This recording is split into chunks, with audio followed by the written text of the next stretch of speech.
actually hadn't heard about it at all until someone did like I saw a review on a channel that I watch on YouTube. So yeah, I'm like literally just like today. I'm just learning about it. I think, yeah. I've only heard good things about it, and I really enjoyed the Batman movie by Matt Reeves. I think. Yeah, I don't know if you watched that. The 2.5 I did. hour, 3 hour Robert Pattinson I version. only watched it. I think it was earlier this year. I think. Yeah, I it was either earlier this year or like late last year. It was the first time I watched the Batman. And so I don't know if like you're a Batman fan. Or I don't know how you felt about the other Batman movies, but where do you rank it? Or I don't know how you feel about the superhero in and of itself. Well, I mean, I think Batman's fine. I think he's overdone. I've never been like a huge Batman fan. I think like the concept is overdone. Like we got it. I mean, we got it. I don't know why we have to. He's popular. Look, he's popular, and it's like it. You know, it sells tickets. Tickets. So it is what it is. Um. But I did enjoy the Batman. I thought that was an excellent movie. Um. And yeah, so and I remember the Penguin from the Batman, and it that was good. It was, I think it was a good rendition of it, of I mean, for the short amount of time that we had him on. So I'm interested in what HBO Max is going to do with it. Yeah, there you go. Yeah, I'm looking forward to it. And well, I also haven't. I know Agatha All Along was also like started. I I don't know if watched you. that. Oh, I okay, did watch okay. it. I haven't watched it yet, Mhm. but it's on my list. How do you? Yeah. I've only heard good things about it, and well, at least so far, for me, the Marvel series right now is sort of like hit and miss, of like mostly miss for me. I think I think for me the Marvel series have been mostly hit. And I've liked Agatha. To be fair, I like Agatha all along so far. But it's only 2 episodes in, so I don't know. Um, but yeah, like I've actually liked most of them. Not all of them, but most of them. I think have been pretty spot on. Yeah. Are the 2 episodes that have been, are they like whatever 20 minutes? Your standard? No, they're an hour. Oh, really? Or 40 minutes or 40 minutes or whatever. Okay, wow. Okay, then, oh yeah, sign me up then. Because Yeah. there have been some other series from Marvel that like I can't remember which ones, but like whatever, their episodes are like, well, some of them can be 40 minutes, and then other ones is like 18 minutes, or like 18 minutes plus 2 minutes of credits and 5 minutes of credits. That's all the Mm. misleading part. Mm-mm-mm. But yeah, Um, that's what I planned to do for this weekend, but I didn't actually end up doing that. a miss What the for hell is me, which was Agatha? really Agatha. Did you watch the Scarlet Witch one, WandaVision? WandaVision. Okay, then you won't know. Don't even worry about it then. Because it's a like a almost a direct sequel from that one. So no worries. But a miss for me from Marvel was the Moon Knight one, and I've talked about it before. Like, it sucks because I really like Moon Knight, because Moon Knight is well, one of Marvel's Batmans, I guess, right? Um, and like, but like much more awesome, and more Really? violent, and like actually crazy. I only Um, know what I got from the TV show, which like yeah, I heard rumors that whatever there's lots of people that love whatever the comic book and all that stuff, and I heard the same sentiments of like, yeah, really cool and people excited, but like, yeah, it fell flat for me. Just like it seems like you were deeply disappointed. yeah, because like I would have liked a more serious take. It was just like comedy and a bit more slapstick, and like and there is humor in Moon Knight, but that comes from the fact that he's insane. He's like he is falling apart. Um, and but he's like super intense, right? And it gets like ultra violent. And it's less on the magical side. Though magic is like within his mythos, right? And then I just didn't like the kaiju battle at the end. Like, I Mm. didn't care for any of that. Like, it's like Marvel didn't need another CG battle. The thing that happened at the end of WandaVision, right? It was like, okay, now we're going to Yeah, do a true. CG. And I like WandaVision. I actually really liked WandaVision Yeah, overall. to I thought me, it was like fantastic. that ranks up there as like top tier, like one of the best. Yeah, definitely. I mean, definitely a great series. But like even then, it's just like All right, so I guess we have to do the big CG battle. Can't we do like another way of handling this? I don't know. We could have been more creative. Like the show was so creative up till then, and it's like, all right, we're gonna blast like red and purple lasers at each other. All right, well. And did you watch the Thunderbolts trailer? I think that was released today. I did see the Thunderbolts trailer today. That looked interesting. I mean, like they've been setting this up for a long time, years and years. The Thunderbolts. I read the Thunderbolts comics, so I've read. So I think I read the original Thunderbolts. I think those comics way back when were the original Thunderbolts, and that kind of sucked. Like those original comics, I was never a big fan of. I tried to get into it, but then they had the new Thunderbolts later on, and that's what this is based off of. And that was much more interesting. So the I forget what her name is. The one Julia Dreyfus character. Oh yeah, I can't remember her first name. Yeah, it's from the comics. And I'm blanking her name, but it's I want good things for this, but it depends on how much Marvel will commit, right? Because it's supposed to be like a team of like bad guys, basically. It's like their Suicide Squad. It's similar to that, honestly. Well, definitely there was that vibe in that in the trailer. In the end, like whatever, be careful of like what you assemble. Blah blah blah. Yeah. So like it's supposed to be their more or less their Suicide Squad. It's a little dynamics a little different, but still, like commit to them being bad guys, right? That you've assembled together to do like something and to do morally gray things. Like you're sending a team of bad guys to do something extremely morally gray. That there's a lot to do here, right? There's a lot that we can work with there, but no. Yeah, I'm hoping the new whatever we're in phase 4, phase 5 of Marvel, whatever. Like, but yeah, I think they're really faltering. I'm hoping they get back on track, and I agree with you that introducing some more nuance, not just like pure evil, pure good, and something in between, would be great. Yeah. My issue. Ghost, we can hear some. We got background noise from you. Okay. No problem. It's an echo from the giant hallways. Yeah. One of our servants. One of our servants is gonna get whipped for that one. Yeah. I hope you're doing well, Ghosty. Can you wait? We can hear you. Is this working? Yeah, we can hear you. Mm-hmm. Okay. Yeah. The problem is we can hear too much of. Yeah, before we were hearing an echo. We're not hearing anything right now. But before we were hearing an echo. So. Okay, perfect. Thank you. Yeah. No Sorry about that. But yeah, my problem, and I'll say this for audience members who haven't heard it. Kang. I actually, to be clear, I like Kang. I like the direction it was going. I thought there's a lot of potential. I didn't like everything that happened with Kang. I think there were some missteps there. But I thought that was a great premise. There's so much you can do with them, and I really love what they were setting up. And then Marvel, because of the actors outside their control, like the actor, he does what he does. And so, like, rather than just recasting them, just recast them. I gotta say this again. This is the one character where recasting makes the most sense. There's just a bunch of versions of this character throughout the multiverse, right? And even within the comics, when he shows up, right, and like he like gets his mask is taken off and gets revealed, right? It's different people under the mask. There's different people under the mask. You can just recast this character and continue on with the storyline. But now they're dumping it for Doctor Doom, which I mean I like the idea, sure, but like I really wanted to see where that was going, and I'm highly disappointed. So there you go. Yeah, no, That's I my mean, rant. it couldn't have been like the only thing easier is like recasting like a shapeshifter or something like that. Yeah. What do you want? It's that simple. It's that simple. Audience, ladies and gentlemen, like it's really that simple. Just say that, oh, there's a different variant of Kang, right? Those are other variants before. Now I'm a different variant, but I'm gonna do the same thing. I got the same memories, right?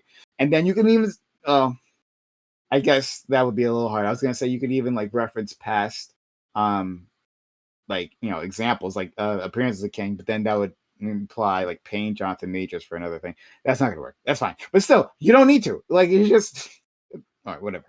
I've said my piece. I'll say it again some other time when I'm like when someone gets me on the subject, and then I'm gonna rant. But anyway, it is what it is. And so like Marvel has had to change directions a few times. One, Black Panther, they were gonna design like the following phases were gonna be designed after Black Panther. Then the actor dies, unfortunately. And rest in peace to him. And then the Jonathan Majors happened. So then the Kang is where they flip to. They're like, okay, we're going to do this Kang thing, right? So they redirect to Kang, and then that happens. And so now we're going to Doomsday. Hopefully nothing happens there, but I don't know. Oh, and also, of course, it was COVID, which completely fucked up their entire schedule. Everything got rearranged. WandaVision is an example of that. WandaVision is a big example. How do you feel about Robert Downey Jr. for Doctor Doom or whatever? Like, I mean, it's fine. It's fine. I wonder how they're going to get away with people like just not calling him. Mostly desperation in terms. Yeah, I wonder how they're going to get away with like people just not calling him Iron Man the entire time. I just like. No, it's simple. I mean, like, he's from another universe, right? Another version of Tony Stark, or whatever, right? Maybe he'll be called Victor Von Doom in that other universe. But yeah, he's just another variant. Okay. And so both of them are geniuses, right? And in fact, they get compared oftentimes in the comics too, Iron Man and Dr. Doom, because they got the same like general thing going on. They got the armor, right? The technologically advanced armor, and they got the robots. They got everything that matches up. And so I don't think it's a stretch at all to say that, oh yeah, this is just a version of Tony Stark that was, grew up bad. And simple. But doesn't so I'm definitely not familiar with like whatever the comic book stuff of Doctor Doom. But doesn't he have like a whole like city or planet or something? No, he's got a country. Oh, okay, my bad. No, don't worry. It's whatever. It's fine. Latvia, yeah, the ruler of Latvia, or Latveria. Fuck. Because there's a country in our world that place. Yeah, it's Latveria. Excuse me, I always get them mixed up every single time. Every time I do it. Sorry. Latveria, yeah. All of Prime's Latvian fans. The actual Latvians. Yeah, I'm sorry, guys. I let you down. Yeah. So he's got his own country. So, and those are his defining traits. He's got his own country, and he hates Reed Richards with all his soul. He hates Reed Richards. So, yeah. Well, I think that's a one-up over Tony Stark. Tony Stark doesn't have his own whatever country, or maybe he does. I'm not familiar with the. No, he doesn't. The world is Tony Stark's country. Starkistan. He's the head of a defense contractor, meaning he's a corporate tycoon, and so he's actually running America, e.g., actually running the world. So there you go. Yeah. And selling weapons to Latveria. Probably. Yeah. Okay. So that's we'll get started from here. We've gathered enough white people. Lactoid did his job. Lactoid did it. I'm way more beige in the summer. That's true. But Lactoid, thank you for your wrangling efforts. And hello everyone. Thanks for being here. We do have someone else who's going to make it at some point in time. But thanks for coming here. This is the Reverie Roundtable, which we have Mondays, 8 p.m. Eastern. Happy to have you here. If you're new here, thanks for coming through, and hit the follow button if you're on Twitch, and subscribe button if you're on YouTube, but feel free to mix those up. Let's introduce our cast of characters here. I'll start with our friend Lactoid. Lactoid, how are you? I'm doing good. Productive day. Got all the whites together. We're ready to do a panel. I'm looking forward to it. You got all the whites together? The whites. The whites. The whites. Okay, whites. Okay, yeah, thank you. I appreciate that. I'm like, oh man, maybe Lactoid's revealing something here. Wives.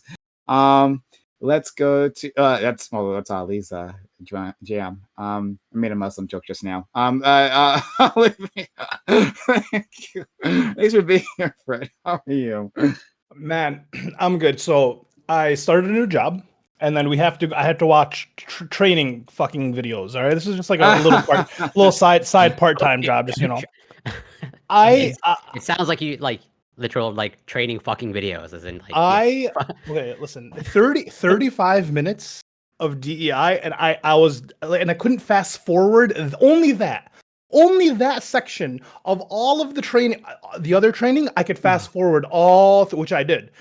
I did a 6-hour training in 35 minutes, and 30 minutes was me forcibly watching this fucking. If you vote Democrat, you shouldn't have to do DEI training. Okay, all right. True. Fuck. But I'm doing great otherwise.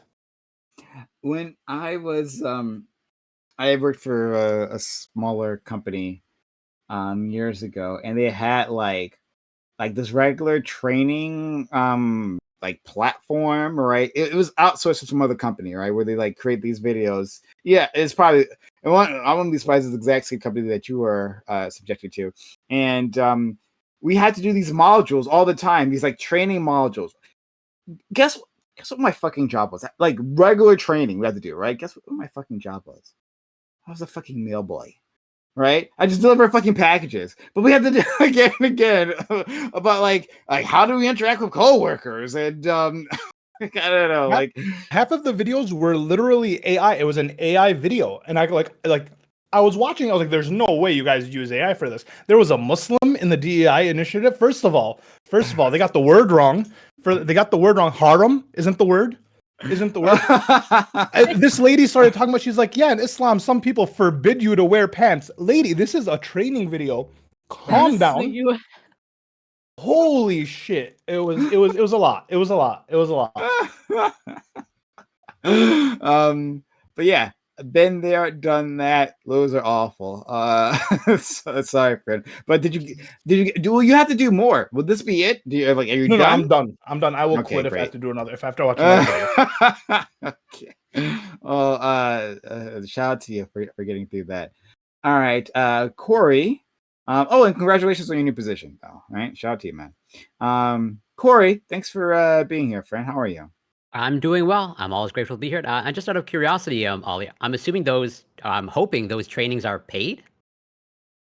Okay. Well, then why? 1000%. What are you complaining about? You could just No. It was just brain rot, man. It was just brain rot. I can't watch bad actors tell me how I should be acting in my life. It's crazy. It's insane. Fair enough.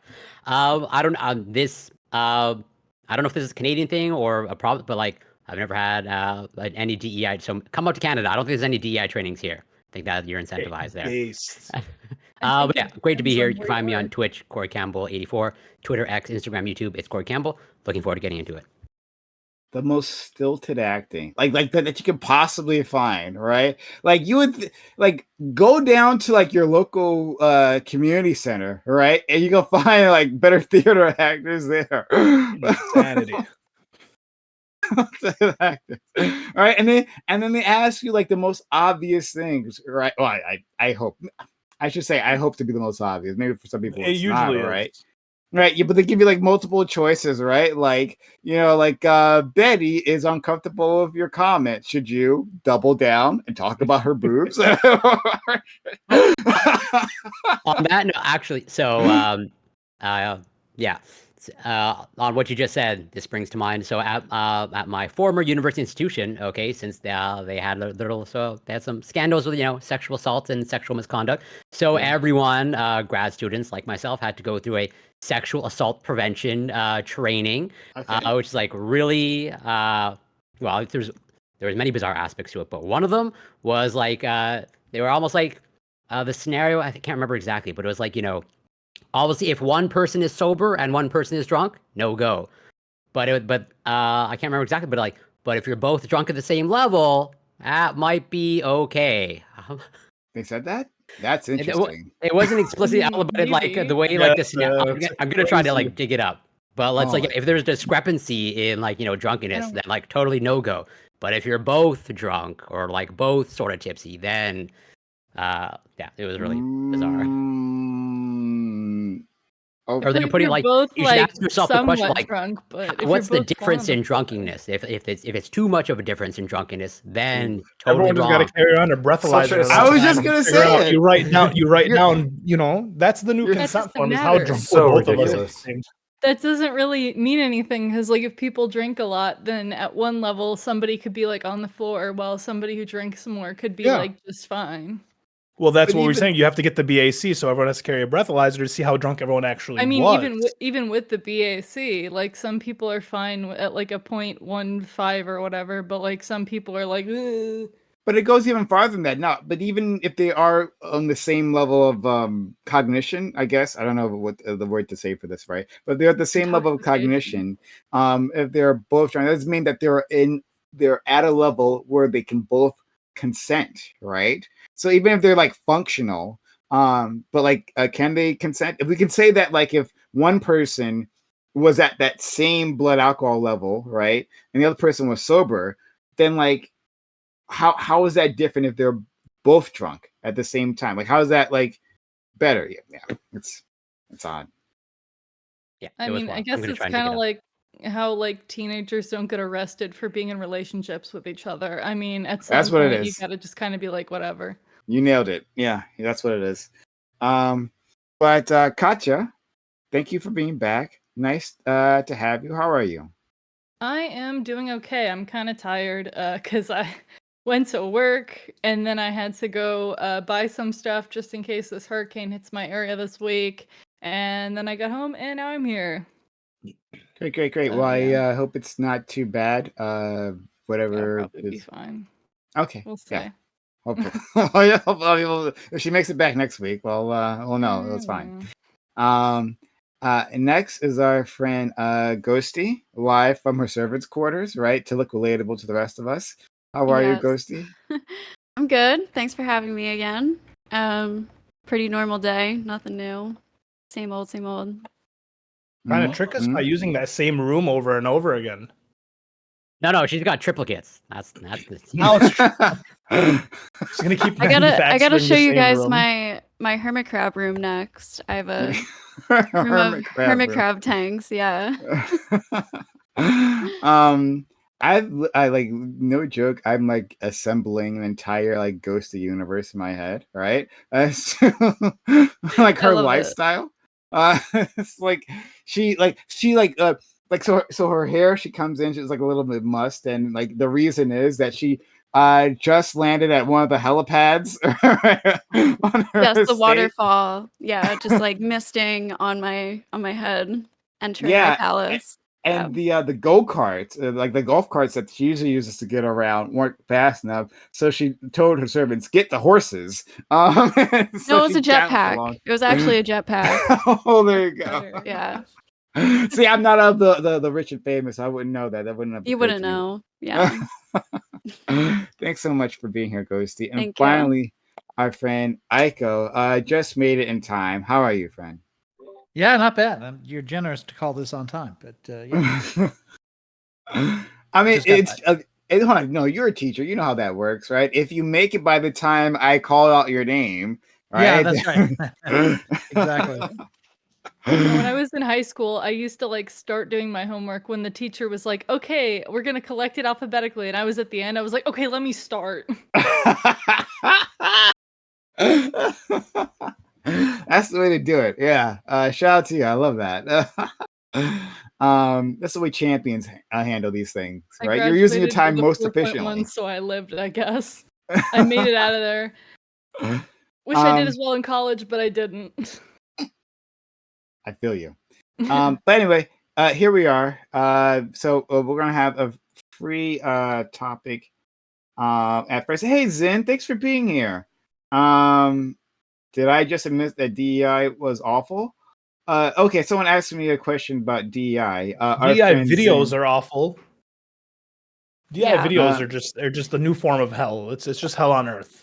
Also with like the sexual assault like safety training, it's like if you're gonna like sexually harass somebody, it doesn't matter if you think it's wrong or not, you're gonna do it. Like it's not really the so much video a isn't- training thing. Like they know it's wrong. They're doing it anyways. Like That's don't not necessarily true. There's a lot of people who have poor social understandings that True. don't know what they're doing. Yeah, I handle a lot of cases like this, and most of the time, the vast majority of the time, the person doesn't think that they're sexually harassing the other person.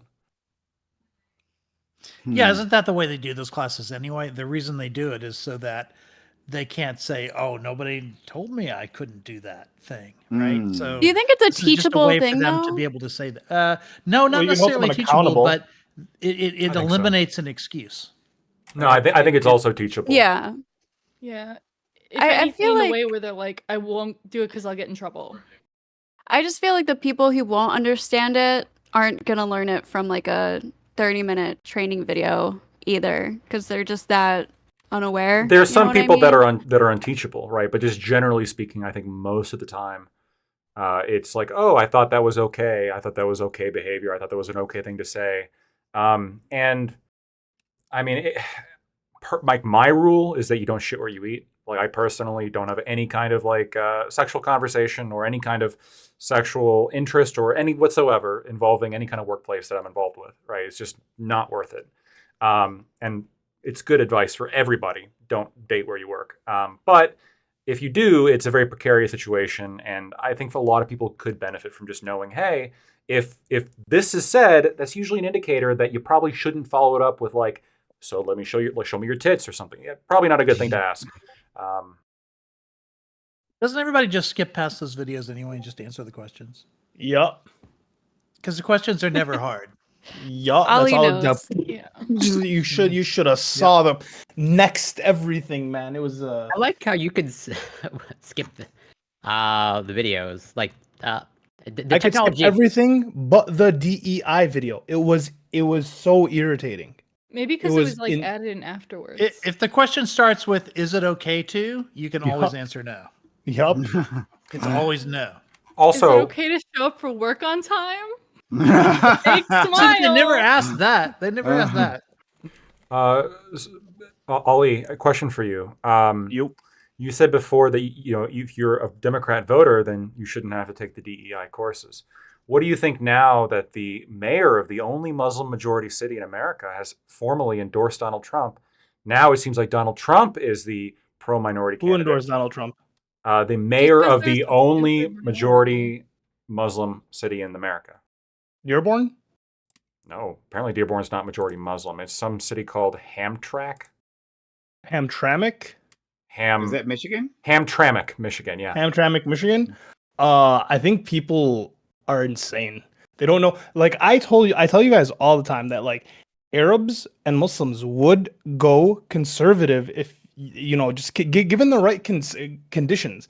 Yeah, I don't know. I think it's weird because honestly, I think Trump's been on a weird fucking wreck on like kicking out protesters, and I think that's like he's been like really heavy on the ass kissing to Israel lately. Have no idea why. He's been like heavy duty like But puckering. because he's getting paid. He's Well, I mean, sure, Ape- obviously. AIPAC. So like, yeah. Yeah. So like, I mean, honestly, And right Mayor now, Matelson. when like a mayor says something like that, I'm gonna assume he's getting paid too, right? Like Yeah. Arabs have traitors too, dog. You know, like I'm not. Lactoid- Whoa! also You're say calling that- him a traitor to Arabs? That's 1000%. a little bit. That kind of makes me I think would of a say that- specific I would term. say that 1000%. Mark Robinson, the black if you're Nazi. supporting, He's not a black Nazi. He was horny. right now. Oh, If you're you supporting a know candidate that. right now, yeah, it's a little bit traitorous Is to your sort of people. mean what he says when he's horny. I start Yeah, that's calling what I myself a say Nazi too. when No, I'm horny that's what too, everyone says when they- obviously. Hey, lactoid. Get a little bit randy, How do you feel That's when a like support how do you right feel there. when like every politician case, an and like African-American literally Nazi, but, you know. every Zionist at this point, literally all they do is second place America. They have the best army. They have the smartest people. They have the best this. They have the like. How do you feel like that? Like is you're second place to Israel now? Like Look. in conversations, whether it be like the Ali. powers of the world. Apparently, Israel's protecting us. No, Like, that's what I'm it's like. ridiculous. I stand with the mayor of Hamtramck. Hamtramck. There's no E after the M. I Hamtramck. know, but it's Okay. Hamtramck. Yeah. All right. Well, whatever. That dude. I stand with him. And I don't know. support Muslims You in can't America or pronounce something? Because you town, support a you can't president. stand Because you with it, right? support a president who thinks another country is better than yours, which No, is insanity. that's not Like, that's yeah, not true. yeah. Oh, Dog, come dog, on. dog, every You politician think Trump right likes now Israel out- more than America? I don't They're the think ones who are Trump paying him, likes yeah, either. I don't think 100%. He gives a fuck, honestly. No, he likes who it's pays like him. whatever He is likes who enriching pays him, him. and he's getting paid from there. All Yeah. politicians have been saying is that like they're our greatest ally. Israel They do first. jack for us. Every Zionist on earth, all they've been saying is they have the strongest and the best in the army. First of all, I thought we had the best and strongest We army. do. They're the number one nation, but no Zionist, We are. no Zionist agrees. And then your politicians keep siding with them and agreeing with, and to the point where some of them, it's not Israel that needs America, it's America that needs. I'll never forget that Nikki Haley said that. Oh yeah. Oh my In my God, life, that's I will never in my life Wild. forget that a fucking politician running for president said, "We don't need. Oh my God, that we need another country." And then look at the country we need. And Sorry, like the cucked. Our politicians cucked. They're all traitors because all just getting Well, no, the world needs them. Haven't you read the Bible? Right? There's like a prophecy here that needs to be. that they're not supposed to be on that fucking land. Oh, I guess the Christians. It's like the you know. most like gross prophecy too, because it's basically like, hey Jews, do us a solid and get rid of that mosque so we can rebuild the Temple Mount so y'all can go to hell. Yeah. Which is the most anti-Semitic thing that if you want to go to. But yeah, I don't know. I just feel it feels weird when your politicians and our politicians like are just so heavily supporting other countries, and like to the point where it's honestly like I'm seeing them kneel down, and it's just strange that like a little bit of money makes people do this. I mean, I guess it's not strange. It just makes sense that some money makes people do this. But I don't know, man. I just Wait, let me empathize with you a little bit. I agree. There's no principles and I framing for always these get. people, man. I know. Well, hold on. I always get weirded out when Like- people like kowtow and worship these other countries like Israel or Ukraine or etc. It's always kind of bizarre to me. I can understand, but I don't think that they're saying. Ukraine's Oh, better than the US. I don't think. I don't think that they're saying America's number two. I think they're saying America's number one, and all these little satellite states that are part of our New World Order empire. They're like important to maintain our global It's hegemony. not that Israel needs America; it's that America needs Israel. Well, She's yeah. running for We need president. them. We need them because if they disappear, like there goes a lot of But it's not that investment they in need geopolitical us; power. it's that we need them. We need them for geopolitical power. We need Israel. In the Middle East, they're pretty useful, right? We They got need- Mossad. Hey, Mossad warned us Do about we 9/11 a need- week before, and we didn't do shit about it. So, Yeah, and I we mean, didn't do shit. Do we? I need know them? that's kind of proof Do that we they're need better them? on that front. Do we need them, or do they need us? Like I mean, frankly, need we us don't to need any defend other all their country. I shit. mean, but according to your politicians, they're going over there, putting their according to heads- you have Nikki Christians- Haley, you have Christians going and putting their heads on walls. Why? Why are Christians going? I don't do and this. putting their heads I on- don't know. Look, Well, I'm I mean, supporting the guy you that was don't endorsed by know- the Muslim mayor. I don't know about you. I mean, yeah, I know. I don't give a fuck. But listen, bro, You don't give a fuck about Muslim mayor? Oh my don't God! Talk about Muslim support mayors. Traitors everyone's people. right to be stupid, Guy, you even think minorities. I am a Muslim. I would right? never I defend question my a Muslim's people. I defend lived I experience. defend my no. I defend my people against slander, but I do not give a fuck about what they do in terms of like politics. I don't listen to these people. I have my own opinions on shit. Thank you very much. I don't give a fuck what a mayor says. Because there's some money down the line. Somewhere down the line, Oh, there's money. There's always money. There's always You think he's money. being funded? Who do you think he's being funded by? Come on. Republican Party Israel. paid him somewhere down the line. No. Yeah. These Trump are is not looking ridiculous good to allegations. Muslims. Trump doesn't. Trump like 6 months ago looked great to Muslims. The past 3 months have been treacherous for in terms of just the Muslim vote, which is like not really all that significant. But like in terms of the Muslim vote, Well, like yeah, America's not moving. Place. America's not moving on Israel. Just to be clear, but like both Kamala Harris and Donald Oh, Trump I are mean- like super pro. Now, the one candidate I that have has no- done the most, yeah. and I sent this to Prime the other day, the one candidate that's actually been like pretty harsh on Israel, Chase Oliver, the Libertarian candidate. I think that if you That's guys, you should look it up. You can look. He'll at the never Twitter. win because we. Well, he's not going to Listen, win, but if you care about like the principled vote, I thought we had a conversation about this or something. You guys should vote Oh, Libertarian. the principled vote doesn't exist in America, really. One, two, like you just vote. You vote with whatever interests you pick one or two things. You go with those. Prime you doesn't vote agree on with you them on or that. don't. I mean, he can, but like I don't like it. Listen, man, I've lived here many years. I've lived here my entire life. Yeah, I've never seen anyone like. every shit talking point I hear about the Republicans is true coming from the Democrats, and everything the Republicans say about the Democrats is also true. Like everything is Well, true. That's the fucking issue. The issue dogs thing is all probably the not shit true. you guys are. Huh? The dogs thing might not be true, but we'll see. We'll see how the evidence comes Well, out on that I'm one. saying about the party. I'm saying about like from party to party, right? So it's like, as someone who literally just sits here and goes, huh, both these people are just idiots and both these parties are just like fucking worthless at this point. Yeah, I just see our country being cucked out heavy. And it's sad. I'm not gonna lie, it's really sad. As an Arab American born here, this country has been so pussified. So pussified. Well, It's that's insane. why It's the Muslim insane. mayor It's support. Like, insane. look, Kamala Harris is supporting gender transition here's my thing, surgeries for here's my thing. inmates. Anyone right? supporting Trump, the only like slack I can give is if someone's like, well, I'm just gonna vote Republican because I've always voted Republican. The Republican holds my interest. I get it, but you gotta admit at some fucking point that these politicians that you're voting to run your country for 4 years are the absolute worst of the worst, and you should take a stance at a certain point and honestly have some respect for your fucking countrymen. Have some respect. Bring some respect back to this bitch because we are fucked. We are fucked. None of us agree on anything. Our politicians are literally. We agree on Israel. Do you think it's possible to get rid of parties? Like, do you think there's ever a world where we would have like no parties and people just ran, or would the parties just eventually form? Eventually, we're always going to disagree and vote on shit. But if Americans would stop being so pathetic, we'd actually have the politicians that we want and we admire and we deserve. But we're just pathetic. Being pathetic. We're pathetic at this point, man. I don't know what not being pathetic means in this context, but like to answer your question, having some character. Like parties serve an important purpose in that like it lets people, because people don't follow politics close enough, right, to like understand what each individual politician is, even for people like in us. Isn't that the problem though? Well, that won't be solved. There's no way that's like you're never going to be able to inform everyone. Yeah, that's not going to solve it. I don't see a world where most people pay attention to politics close enough to understand the whole ticket, right? And I think even for people who do pay attention, that doesn't mean they may pay attention to the national level, maybe their state level, but do they know all the positions of the people in their local level? Like, there's no way. It's very, very, very difficult to follow all of this, right?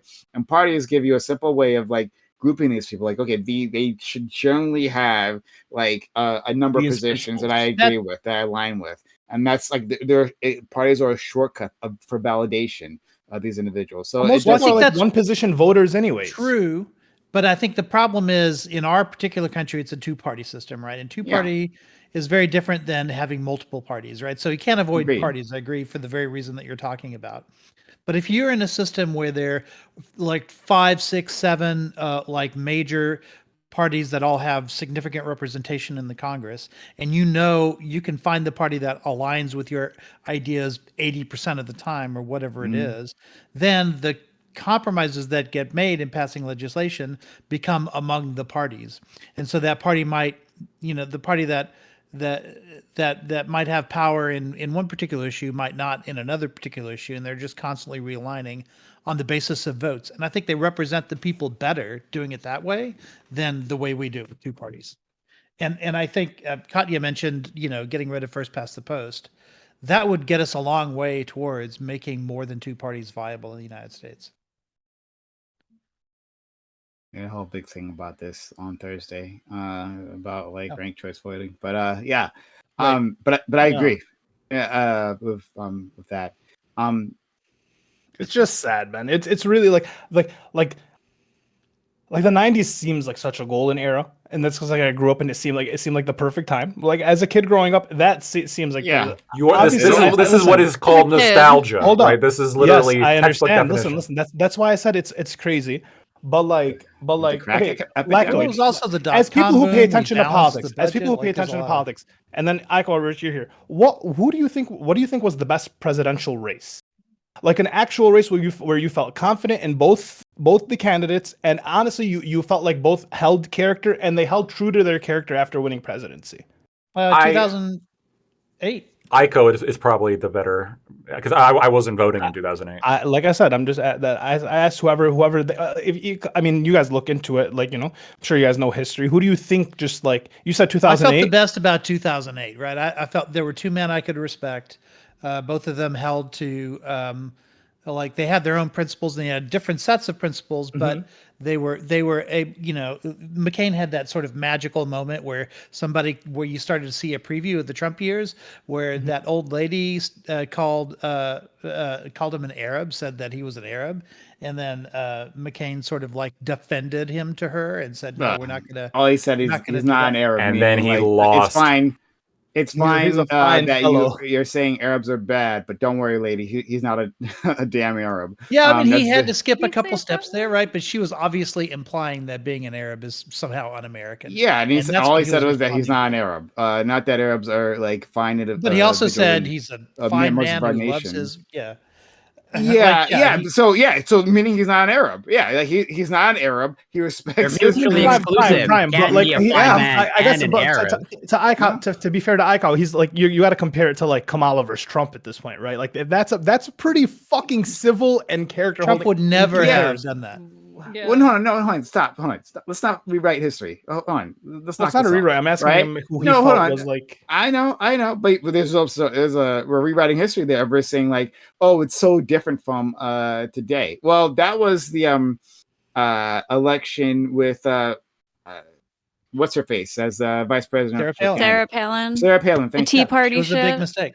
Yeah, like that was like Sarah Palin was vicious. Right, she was vicious. She was just the attack dog for John McCain, where he could pretend that he was stately, as some sort of statesman. But John McCain did pick her as his vice presidential candidate. He did like co-sign everything except for like rampant stupidity. I'm sure he didn't co-sign that part at the very least.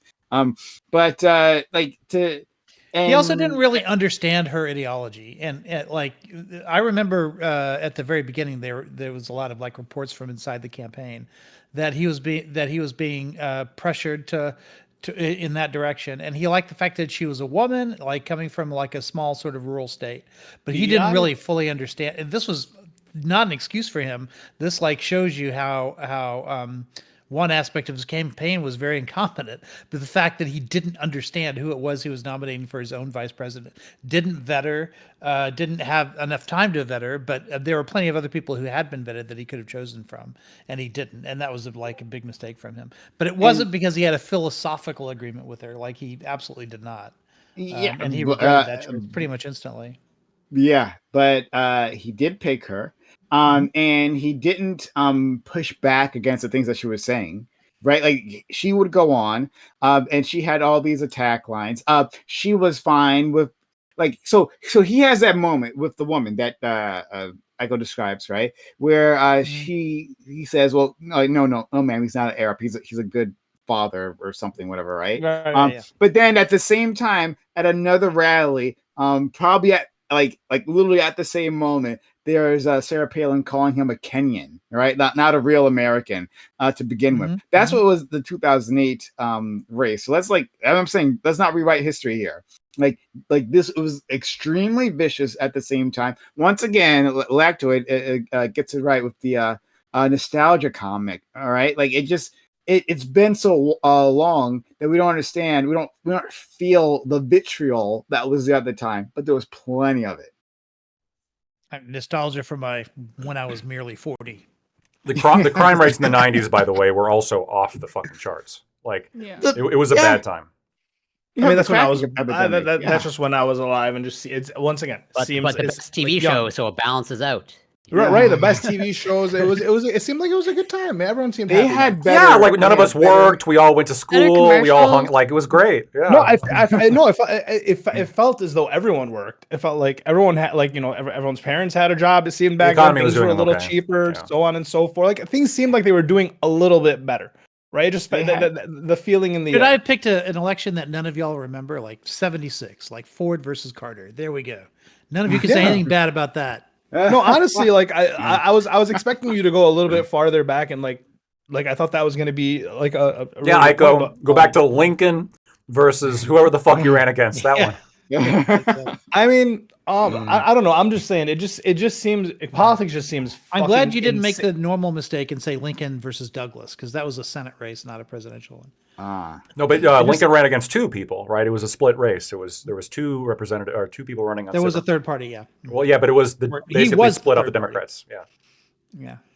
These guys just seem more like influencers than they do politicians nowadays. It's that's really all it is what I'm saying is like always been true though. I mean, I haven't been alive, but I feel like that's always kind of been. I feel like presidents have always kind of been like mascots, basically, and like not much more. But yeah, but they used to play the role better. like they used to listen. Back in my day, they were good people. I'm not saying they were good people, but like just play the role a little better at least. No, hold on. No. You don't now think people hate it. Now people hate the presidential role playing. Wait, guys, let's, please, help me here. Like, you're saying they played the role better, right? And I guess by that, which means like there was a tad bit more civility. Right, they were still vicious, right? Like they were vicious to Bill Clinton during his administration, right? They were still getting shot. Well, I guess I'm saying about the Democrats. The Democrats were amazing. Murder. The Democrats were amazing. Democratic presidents in the 90s, and the decade that you venerate, they were saying that he killed a guy, like he had a conspiracy. Also, the Whitewater. I think the Democrats have been pretty chill. The Democrats, no, JFK, Clinton. These are pretty cool dudes, you know. Have you guys ever heard of the black helicopters? No. That was a talking point throughout the night. Just listen to AM radio and you're going to hear it. If we'd had social media back then, it would have been broken out more. AM? But yeah, the idea was that wherever there were these like enemies of the Clintons, black helicopters would arrive and just murder everybody in the scene. There were no witnesses, of course, and then they would just take off. That was a real theory on AM radio that you heard all the time among the Republicans. A moment of civility in America, the 90s. Like, what the hell are you talking about? But you're saying they played the role Gingrich better. was famous for making our politics more coarse in the 90s. I think most people would say the 80s. It's either no politicians were worth a damn and hold true to character, so why the fuck are we even like acting like we care about these people and these politics and these policies? Hold on. You're saying hold true to character, but what does that actually mean? Like if there's still the same old corruption, but hold on. In the 90s, Bill Clinton was corrupt. They were taking campaign donations. It was like maybe less bad because like the Supreme Court, the conservative Supreme Court hadn't like opened the floodgates yet. But still, they were taking money. McCain was a big part of the reason why those floodgates were closed.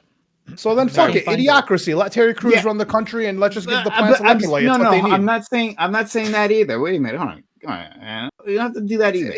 But I'm just saying, like, you can just recognize what it is, and I'm saying don't use any rose-tinted glasses one way or the other, right? Like let's like have like an accurate view of reality. So these presidential politicians, you guys are saying, well, you know, they liked them better back then.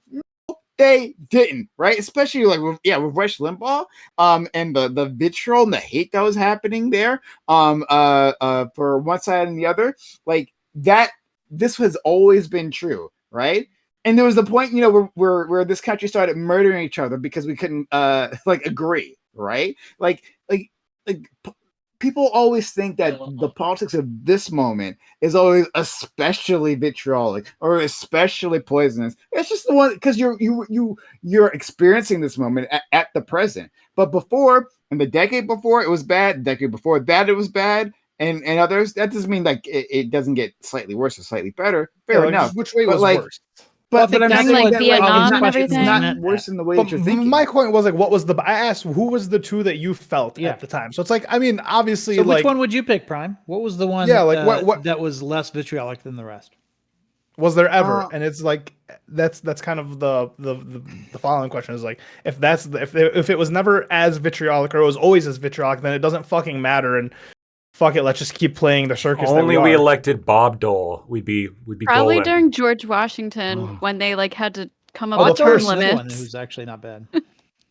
Maybe I don't know. Did George Washington run against? Did he actually run against anyone? He didn't run against anybody. We can't talk shit. Yeah, that's talk shit about Trump and Kamala if there isn't like He ran against the British. A standard to hold them to, right? If you just think if you think everyone has been shitty and everyone's been whatever, you're right. Ultimately, my party is not represented on the national stage, really. So you're not going to find a candidate that I'm going to find perfect or even really find like good, right? So any kind of engagement on national politics. Well, then why shill for another candidate just for the sake of? Because there is a concept of bad advertise for because there's a concept of less bad, and unfortunately in this country, everybody has the equal vote, which doesn't make any sense.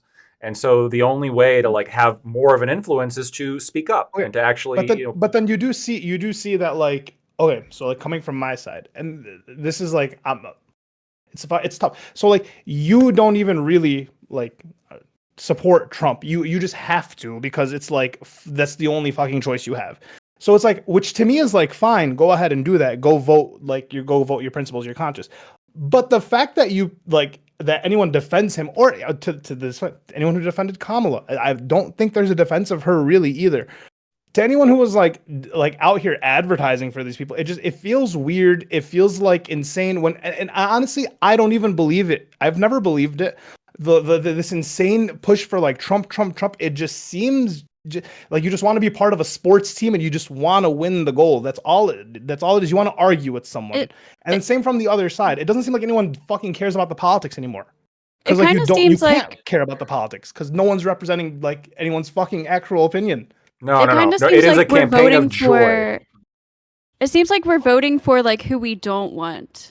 So like we're voting for the person because we don't want the other person. It's like we're not voting for somebody we like. We're voting against somebody. Which is and I think that's the same on both sides right now. Party system, to do, man.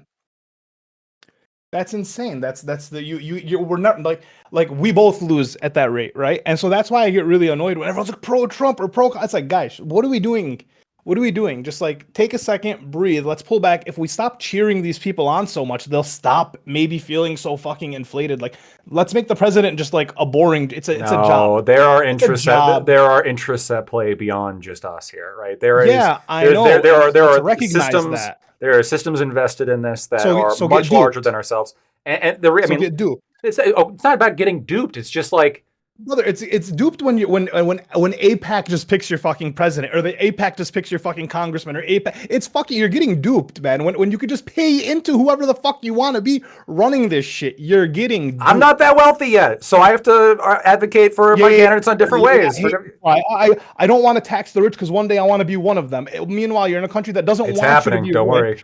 Yeah, you're a lawyer, brother. Like you're gonna be as rich as like the average lawyer, you know, like.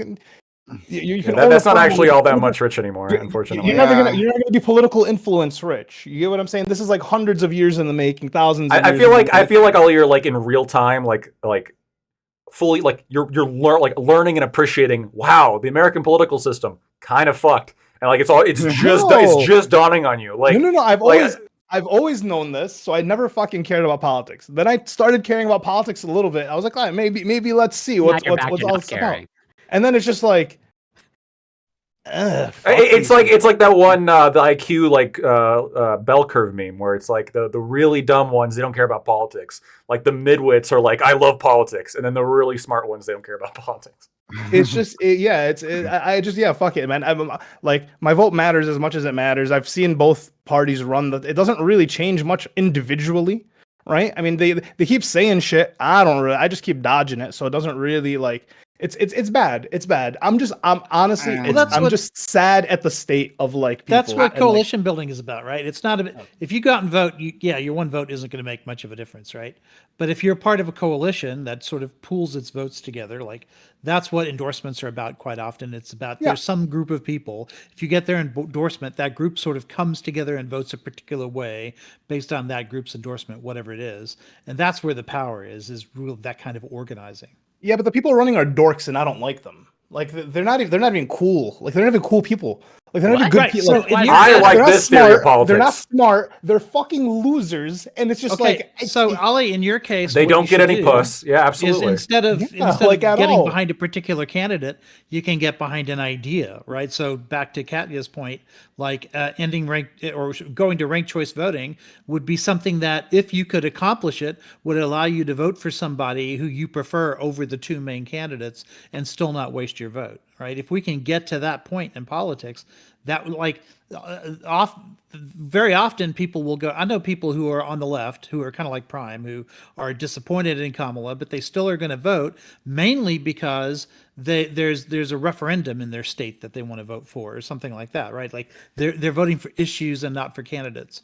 And I think the big issue, if you're trying to get away from this kind of two candidate choice where you don't like either candidate, is going to be to push for either something like ranked choice voting, or there are better things than ranked choice voting that would make things better. But in this country, ranked choice voting is the one that has the most realistic chance of passing. Something like that, if you devoted decades to it, because that's how long it's going to take, we can eventually get to a world where we can actually start picking candidates we don't hate. Yeah, you got to convince a lot of people to come, just like to some middle ground. We've already got it in 3 states, and in a lot of major cities too. So it's not like would have to be through coalition building between like a lot of third parties and people who are disaffected with the current two choices. I feel like if everybody was kind of like, man, I'm kind of sick of this, got together on both sides of the aisle, that'd be the only way that could ever happen. Yep. Katya, are you Ukrainian? Just out of curiosity. By like heritage, by like actually by blood. I was born here, yeah, but like by here, I was always in the U.S. But you're Ukrainian because we're still hyphenated Americans even though we're born here. We still get the little hyphen beforehand. Like I'm still Arab American at the end of the fucking day. Yeah, I just read a weird headline that said the Polish American community in Pennsylvania has just endorsed Kamala. Now, I don't know how anyone can claim to represent the Polish American community. Like that sounds really sus to me. But yeah, I mean, it seems like apparently that makes a difference and it moves the needle there. I would imagine if you are Polish American, you care a lot about the Ukraine war for obvious reasons. It's just the largest Facebook. Wait! Isn't Trump German? Because that could explain it, right? Yeah, probably. I think they're over World War II at this point. I think we're in the current conflict. Would I be? I don't know if I would be. I'm in Pennsylvania. Hitler threatened him 80 years ago. Who's threatening him now, or who's been threatening him since then? There was this little thing called the Russian occupation of Poland and the Iron Curtain, and they didn't have a good time. Well, I mean, in Potsdam, they gave him a bunch of German land, so kind of made up for it. Yeah, sure. Yeah. Really? Oh wow, that's interesting. I didn't know that. Oh, you should look up there's consequence of losing a world war. Yeah, it was a widespread ethnic cleansing, equivalent. Really, it's equivalent to the Nakba when you think about it. What happened to Germany post World War II? The Soviets came in. They literally forced all the ethnic Germans out of places like East Prussia and along I forget what river it is, but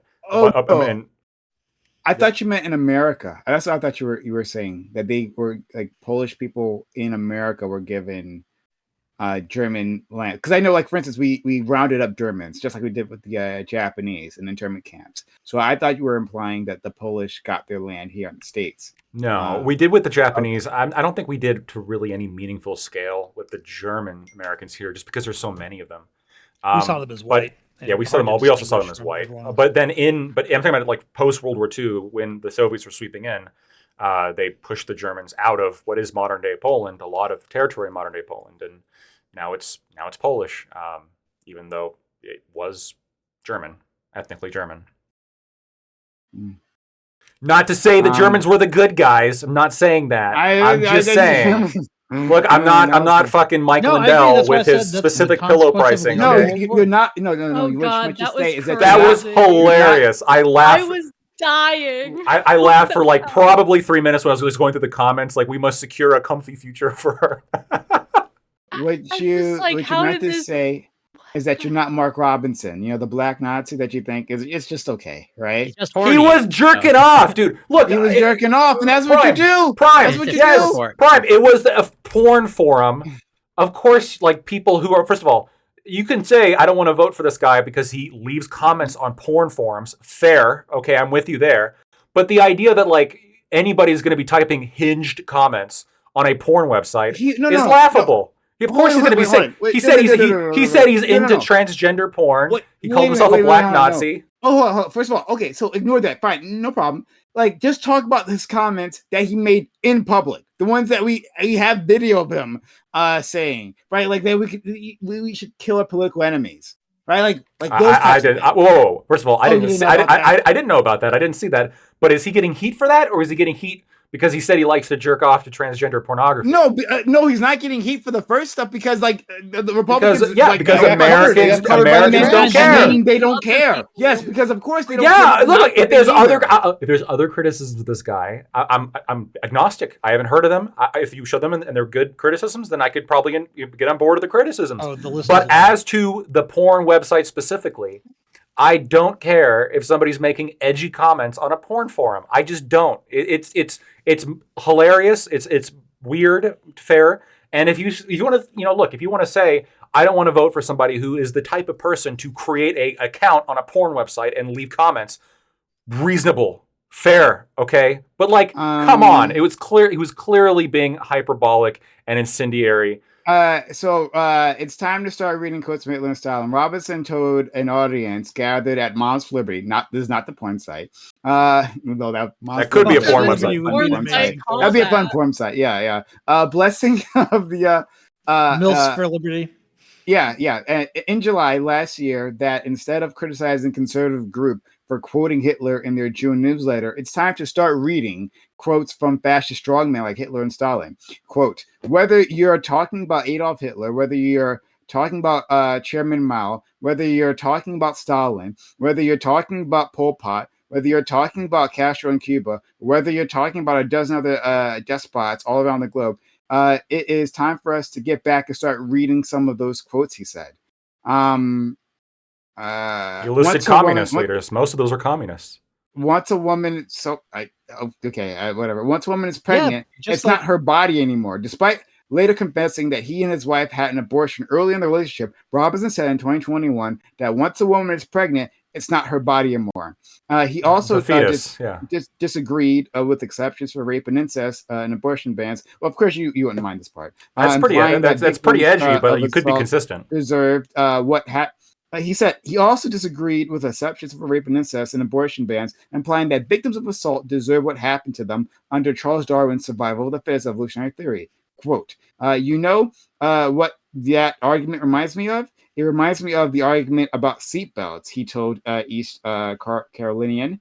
Quote, I can always remember there would be one person who would say, what if I get stuck on the railroad tracks and my seatbelt won't come off? Number one, if you are stuck on the train tracks, that is Darwin. That's not my concern. That is Darwin. I cannot help you. He's doing this in reference to talking about pregnancy. Transgender homosexuality, any of that filth. He's talking about, homosexuality he considers to be filth. And quote, and yes, I called it filth. He doubled down. And if you don't like it, that I called it filth, come see me and I'll explain it to you. He could probably explain in very vivid detail. Yes, calling LGBTQ plus people maggots and flies. But again, she says, I don't care how much you cut yourself up, drug yourself up, and dress yourself up. You're still either one of these two things. You're either a man or a woman. Oh, sorry. The other thing was like, so the quote was, he called LGBTQ people what cows leave behind, as well as maggots and flies. Okay, that was same thing. Black Panther was made by an agnostic Jew and satanic Marxist. Michelle Obama is secretly a transgender woman. Black Democrats are slaves. Homosexuality will lead to collapse of society, but that's like a regular thing the Republicans say. Homosexuality. Okay, that's you want. Black people were better off under Jim Crow. He said that. Look, I'll have to read these things, but again, why is none of this coming up? Why do the Dems? Jewish bankers are a horseman of the apocalypse. He said that disarming millions of Jews and then taking them to concentration camps was a bunch of hogwash, and used and in a post, is it CNN? He talked about 6 million Jews as 6 million Jews. Yeah, implying that it's like not true. Katya, he must have been horny when he said that. I mean, that's what you do, right? You got the more Holocaust denial you partake in. That's perfect linear relationship. I mean, to be fair here, he seems to be horny like fucking always. What the hell, man?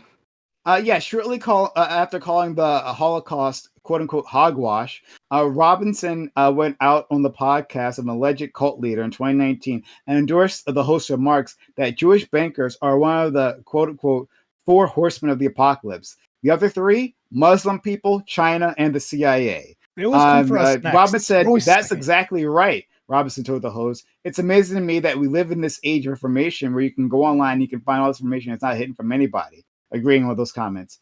He thought the moon landing is fake. Beyonce music has a satanic message. Sure, maybe that's true. Don't have sex unless you're making a baby. Some folks need killing.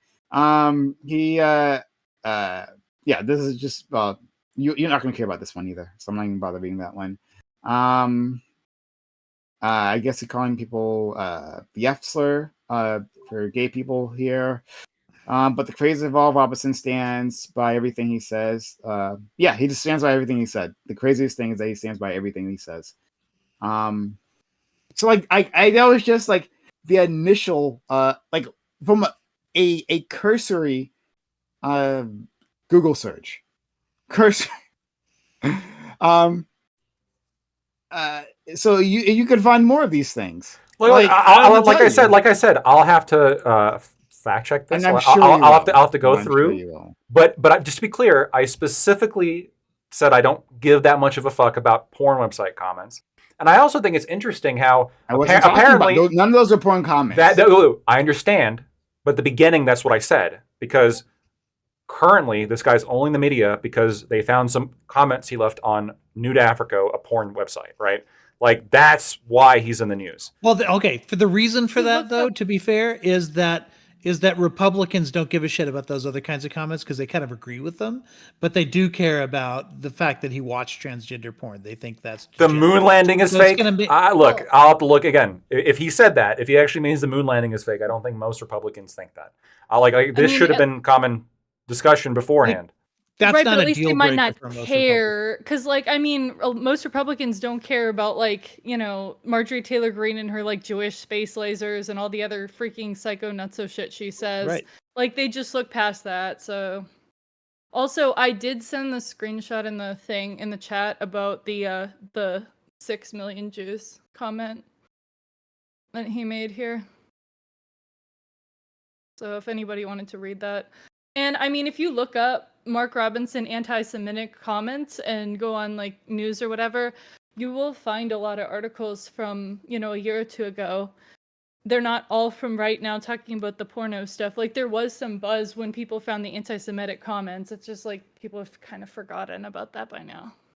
It's almost like they just say the most wild shit ever so that Republicans can just say anything and it doesn't seem that bad anymore because, they're talking about space lasers and inoculation, fucking whatever else. Scene. And so Lactoid, do you also think that Mark Robinson was being horny on Facebook when he's apparently quoting Hitler on his Facebook? Is he horny there? Wait, how do you quote Hitler? I will share. It's a story. Okay, post it. Again, I'll have to look into this. I'm already looking at this thing, and I do think that the only problem with this is the fact that 6 million Jews is in quotes. That's a little bit of a problem. I agree. If the quotes weren't there, I think that there is a concern. Why isn't the deaths of communism talked about more? I think that's fair. Well, if he's comparing it to communism. They probably shouldn't. Those numbers are not substantiated. Yeah, the time that he called school shooting survivors media prostitutes. I remember that one. Why am I just here? And I look. Apparently, this guy's a fucking meme machine, and I haven't heard jack shit until apparently they found some comments on a porn website. Why is that? Why is that? These are no. These are all articles I'm reading like months ago. Why haven't I heard of it? No, why is that? It's because you live in your conservative bubble. I come on here every Monday. We haven't talked about this. I don't care about any of these things. Well, I come on here. I come on here every Monday. I'm not in a bubble. I engage with plenty of people who are ideologically different than me. I've known about Mark Robinson like the entire time. I've been and you never brought him up once until the porn website. Come on, it's because you guys care about the porn. You guys are hyper focused on the fact that he likes transgender porn. I don't even know. No. Because deep down, you guys are transphobic. I think that's what it is. To be quite fair. We're kink shaming. How dare us? You know what? In those comments, I am gonna kink shame. All the like ass to mouth discussions, like what the fuck? Is germs not real? Is E. coli not real? Sir. Whoa. First of all, E. coli is not necessarily harmful. Most E. coli is harmless. Okay, thank you. FYI. First of all, let's clear that up most importantly. Yeah, let's not tarnish E. coli, a significant model organism in biology. Absolutely, yes. But then there's another question: it's a 2-point race now in North Carolina at the presidential level. So obviously this guy's like behind by double digits, this governor's race. But now people are talking about what are there reverse coattails happening because of this? And so then the question becomes, and a lot of people have been making arguments about this on Twitter, is can you blame Trump for Robinson? Now, a lot of people argue that you can, because Robinson was not the first choice of establishment Republicans in that state. Trump pushed him and made him the nominee, essentially by endorsing him. And so now, is it fair to associate the things that Robinson has been saying with the Trump campaign more broadly? Is that fair? No. And I mean, you're just trying to make it about Trump. This is like the porn thing. You want to make it look, Trump supports the guy that leaves weird comments about trans people on porn websites. Because Trump said he's better than Martin Luther King. That's a Trump quote. I think he said on steroids. He's Martin Luther King on steroids. He does sound like Martin Luther King on steroids, right? He's a little bit unhinged, right? Steroids can mess with your aggression.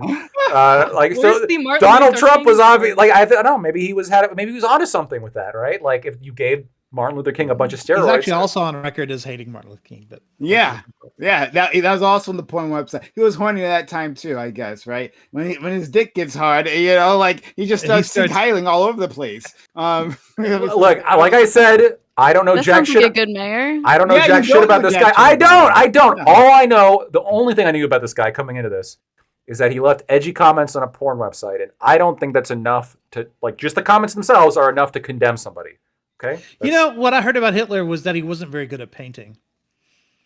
If that's all you heard, you should probably reserve your judgment on Hitler. You now heard a lot more than what you heard. But then I obviously have to research it myself because you guys left wingers, you guys lie about things all the time. You guys said that J.D. Vance said he was making up stories, and I'm like, oh, that's horrible. And then I actually watched the full quote. Wow, it's completely the other way. Like you just lied about that completely. Oh, and the very you did. And the very fine people comment. Turns out Snopes had to correct you guys on that one. Lactoid. Did he make up stories though? Did he actually make up stories? So he did not say that he made up stories. He said that he made. No. I'm not asking, he created stories. I'm not asking that. But he clarified what that meant like 2 sentences later. No, I don't think he made it up. I don't think he made it up. I think, and he clarifies this 2 sentences after the statement. He said that he heard from I'm not asking. Hold on. I'm answering.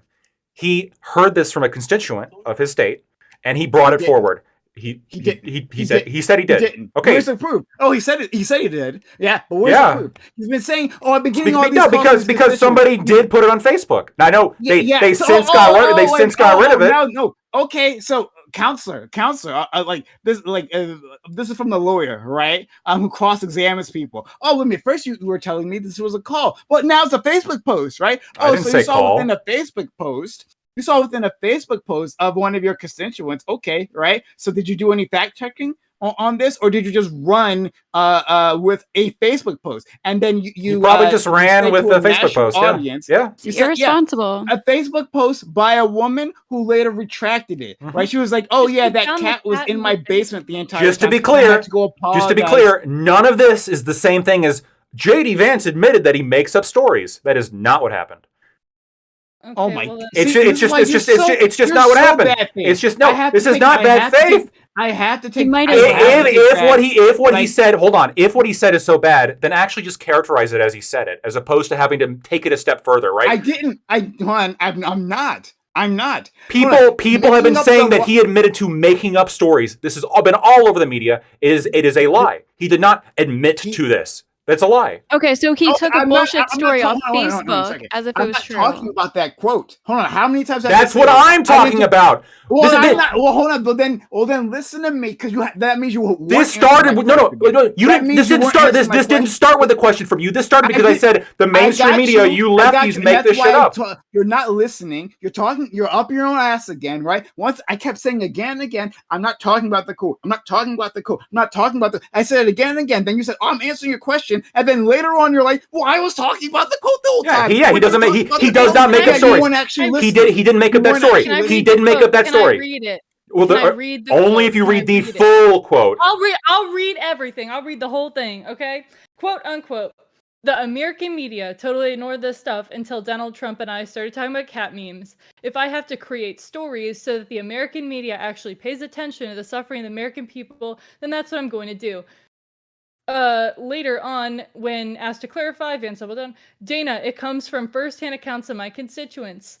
I say that we're creating a story, meaning we're creating the American media focusing on it. Is that what you wanted to hear? Is that the whole quote? Yes. So that's not the same thing as saying that he makes up stories. It's not. It's very similar. It's not. Read the full quote. You just read it. Thank you. You just read it. It's not exactly that. It's not. It's not exactly that. Which is what I'm saying. It's along those lines. No, it's not. No, it's not. It's not. What you guys fucking do. This is what you always. This is all you fucking. This is all you. This is what you motherfuckers do. Okay, you'll exaggerate the bad in every single statement to the point where it's actually not true. When you could just focus on the statement itself. He's the vice president of the country, brother. You can't. He's talking about. Then criticize him for what he actually said, as opposed. Prime. You might be okay on this. You might be. Prime. You might be okay on this then, but you are not. Every mainstream media outlet that has been reporting for days now on a fake story. I disagree with them. Great. Then we're allies on this. Great, perfect. I don't think we are. Please, I'm begging. Can I have a steel man? Because I'm honestly what exactly does this mean? I say we're creating a story, meaning we're creating the media focusing on it. Making headlines. What does that mean? Making headlines. That's what he meant. That are unconfirmed. Because here's how you can criticize his fact checking. Sure, that's fair. Right, but here's how I interpret this, and tell me if I'm insane in the membrane. Okay, what I read this and I think is he wants to call attention to some stuff that his constituents said that he thinks would be, he wants to spread it for whatever reason. He wants that to be in the forefront. Going. So he creates something relating to it that's bombastic that the media can be like. He creates a headline. Yeah. He's running with something irresponsible. Here's the criticism you could levy. You could say, "Wow, I don't think JD Vance should be making headlines about something that's unconfirmed." I don't think he should be. No, it's further than that. Say that. Fuck that.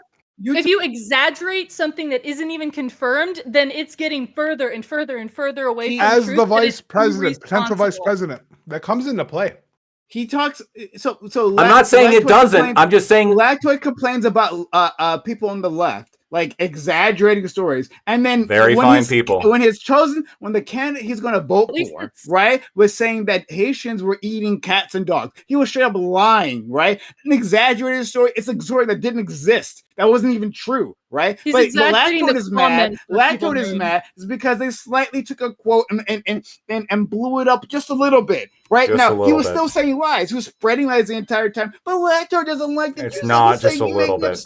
Well, he wasn't the author of the story. He just did everything he could at every point in time to spread the story. I'll explain why it's different. And the fact that you would even mix that up, that means you're the bad guy. Yeah, you are. No, it is. And I'll explain why. Great. Understand.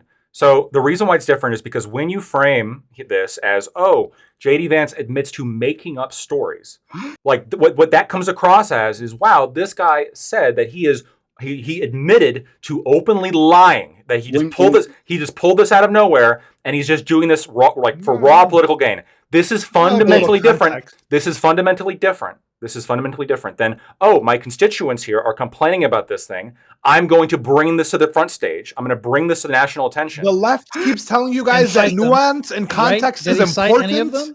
And you just refuse to. You can criticize the second thing too. Like what you guys. Okay, fine. All right, then hold on. Hold yourself to the same standard. Then, if I can say, what about is about to happen? Afterwards, actually, that he admitted that it was a lie, that he made it up entirely on his own, and then you're going to ask me, okay, when did he? You're cutting out.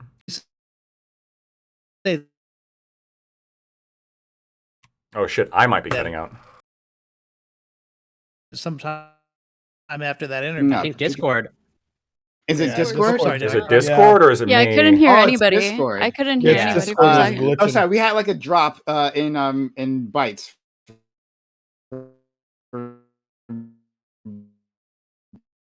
It's happening again. That's the stream for Discord. So repeat, can you hear me? It happened again. Keep talking. There we go. Now we're back. Okay. Yeah. Okay. So in case. No. You guys didn't hear someone say. Can I just make up quotes? One second. Okay. Do we need to it sucks because I really want to hear what you have to say. Do we need to restart? We're already at US.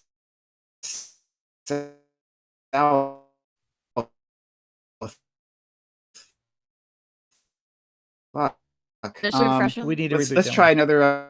Hold on. If we stop our server. Oh, good. Try it again, Aiko. Can you guys all? Okay. Mm-hmm. I can hear you now. Yeah. Okay. Testing. Is it works? Because you guys are cutting out a little bit, just not as much for me. It's working for me right now. Yeah, it's working for me right golden. Now. All right, it's going to wait for me to start my point again. I know. Mm-hmm. So here we no. Lactoid. If we reverse this, and I said to you, there's a much more damning quote that he said where he admits everything, and then and I tell it to you, and then you ask me to confirm that, and I say, oh well, it's unconfirmed. Do you see how that would be? You would have a problem with that, right? You wouldn't accept that. It reflects differently. So just the fact that he's making these I can answer that. I can answer that. No, I can answer this directly to you, right? That would actually reflect very differently on your character. The two different quotes, the two different things that you could do. If you, for example, Aiko, if you say, like, let's say we have a conversation and you say that JD Vance said this, and at the end of the conversation you say, you know what? I actually completely made this up. I just pulled it out of my ass. I just thought it'd be a good talking point. Like, I'm going to be way more like upset with you than like if you pull a headline from like some like crappy like tabloid magazine and then you rolled with that as if it was proof. Even though both are not good. What happens all the time. What happens all the time, especially on Discord, right? Yes, not the best. And I would still criticize, say, Aiko, I thought you were better than this. I thought you had better investigatory standards. And but this is fundamentally different than you just admit, like, Aiko just admits to directly lying about JD. No, Aiko just pulled it from a unreliable source, and he should have done a better job fact-checking. Different question. But if somebody's running for the second highest office in the land. Sure, criticize him for that. Criticize him for that. Then you are. He lied. He should be more accountable for what he said. How can we trust somebody?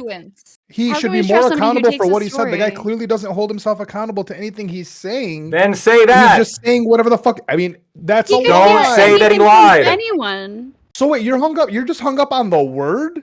Yeah. Are you think? When did you become a woman? It's no. It's whoa. It's not the word. It's not. It's the concept. When did you become a woman? It's the concept. First of all, this is sexist. Okay, I won't stand for it. As a proud defender of women everywhere, I won't stand for this bullshit. Sorry, I can barely say that without laughing. But here, Ollie, like I just explained it to Aiko, okay? Where the two kinds of statements are fundamentally different. And if you want to criticize, if I was criticizing Aiko for that, I would say, Aiko, like what people like why the fuck are you pulling these headlines from like such unreliable tabloid sources? That's the criticism. And if that was the criticism against JD Vance, fine. Whatever. It's not even a tabloid source. Okay, the guy didn't say he'd lie. He said he's willing to say whatever. It's not about the initial lie, right? Or whatever you want to call it. It's the intention of what he's saying. It's about the fact that once it was pointed out to him, and he had plenty of time to go back and research it and find evidence for it, he's continued to stick with it. Absolutely will not back off on it, given any opportunity that he has. At this point, you have to now say he's lying. No, I don't trust anything he has to say after that. Lactoid, can I take you down a little analogy journey really quick that I think is a 1-to-1 to this Vance thing. So let's say that in a state, let's say that maybe 10 people, 15 people were riding their bike and they got into an accident with a car that hit them. Not necessarily died, but they got into an accident with them. And all of them looked up the name of the person who they saw on the police report on Facebook, and some of them had like Trump stuff or Republican stuff on their profiles. We're not even sure if it's their profiles, but it had their name. And they said, oh my gosh, Republicans are purposefully hitting cyclists with their cars. And then some prominent Democrat politician who's running for vice president, if Tim Walz did this, and said, yeah, Republicans right now are purposefully hitting people with their cars all the time. They're doing this. They just can't help it. They're hitting people with their cars. And then we go, oh, what the heck? This is not true. You're making up a story. And you go, I'm just trying to make a headline they can grab onto to pay attention to the fact that Republicans tend to drive larger trucks that tend to not have as good a visibility on the road, making them more likely to have an accident with a cyclist. Would that be like okay? Like I'm not. I never said it'd be okay or that we should like it. I'm saying that there is a fundamental difference. You can criticize Tim Walz. By the way, you can criticize him for a lot of the blatant lies they've been saying, especially about monitoring women's pregnancies. But yeah, in the analogy, it'd be very different than if Tim Walz came out and said, yeah, like I pulled like my constituents said that like they were hit by a Trump supporter or like they were punched by a Nazi or that this happened and like this is awful. I'm bringing this to national attention.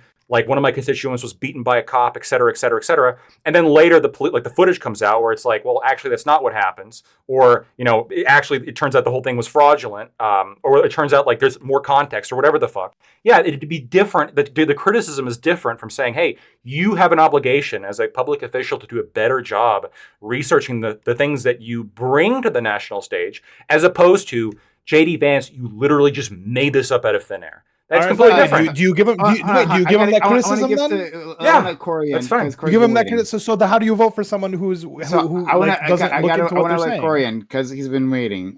Even though I'm still bursting with things to say. Corey, please go ahead. Oh, well, I'm still going to continue on the same line. So Lactoid, I don't want to misquote you, but for the crux of the argument I heard from you don't make up stories. You don't make up stories. Yeah. But what I understand from what you're saying, it's like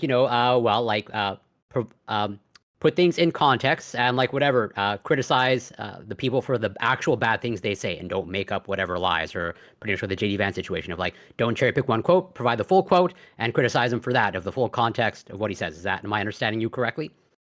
Sure. Yeah. Okay. So in your opinion, is someone saying I'm a black Nazi a bad thing or a good thing? Or does that need more context? Needs more context, of course. Okay. As my position is very consistent. Didn't I just say that the context of it being in a porn forum is like relevant to like the context of that statement? It's not. Well, you guys say it's not. I say it is. See? Yeah. What's the relevance there? Explain it.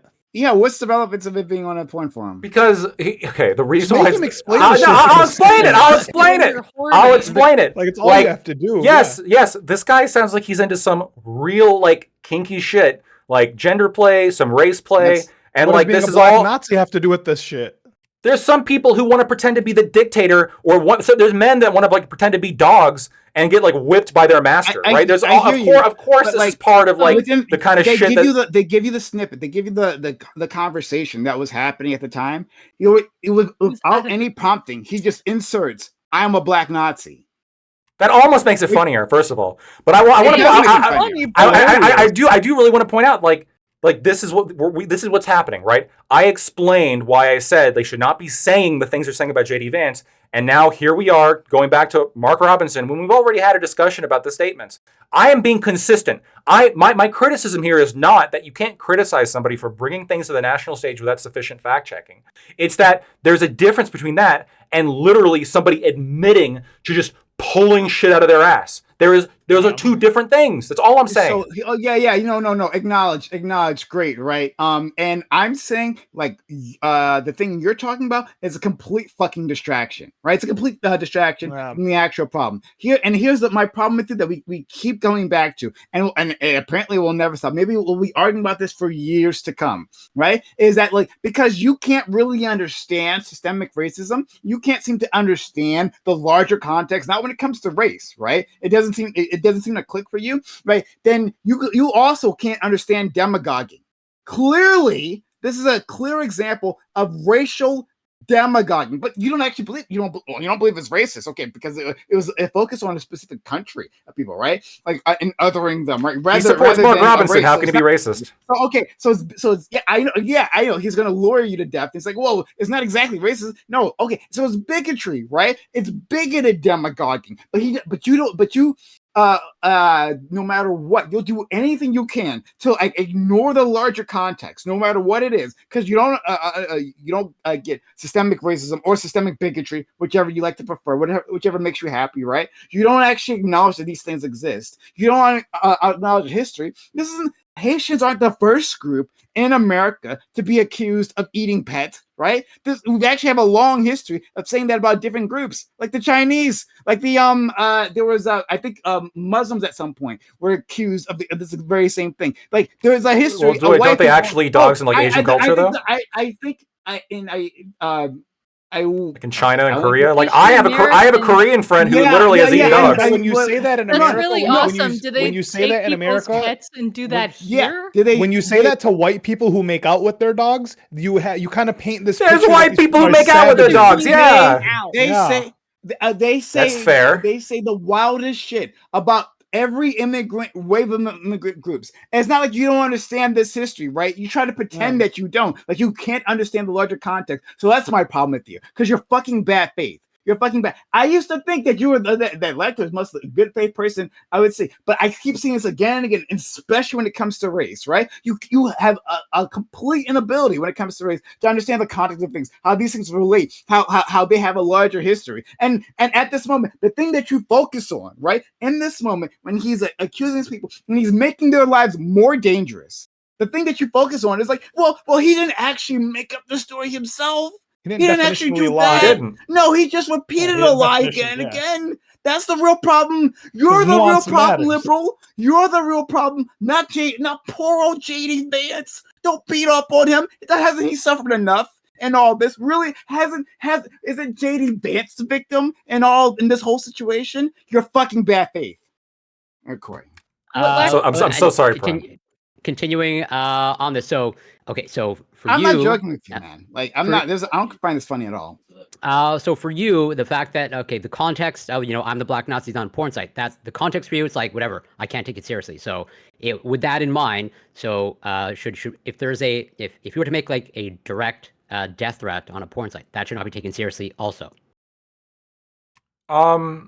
given the context, it depends like the nature of the death threat. Like if it's specific enough. Like a fellow, whatever. Like for example, if someone was on a porn site, like I'm gonna kill you, that's probably not something to take seriously. If it's here's your coordinates, here's a picture of the gun, I'm on my way to your house. Okay, now we have a little more context here that adds. Yeah, but like I'm gonna kill you, or like I'm gonna like rip your guts out. Like there's so I don't know the legality of it, but like with that, like is the threshold like different on direct threats on a porn site? Of like would police treat it differently in terms of like if it's a credible threat or not? Yeah. Well, yeah. So, like, what is like? Do they need like threshold and GPS coordinates and like? No, yeah. Well, that was an example. I don't know it's going to be again context dependent. What's literally it's going to be is a cop is going to hold on. A cop's going to look at it and like look through all of it and decide whether or not that's going to be enough to investigate it as a threat. On a porn site, if whatever a 19-year-old is joking about doing a mass shooting on a porn site, should that also not be taken seriously?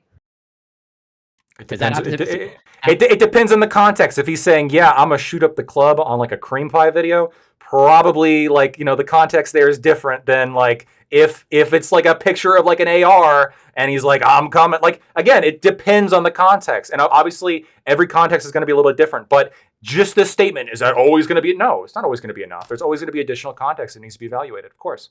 Well, so then why would police ever, let's say, investigate, jokes in a video game online about school shootings? Or police should not. It depends the context on the threats. Yeah, but from what I understand, at least from the reports that I've seen, like teenagers aren't saying like I'm going to like shoot up this school. They're just like making sort of arguably ambiguous, like I'm going to whatever do a mass shooting. Yeah, like, it depends how ambiguous a threat is at the time, and it depends on the context of the game they're playing. Right? If they're playing like Call of Duty and there's like a school in the map, let's say, like that could be different too, right? Like again, what are you trying to like dunk on me? I'm saying that like I'm saying it's context dependent on what a threat is or isn't, and then we obviously analyze the context of every statement, and we should be honest. All I'm saying is that we should be honest about the context of when somebody says something and why they say something, and when news media. Look, you guys can criticize JD Vance for many things, fair. But when the media is clipping that first part and then just rolling with that, he admits that he is a liar. That's what they're saying. That is not true. And it harkens back to multiple instances in which they're saying Donald Trump called Nazis very fine people. Also not true when you go one paragraph later in that very same speech. And when you constantly have like exaggerated and fake, taken out of context over and over again, you develop this idea about somebody that's largely inaccurate. People think that Donald Trump is the second coming of Hitler because, partially perhaps because of his policies you disagree with, but in a big part because you've been lied to so often about the things that he's actually said.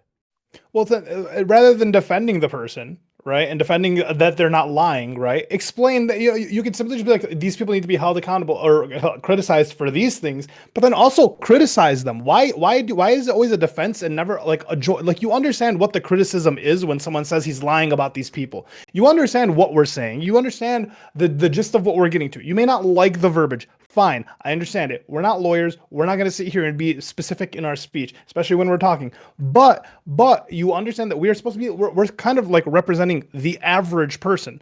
So you understand what we're saying. Rather than jumping in and criticizing your side as well, because I've been quick to criticize my side. So I'm like pretty neutral on this. So rather than jumping in and criticizing alongside and making your side better, no, you're just quick to defend. You just defend it. Well, no. What this is. Let's be like straightforward here.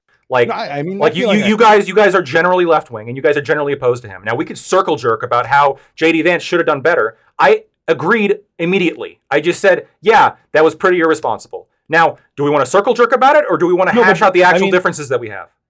Well, I mean, when you say it's pretty irresponsible, do you understand like how big of a deal that is? Okay, no, it shouldn't happen at all, like ever. Yes. People. You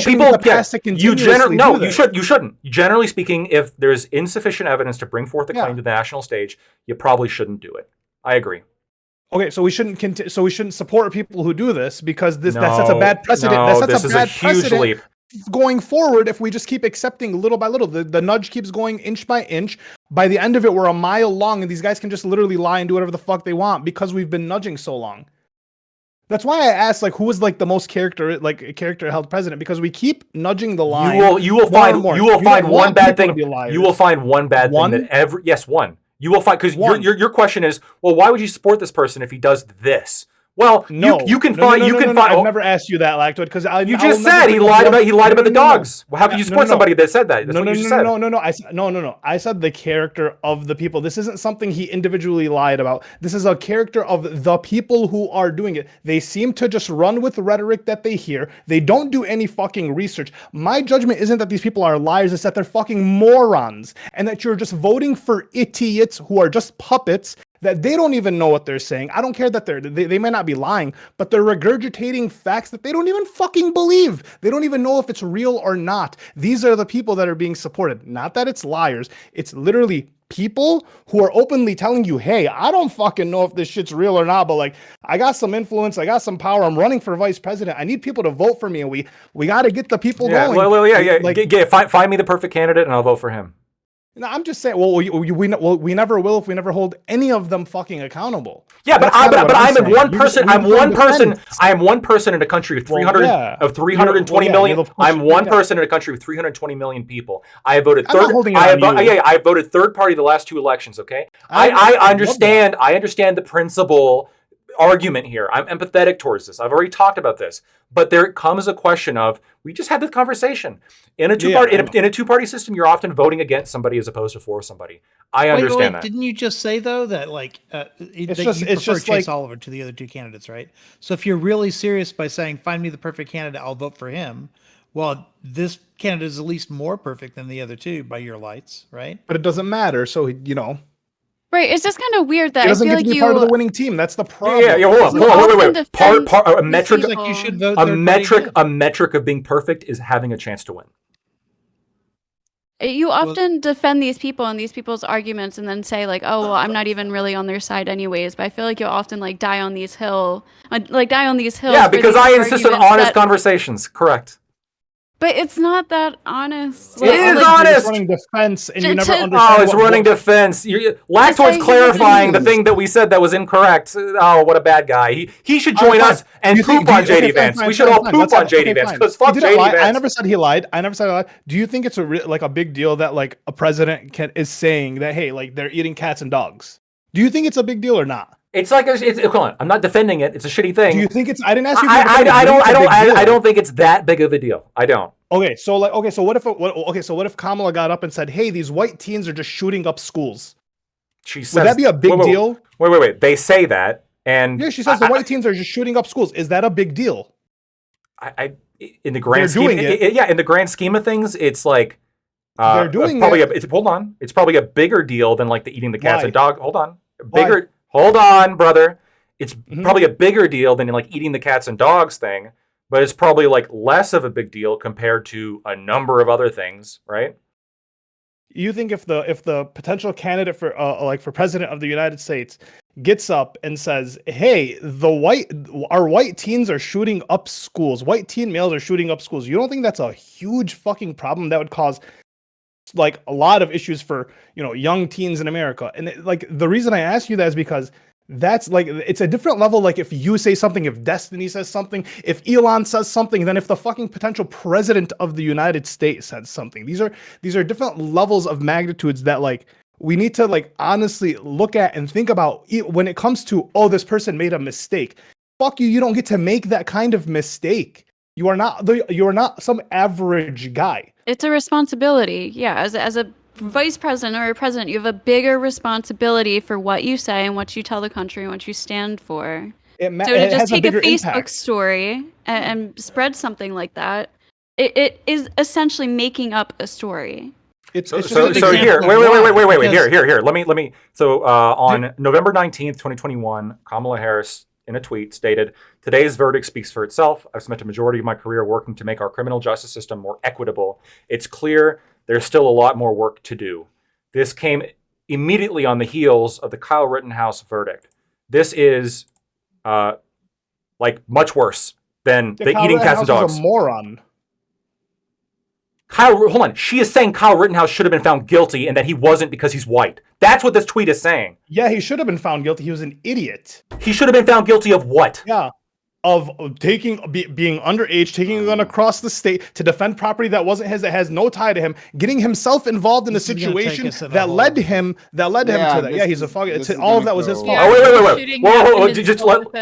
He shouldn't have been there. Yeah. Let me be very clear here. We don't have to. We don't have to. Has no bearing. You're right. This does not legally have bearing. The things that are being brought up, and the Kyle Rittenhouse situation. I don't care about legal bearing. So that's the point. Is like, but it matters when terms of the law. Yeah, it was self-defense. She said her tweet was saying the legal system needs to be more equitable, and obviously this verdict means we have more work to do. She is saying in that tweet. It's more of an opinion than a statement, though. Yeah, that's more of her opinion. That lots of people also she wasn't talking about white teen mass shooters. There's a difference here. That was a pretty random. Listen. If you and I've done. I followed the Kyle Rittenhouse trial from beginning to end, and this is something I feel very strongly about. There's only two kinds of people that don't think Kyle Rittenhouse was not guilty. Okay, it's people who just simply haven't done enough research and complete dogmatic, controlled morons. Wait. There's only two. Self-defense. No. He acted in self-defense. 100%. Okay. Then when he was found not. Yes. Then when he was found not guilty. He was there. No, that doesn't matter legally. That doesn't matter legally. That doesn't matter legally. I know it doesn't matter legally. But Kamala Harris said it was legal. Kamala Harris brought up the legal system. That's the point I'm making. I understand. So again.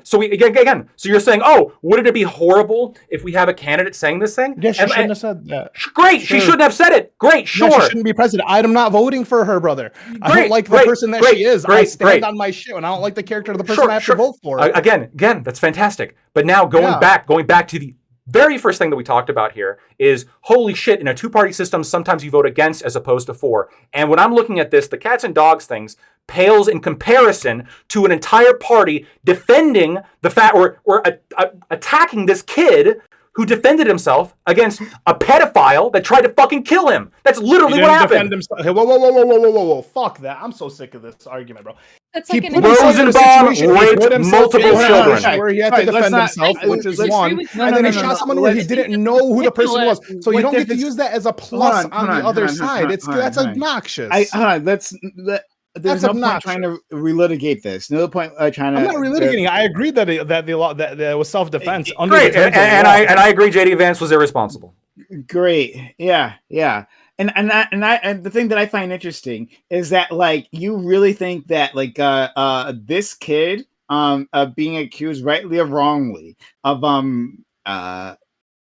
shooting these individuals, that's worse than putting in danger an entire population of a whole ethnic group of individuals, right? Making their lives more dangerous. Like once again, like I find it interesting that you say, I've followed this case because it means a lot to you. Apparently, the Kyle Rittenhouse case, you followed this. You've done a lot of research on it, right? Yep. I watched all the videos. Got the facts, right? So like it seems to be a pattern that like when you just detect anti-white racism, it's a big deal to you, right? But when just like general bigotry, I guess, well, you didn't really know the situation behind the cats and dogs things. You said it was uncertain. It was uncertain if it was happening. I didn't know the facts were already at the time, but it was uncertain, right? I guess it didn't require your level of research then, right? There was a genocide happening in Gaza. I don't really know anything about that, right? I don't really actually. I've heard some stuff. I know it's happening. Right? I just don't know if it's considered a genocide, in my opinion. Yeah, you don't know. I know, and still, like, and it's just in 11 months, in nearly a year, right? In nearly a year, you haven't found the time for that. But you found the time to obsessively. Let me be clear. When I say wait. When I say, I'm currently unconvinced that it is a genocide. Just to be clear. The Kyle Rittenhouse represents more than just like a pudgy kid who like they were trying to like throw in a cage, right? He represents more than that. Kyle Rittenhouse represents the American right of self-defense. And that was on trial. Was on trial. He was on trial. He was defending himself. If you only two people. Either you're ignorant of this facts. No. I'm not arguing about like how the case. I'm arguing that like you elevate this to it's like the Second Amendment was on the line, people. Self-defense was on the line. Yes. Yeah, the Second Amendment. Like it was the most defensible case, and they still went after him. I'm saying that there is a pattern with you, and you don't see it. but there's a pattern with you. Pattern about the things you care about, right? The things you definitely don't seem to care about, or never seem to grab your attention, right? Yes, I care about some things and not others. Yeah, indeed. I know. So do you. You care about some things and not others. Yeah. And I'm noticing this pattern, right? That anti-white racism tends to follow you. You can recognize that immediately, right? And the things that you defend immediately, like I think Ali said that it's interesting that like rather than like dealing with like the heart of the problem, right? You can see there's a group of people who are upset, right? They're bringing an issue to you, right? They're debating it. What you'll do once you disagree is that you'll find like, oh, you used this word wrong. Right? Use this one word wrong. Hey, like it's not racism because he didn't indict a race. No, he indicted an ethnic group. It's not that. So let's spend 20 minutes talking about that. Let's fight. Like that's the thing that you'll focus on, and then you'll get hyper specific, right? And we got to get the definitions right rather than addressing the larger issue because you don't want to, because you don't care. Is what I'm saying. So and it's a bad faith tactic, and you know it is. No. Prime. Couple things here. First of all, you only gotten superheated about this. Whoa, superheated! Wow, bigotry against Haitians. All of a sudden, you give a fuck. All of a sudden, you're super hyper passionate about this. First, second, no. You brought it up to me. You don't like a little bit of your own poison here. You don't like when you criticize me for focusing on certain things. I can't criticize you for focusing on certain things. That's bizarre. Is that you've been here for years. You've seen me get heated for many when this happened for many specific topics. This isn't the first time. Hold on. Are you going to pretend this is the first time? Are you seriously going to do it? No. Years of being here with me. Well, hold on. Hold on. I'm going to answer the fucking question. I have been here for years with you, and this is the most heated I've ever seen you get. Specifically about the bigotry against Haitians. Yes, you have gotten heated on other things. I'm not saying that you haven't been, but I'm obviously saying that on certain topics, you get more passionate and you're more interested and you learn more about certain topics than other topics, as all of us do. What you're criticizing me is I brought up this specific thing about JD Vance because I was pointing out, hey, like there's a consistent theme here of there's some like nugget of truth, like underlying something bad that somebody says, and maybe we could even agree that that one thing is bad, but then it's like it's twisted and exaggerated. And I don't know if you guys are doing that with Mike Robinson, just like you guys did with Donald Trump and you guys did with JD Vance. I'm not defending JD Vance's statement on the merits. Like that's the criticism, that's the critical element to understand here. The reason why I brought the JD Vance thing was because I'm pointing out it seems like consistently the criticism can never be levied about what actually happened. The criticism is always levied as to like some exaggerated monster Frankenstein that you've crafted out of some of the truths that have actually happened. Well, it's because the result of what they say. Hold on. I know you're not defending JD Vance on the merits. You're trying to ignore the merits that we're bringing up. I get that. You're like the what does not ignoring it look like?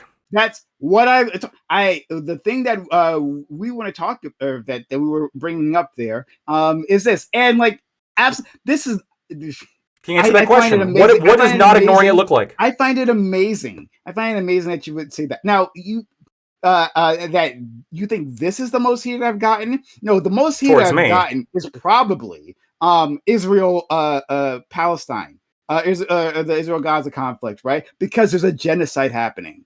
I've never devoted much time to anything like that because there's a fucking genocide happening right now. That's where I've gotten the most heated, right? You know, the time of the one time, I believe it's one time. Maybe I've cried before, but the one time, at least I can remember, the time that like I cried on stream, right? It wasn't over Haitians, right? You getting made fun of. It's that people were saying that individuals in Afghanistan and Iraq, well, those are acceptable casualties, right? Of the American military. That was just okay. That those lives don't fucking matter. That's when I cried on stream. No, trust me, I haven't gotten this isn't me getting maximally upset, right? So don't throw that at me. I care about my empathy extends all over the world. It doesn't for you, clearly, right? And I'm saying that, like, specifically, like, the thing that seems to get you is anti-white racism. That's something you'll pay attention to. But beyond that, it's like when this other types of bigotry are brought in. Now you got to get really specific with the definitions, right? Now that like you'll stop the conversation rather than actually engaging with the topic at hand. And I think it's fair to point out. It's fair to point out that hey, you misused something. Okay, that's fair. Okay, I hear you, right? And that at some point we do have to be using these definitions correctly, or there'll be a like we'll start misinterpreting our words, right? If we're coming from two different standpoints and we haven't aligned our perspectives, that's okay. But you'll stop and end the conversation on exactly this. That's what you'll do, and we'll never get to the merits, right? And then at the end of the day, well, of course I didn't defend the merits. I didn't defend the content of the statement, certainly not. Of course not, because you never got the chance to, because you've been arguing about the definition. Well, it's not exactly racism, is it? Right? It's bigotry, and I kind of resent that you're using the word racism. That's not race, because it's worse that we call for conservatives, right? It's worse that someone is called a racist rather than the racism that is actually taking place. I've noticed that pattern with you again and again. That for years I've seen. Okay, so I asked you a question before the rant. I asked you a question specifically. Okay. What does not ignoring it look like? Because we weren't talking about the Haitians eating dogs. That actually wasn't the topic. The topic was Mike Robinson. And the reason why J.D. Vance was brought up was specifically an example of the media twisting his words. So I want you to very clearly explain to me, why is it dodging the topic to focus on the fact the media was twisting his words in that context? Why is that like ignoring the topic of the Haitians eating dog story when that wasn't the topic? Why is it started, I think, over like the whole making up stories thing. Yes. Like I don't know who. We weren't talking about the dogs. That wasn't the topic. You made it about that because I was talking about the media twisting words, specifically about the dogs topic. And then you're saying I'm dodging the dogs topic. We weren't talking about that. No. Okay, so I'm rewinding my my thought process here, right? Because you brought up or I'm not sure exactly who, right? So I won't say it was you, but like someone brought up the storytelling thing, right? Like you making up stories, right? And I'm not sure if you were the one who said that or someone else. I was the one who said that. I think him I said, okay. I said something along the lines, okay, acknowledged, right? But let's talk about what he actually did then, right? So let's move past that point, right? Because I know you, because I've watched you do this many times before. The thing that I just spent all this time describing. Right? What you want to switch the topic from what we were talking about to the dogs thing again? Just like the conversation moved. No, it didn't. It didn't move. You moved it there, which you look. It's your right to do as a moderator. Sure, we can talk about the dogs thing. I think it was bad. What more conversation do you want to have about it? What more conversation? Okay. Well, the conversation that I wanted to have last time was hey, is this an actual racist? We had that conversation. And then, I'm saying that like during that conversation, what you tried to do was like it was like pulling teeth with you, because whenever we get on the subject of race, you have a hard time understanding context, that like everything is just a one-off, right? And we can't understand how this fits within our political history, right? None of that ever matters, right? It's just J.D. Vance misspoke. Right. So J.D. Vance. I didn't say he misspoke. I didn't say he misspoke.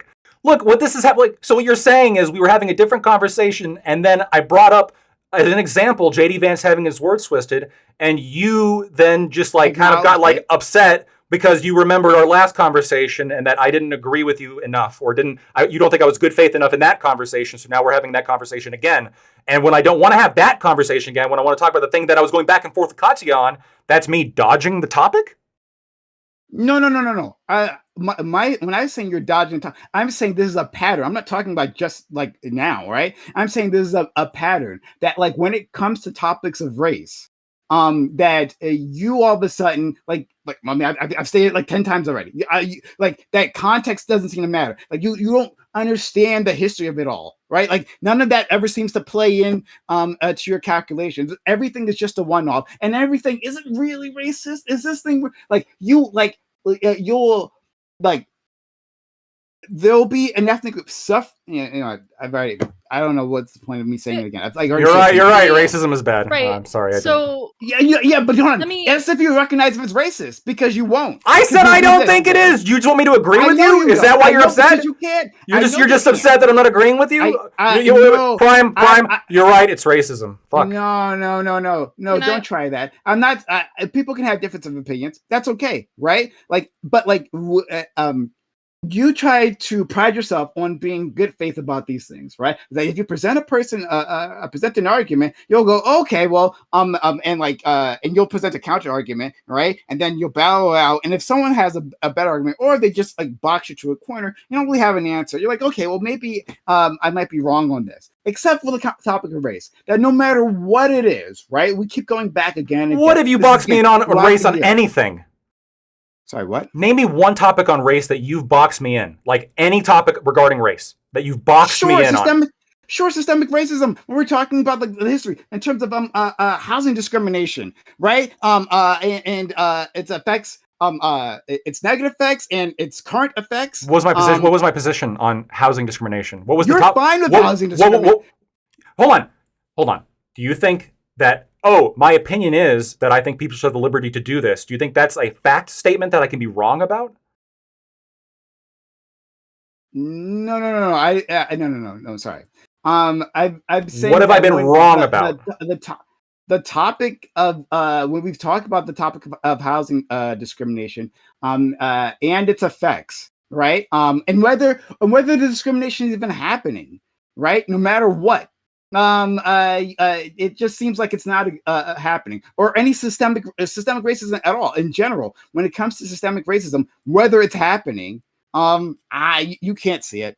You can't, no matter what the arguments are. You can't ever seem to see it.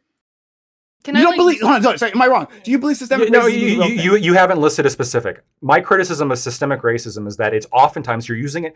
My criticism is how it's used right now, which is, I'm not going to get into specifics because I don't want to be fact-checked on specifics. So I'm just going to say systemic racism. We want to talk about housing discrimination. We can have a conversation about housing discrimination. We want to talk about police brutality. We can have a conversation about police brutality. And I always come to these conversations with a litany of facts, right? You set the topics and I bring facts to the conversation and I cite shit. I cite FBI shit. I cite Pew Research. I cite all sorts of shit when it comes to making the claims that I make. Name one claim that I've made that's wrong. I don't just make up shit. I actually do look at this shit. You mean ever? About race. Oh, okay. Not about whether or not it's a fucking hormone or a fucking neurotransmitter, you bitch. Yeah, exactly. Yeah. I'm specifically talking about race. In that case, you cite Dr. Mike. Yeah, okay. See, that was a lactoid JD Vance moment. I obviously cited somebody who wasn't an authority on the issue.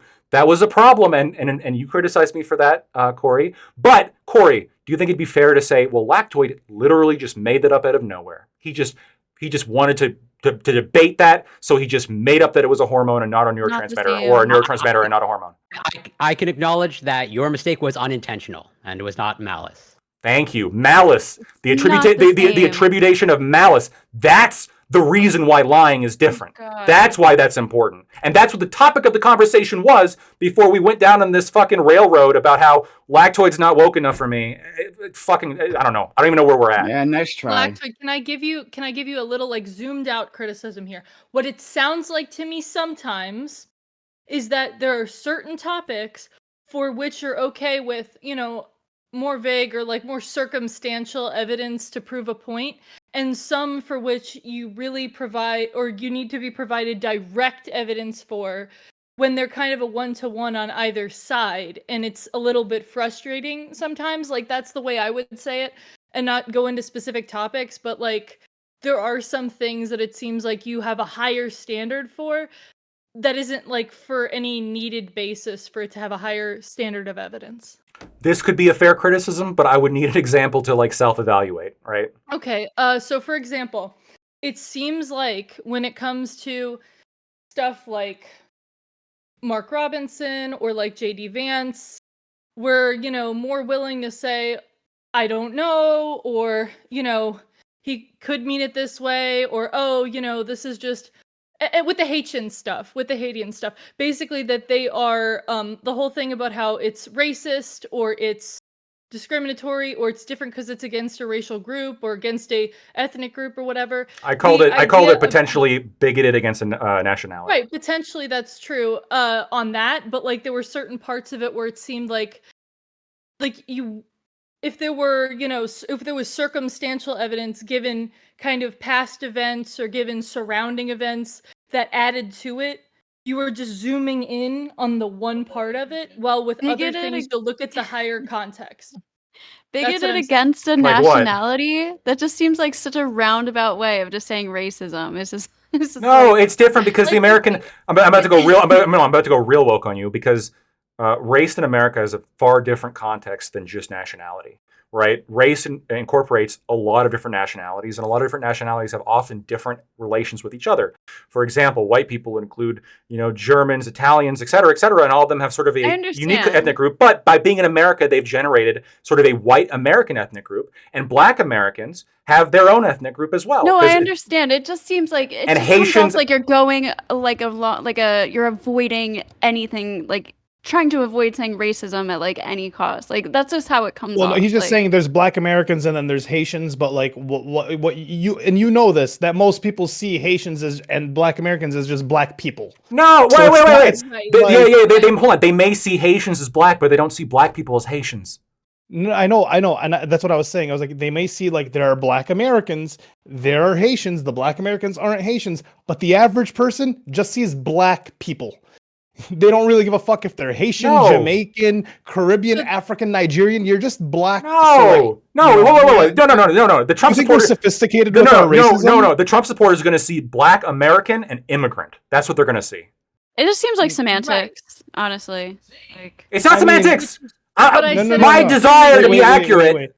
Wait. They're gonna see immigrant and then they're gonna see Black American, but they're gonna lump them together. That's what just like they're gonna lump the Muslims and the Browns together, just like you're gonna No, not necessarily. Mexicans are not Muslim. It's already happened. We don't even have to guess about this. The one person whose picture gets shown, like for the cats and dogs thing, is an American Black woman who was born in America who apparently attacked a neighbor's cat or whatever, had fur on her face. Not from Springfield, and also from a different time period as well.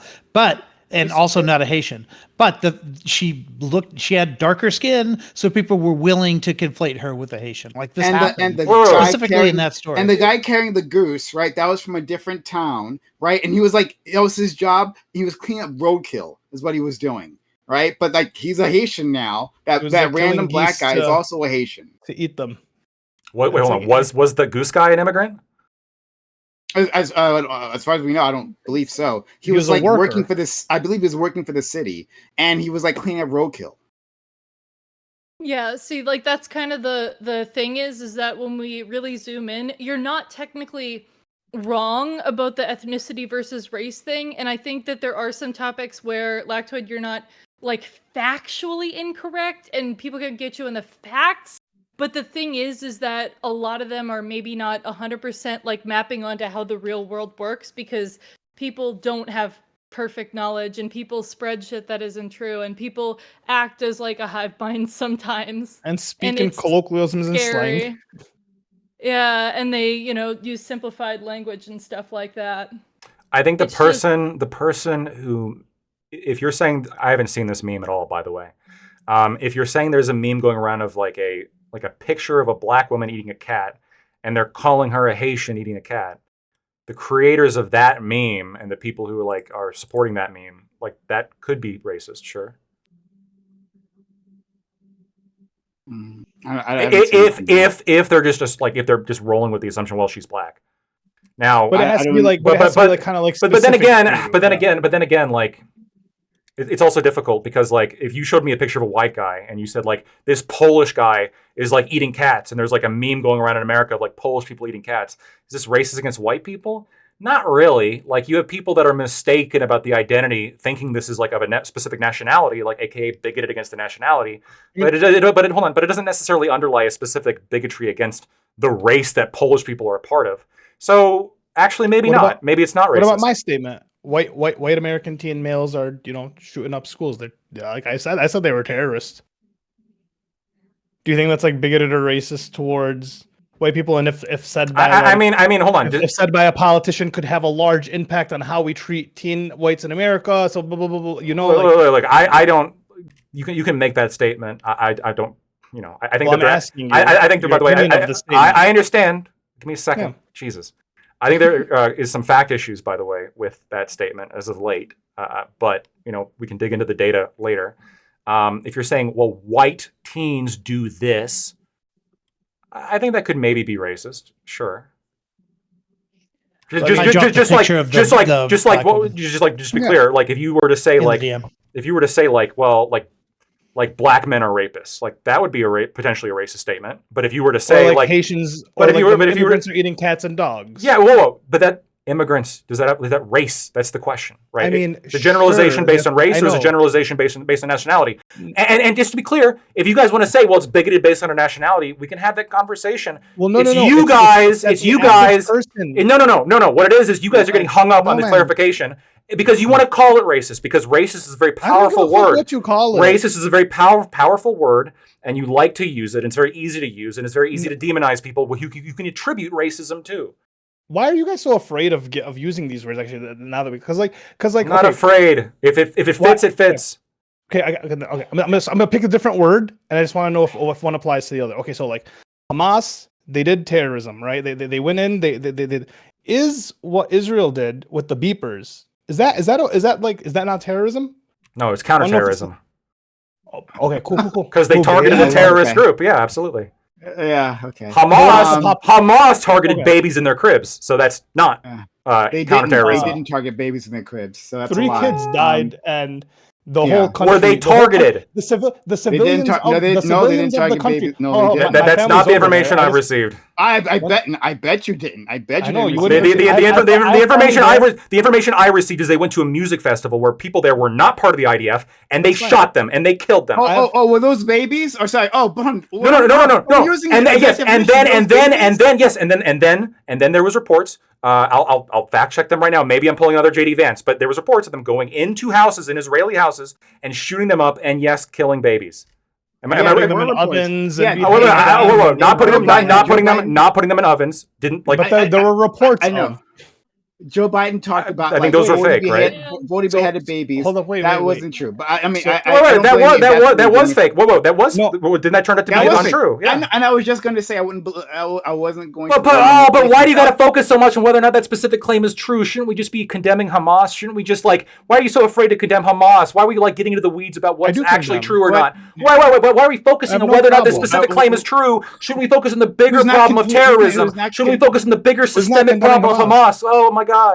If you want to do that, but you actually don't want to do it, you don't actually fucking care. Let's be real, right? I would love to talk about the larger issue between Israel and Gaza. Or the Palestinians. I'd love to do that. I could spend all night talking. You should be free to criticize that fake statement about 40 babies being beheaded without me saying, "Well, why you're pulling away from the overall narrative of Hamas being bad." I'm just saying. No, I said the opposite. I said, hey. If you had heard that, that's because President Biden said that, and I wouldn't blame you if that's what you had believed. That's what I said just now. I wouldn't blame you if you had heard that, because that's the got that from the goddamn president of the United States. But it was fake, and you should be perfectly clear to criticize Biden or me.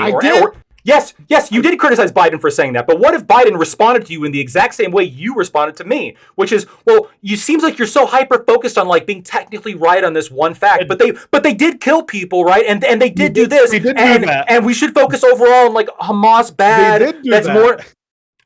That's literally. Did I do that? Did I do? Of course not, because I am interested in having a fact-based conversation. And if somebody was to say 40 babies were beheaded and that's a false statement, I would want people to criticize that. I would want people to speak up and say that's actually incorrect. And here's why it's incorrect. And here's a source why it's incorrect. Because I actually want my view of reality to be as accurate as possible. I'm not, I'm not concerned with the optics of these systems and these narratives as much as you guys are. I want to have a conversation about what actually is. Let's the beaten lactoid up enough for today. I'll come back next week on that one.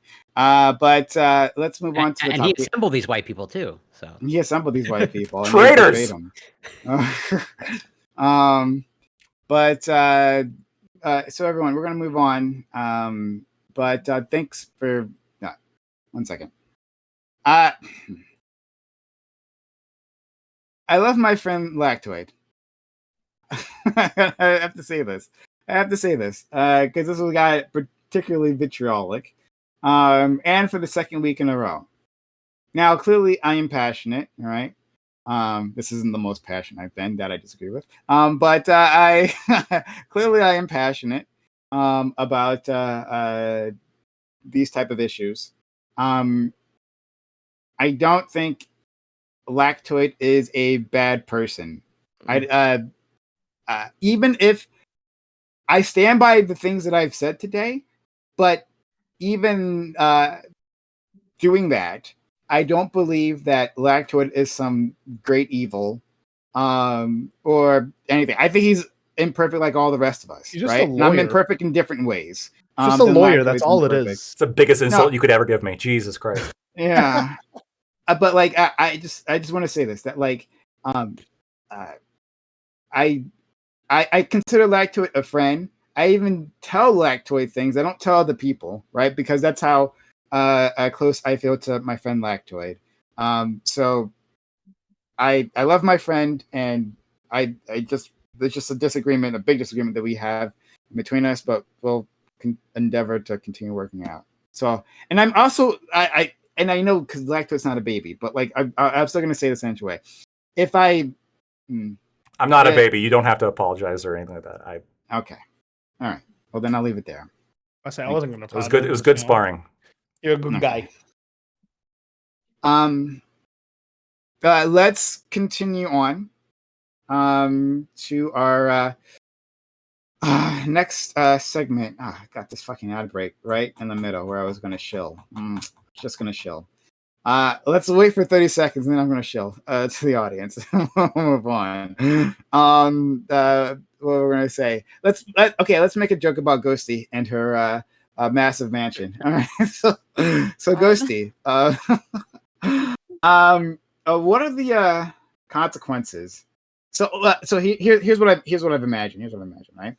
I think Ghosty like goes through her mansion with her finger on her furniture, right? She's just sliding her finger on her furniture.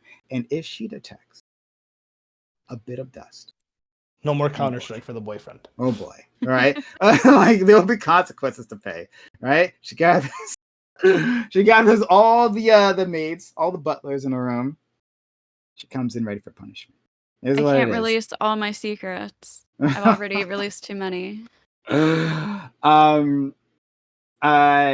It's like, do you like release people into like your estate like blind? Here, let's see. Maybe you can see my hermit crab tank. Oh, there it is. Oh, you have a whole ecosystem in your house. Crab tank. I was actually sure. She has a whole ecosystem in her house. Yeah, a whole ecosystem. We got 4 of them. Nice. Cute. Thank and I'm you. sure the hermit crabs have butlers too and maids. Oh, of course. They have different shells. All right. So the ad break's over. Hey guys, thanks for being here. If you've appreciated all that, you got something out of it. Consider supporting the channel by following the channel or subscribing to the channel if you're on YouTube land. We will read your super chats. I've been keeping track of them. All right, Corey hasn't stopped me. He hasn't foiled me today. So consider supporting the channel in any way you can. It is still September. So consider helping us out. Like your money goes farther during September I didn't go to TwitchCon. I stayed here for you, right? TwitchCon would have gotten away of all this. If you like the fact that we never missed a Monday here, right? This was according to Twitch, my partner anniversary. Yeah, partner anniversary. Partner anniversary. Thank you for that. Thought it was early in the month. Whatever. But a partner anniversary. And we haven't missed a Reverie in all these years. If you can appreciate that, please support the channel. Sub to the channel, give bits or give subs. Use your Amazon Prime says Prime Gaming if you've got one free sub per month. Here it does a lot free for you, but does a lot for us. So consider helping out the channel any way you can. You'll get our ad-free viewing and you'll get our emotes. So subs to the channel, give bits or give subs. Okay, let's go to the topic of tonight. According to 2 lawsuits, Alabama fast food chains such as McDonald's are staffing its restaurants with prison inmates.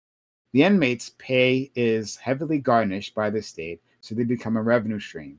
If inmates refuse to work, they can be severely punished. All of this provides the restaurants with a highly exploitable and disposable pool of workers. Are you in favor of the system? Some inmates would value the opportunity to work. So is this a good idea? Or should employers be regulated to increase wages and improve conditions to attract normal workers? So yeah, it's like I said, in Alabama, this is apparently becoming an increasingly common practice. Alabama is saying, at least the restaurateurs are saying, that they're having trouble filling jobs there. That unincarcerated civilians aren't banging down their doors, and the solution that they found is getting inmates to come in and do it. I don't know if the inmates have a choice as to because for inmate jobs, oftentimes there's a choice as to which jobs you can do. The way this article painted it, it sounds like it's not a choice that you maybe get signed up. It's unclear. But in any case, it seems like you can't quit. That you're gonna go and you're kind of stuck doing this, and there'd be punishments if you don't want to go flip burgers, right?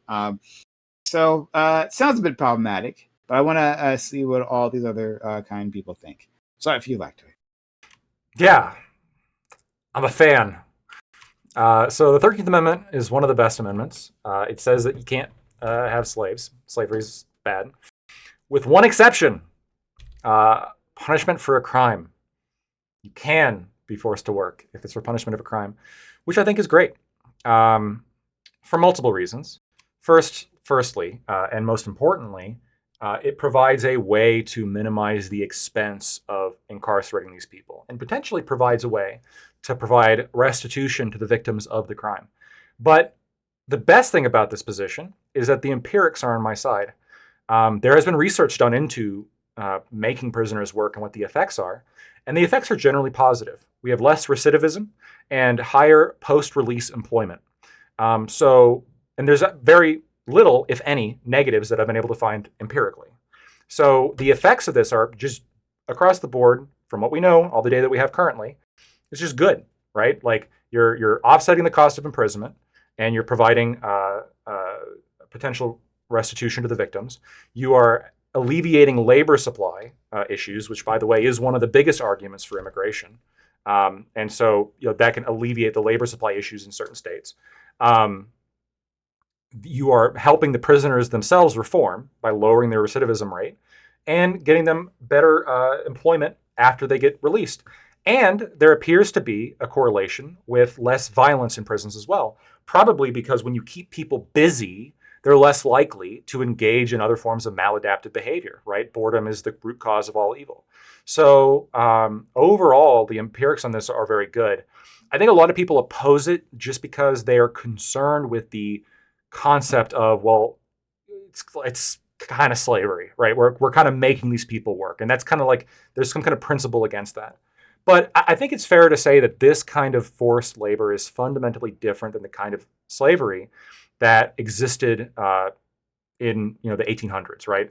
And this is really for not only the society's best interest, but it's also in the best interest of the prisoners themselves empirically.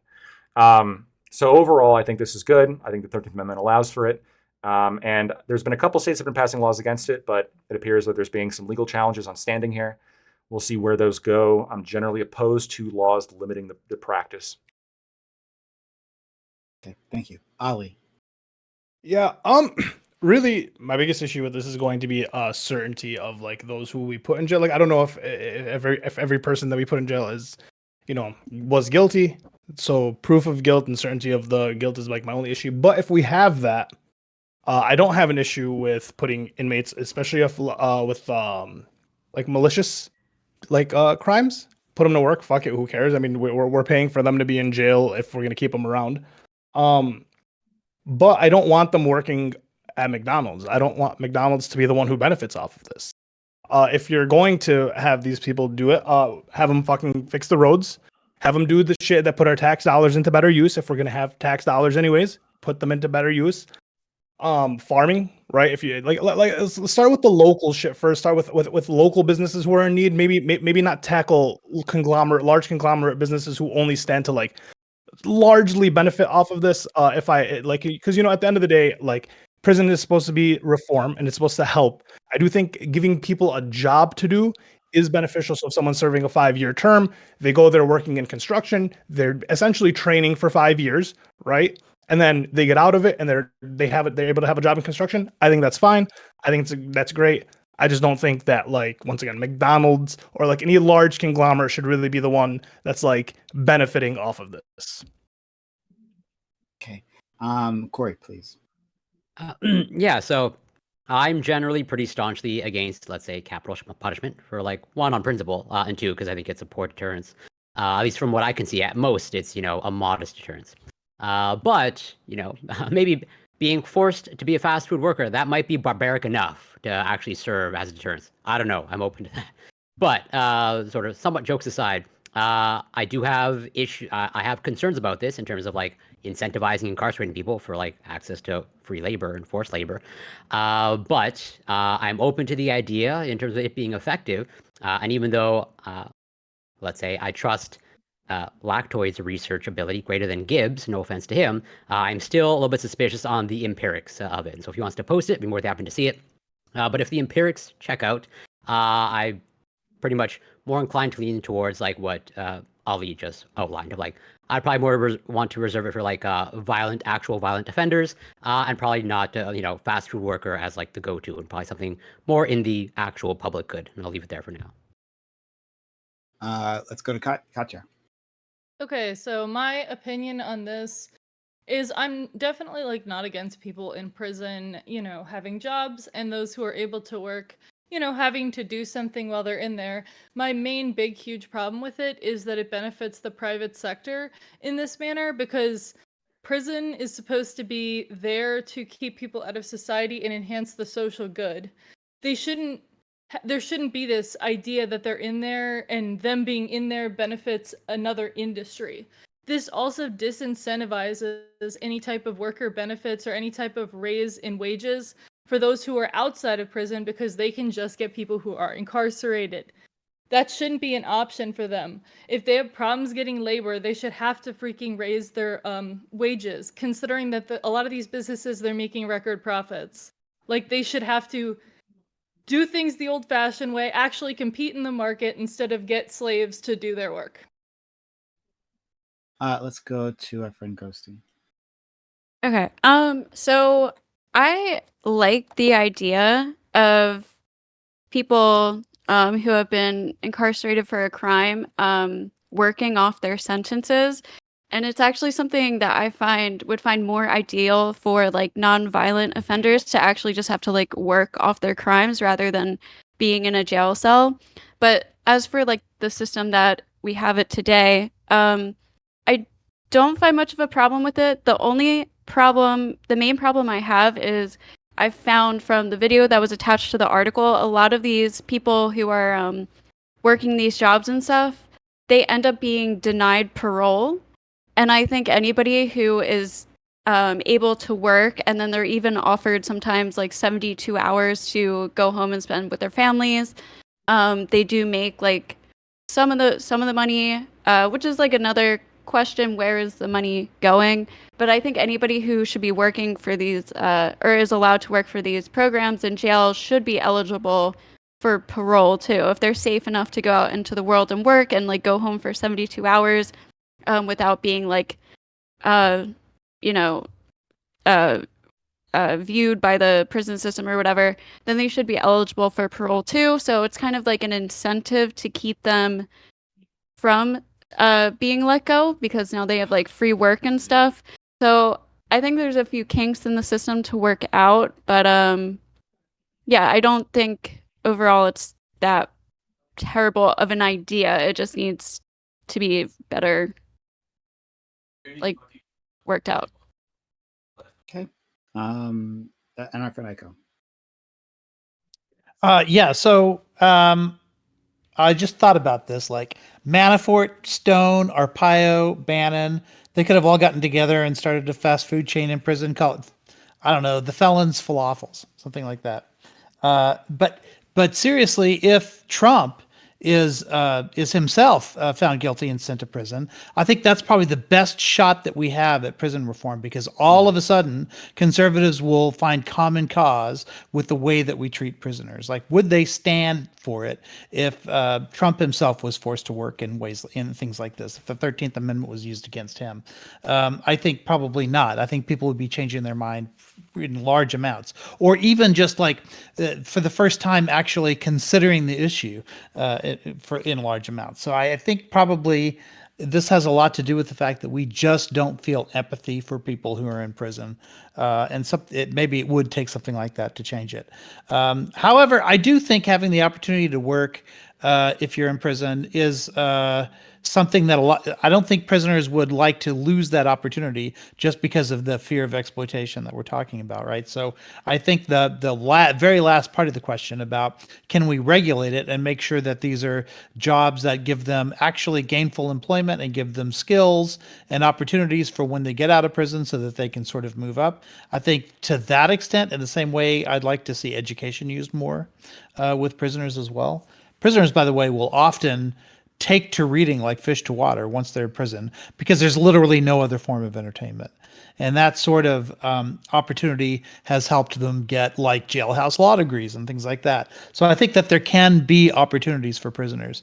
But if they're, if a lot of that money is just going right back to the prison, and these people are being released broke and without any ability to have gainful employment, they're going to fall right back into a life of crime. And I tend to favor the rehabilitation model of incarceration. So to the extent that I do think career development could be a priority, but you absolutely need regulations for that, because you can't trust these the private sector entities to do the right thing when it comes to that. Open to the panel. The only concern, I understand the concern about like having them open to private industries. That was sort of, I think two of you, I think it was Ollie and Aiko, both mentioned a concern with that. The problem is like and Katya. The problem with that is, though, the research indicates that specifically going out into the world and working for like a company is like superior. It's superior. Like it leads to superior empirical outcomes than like being behind a wall, like churning out license plates. So I agree. It's just I just don't want McDonald's to be the one benefiting. Like that's really all it is. I agree that it's better for them to go out, work, do real jobs, build skills. It's just I just don't want it to be at McDonald's or something like that. In the same way that I don't want McDonald's to be using computers to outsource workers. Like I just don't like that. If you want to do that, I think like the smartest way would be like put them to work in like construction or something where our tax dollars are the things paying for like the job that's being done. So like it'd be plowing, tree removal, whatever the fuck it may be. Get them certifications. Yeah, building roads, stuff that requires skills. That's worth it.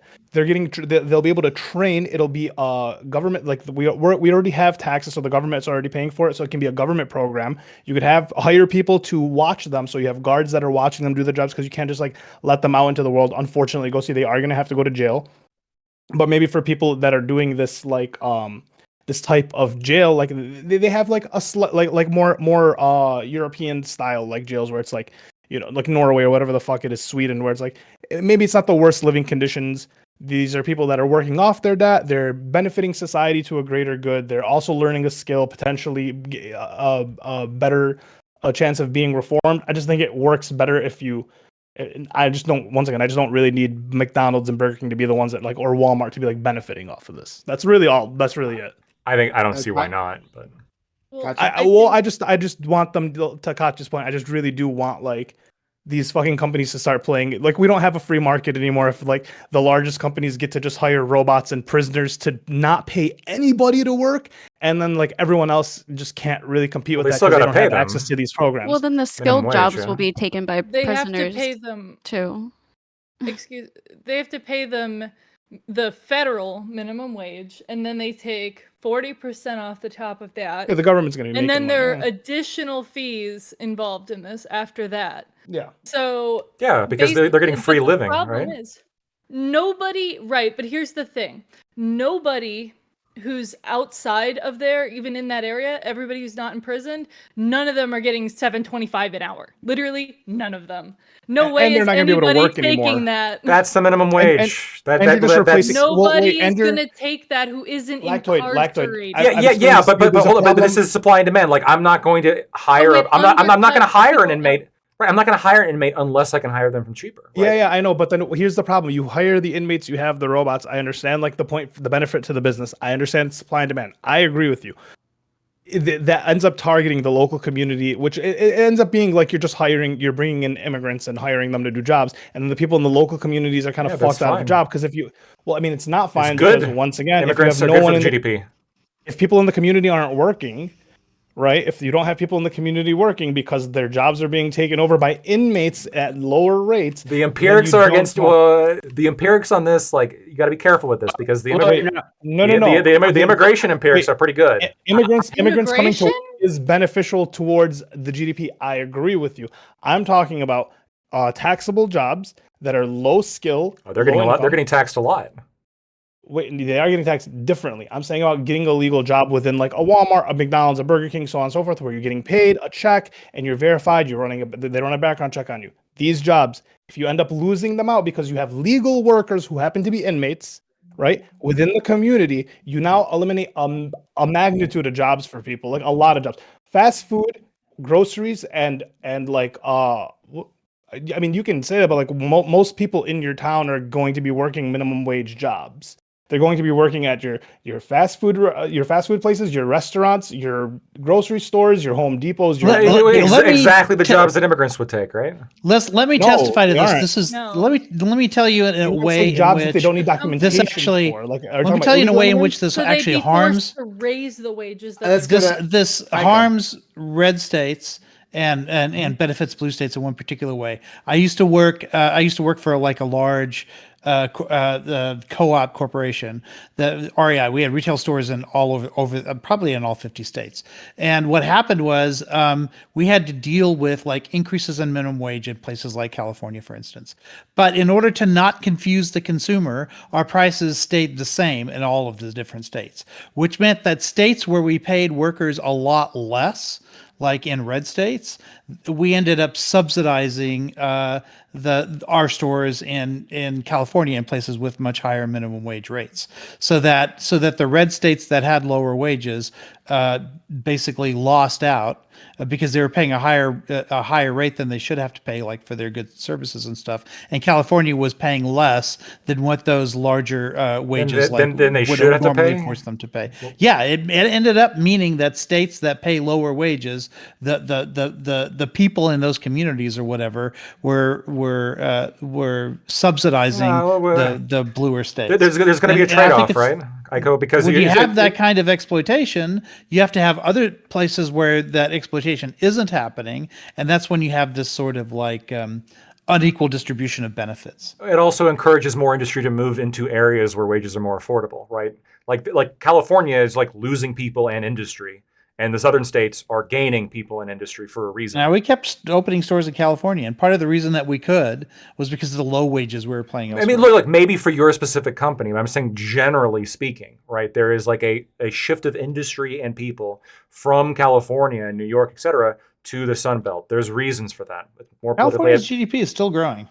It's not shrinking. Listen, California is still California. The overall GDP, GSP. the overall that could be true, but again, there is still a movement of industry and people from California to southern states, right? And Texas, because of like the political situation there, and because wages are more affordable in those areas, and the employment law isn't as ridiculous. Trust me. Well, it's the taxes. They're going to also taxes, right? On taxes. The wages aren't much lower. Like in Florida and in Texas, they aren't much lower than like the minimum wage. Hold on, you're right that like because look, very very small percentages of Americans actually get paid anywhere near minimum wage, right? It's true, like less than 2%. Well, I agree, I understand that, but that doesn't necessarily counter my point, which is that there's nothing wrong with having these inmates get paid a minimum wage. As like a way to incentivize businesses to hire them for like these incredibly low skill jobs in order to get them into the job market, especially once they get released. He's responding to multiple things. So like what one thing at a time. Like finish. Are you done with your point, Lactoid? I mean, I just to I guess reiterate the end part because I don't know if it was caught. Like the goal here is to like look at the empirics, and if the empirics demonstrate like letting people go out in the private industry is like good. The concern I have with saying, well, no, you can't pay them minimum wage. We have to like come up with some ways that you've got to pay them. If I'm a business owner, unless it's actually advantageous for me money wise to hire like this prisoner, this felon, I'm not gonna. Why would I want to deal with that as opposed to? That's the problem. You're not the business owner that has access to this like program, right? So like, I don't think any of us are really give a fuck if the inmates get paid minimum wage or not. I don't think that's our argument. They are concerned. Katya is concerned. Wait, Aiko's concerned. No.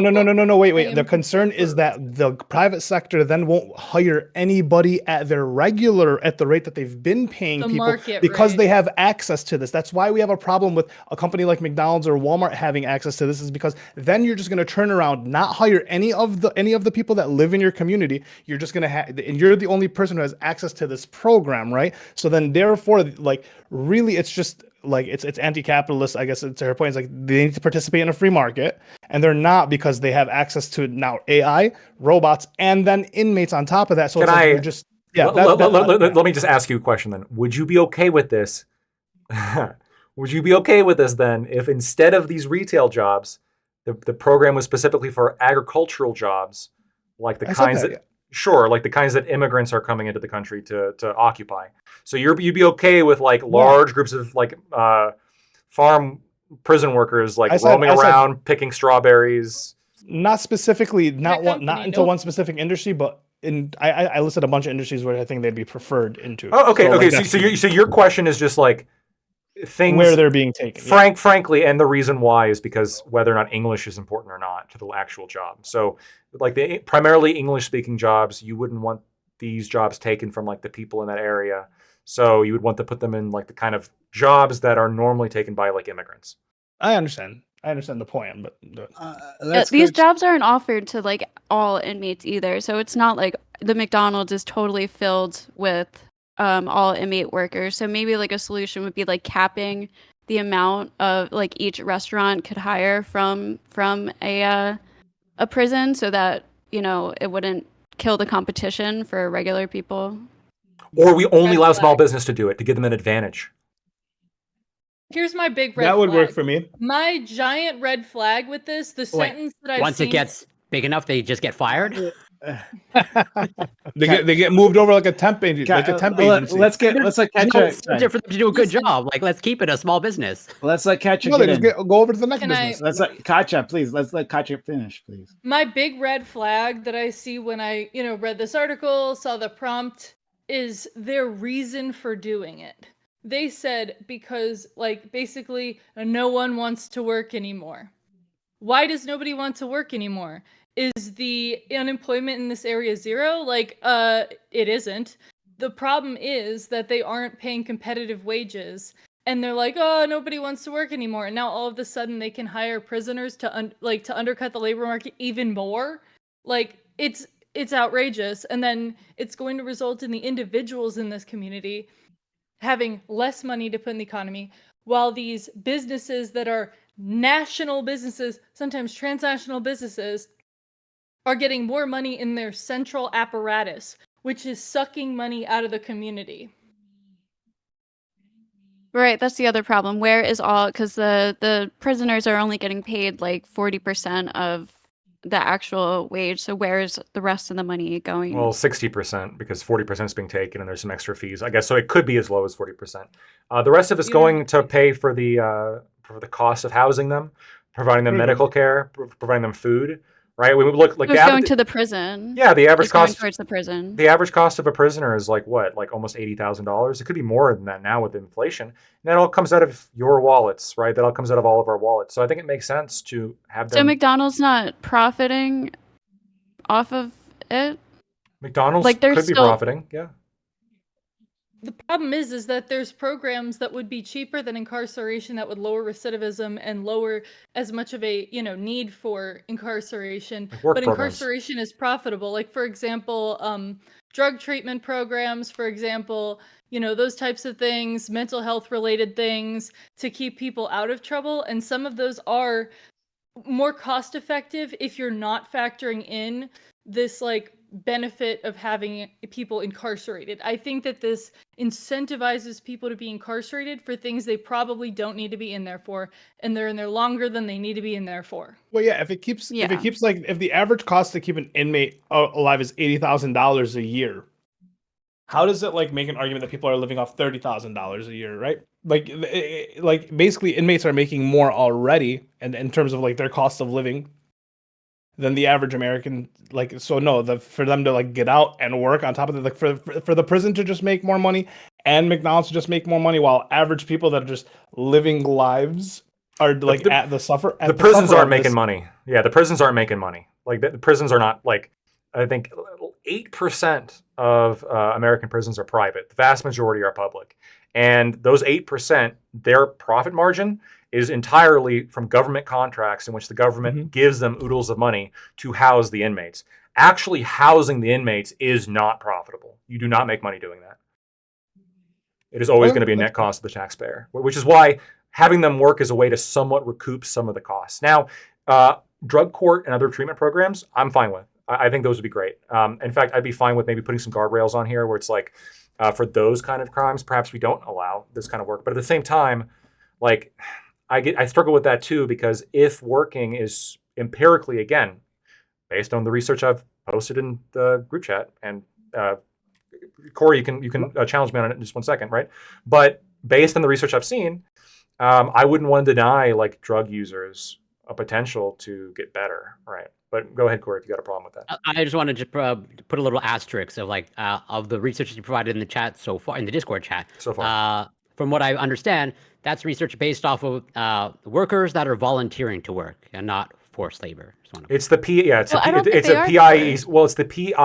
program compared to like people who aren't working, out of work, or traditional industries. And so PIECP is people going out into the private sector. They have the best empirical results. Then there's TI. They're people who are like working, like, behind the walls of the prison, like making license plates, for example. They're like slightly better off.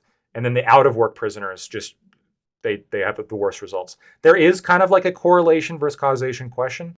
From what I've seen, people like the researchers, I guess there's no way to know for sure, like the actual split between the causation versus correlation, because the whole point here is it's coerced work, right? Like even in the article, the Jacobin article that was provided by Prime, like if the inmates were like screaming at McDonald's and like knocking over the ice cream machine, like they wouldn't be working. Like they would just not be working. You can argue that there's penalties for that, and so it is coerced work. But that's the same kind of coerced work that also has these empirical benefits, according to the research. Yeah, but from what I understand, like they're not following, like let's say what you. They're not whipped. Yeah, that like it's not. I mean, like it's coerced. But they're not whipped. Yeah. So where it's like we should try whipping them and see how that works. Yeah, so you're not fully opposed to the whipping part. I think that might be where it is. I'm not opposed to the whipping part for murderers, child rapists, and people like convicted of specific kinds of extremely violent assault. For like petty theft, shit like that, I don't think that sort of work motivation is justified. Yeah, fair enough. But so yeah, I'd be like, if for that, what you outlined, like I would want to see the empirics of that actual truly forced work. I would too, because just to be clear, if like let's say we implemented lactoid system and like it turned out that was empirically bad, then I would just stop the program and we just go back to exactly what we've been doing here, which is essentially coerced work, not forced in the way that we're talking about, but like you're sort of kind of pushed into the position and you can't really leave, right? Because you're a prisoner. And look, if you're a drug addict, you're shooting up heroin, like getting full-time employment is and like getting into that system as opposed to just sitting around doing nothing all day, it's probably good for you. It's probably a good thing to get back into that sort of routine. I think getting in a routine is one of the best things you can do for a prisoner. Right, yeah, so... but you probably wouldn't incarcerate a heroin user anyways, right? I wouldn't unless like there was another crime that the heroin use was associated with, like if they stole money and like we did something, like we looked at it and we're like, there's still itself in and of itself. But I think that like addressing drug problems can be critical for preventing recidivism. So if you have somebody who's stealing cars, but the reason they're stealing cars is because they're buying heroin, well then part of fixing this person from stealing cars is to get them off the heroin, right? Right. Fair. I think that honestly, like. Oh, my cat is throwing stuff on the floor. I think that honestly, one thing about this that I am concerned about is, especially when this stuff is happening, when people aren't like gonna be there forever and ever. Because obviously, if people are gonna be there forever and ever, I know you could make the cost argument, but I think that if they're having people who are in their last year, in their last 2 years working at these like ridiculously low wages, I think that it's kind of counterproductive. Honestly, if they're going to be working, which they should, I think that's for the best that they should be, then at a certain part from the amount of time from the release date, they should start getting paid closer to market wage. And it should be put in an account for them that can be used to put them in a halfway house or put them in somewhere when they leave so that they're not back on the streets and committing crime in 15 minutes. And that could help reduce recidivism, which I'm concerned about these programs because I'm concerned that they disincentivize reducing recidivism in certain ways.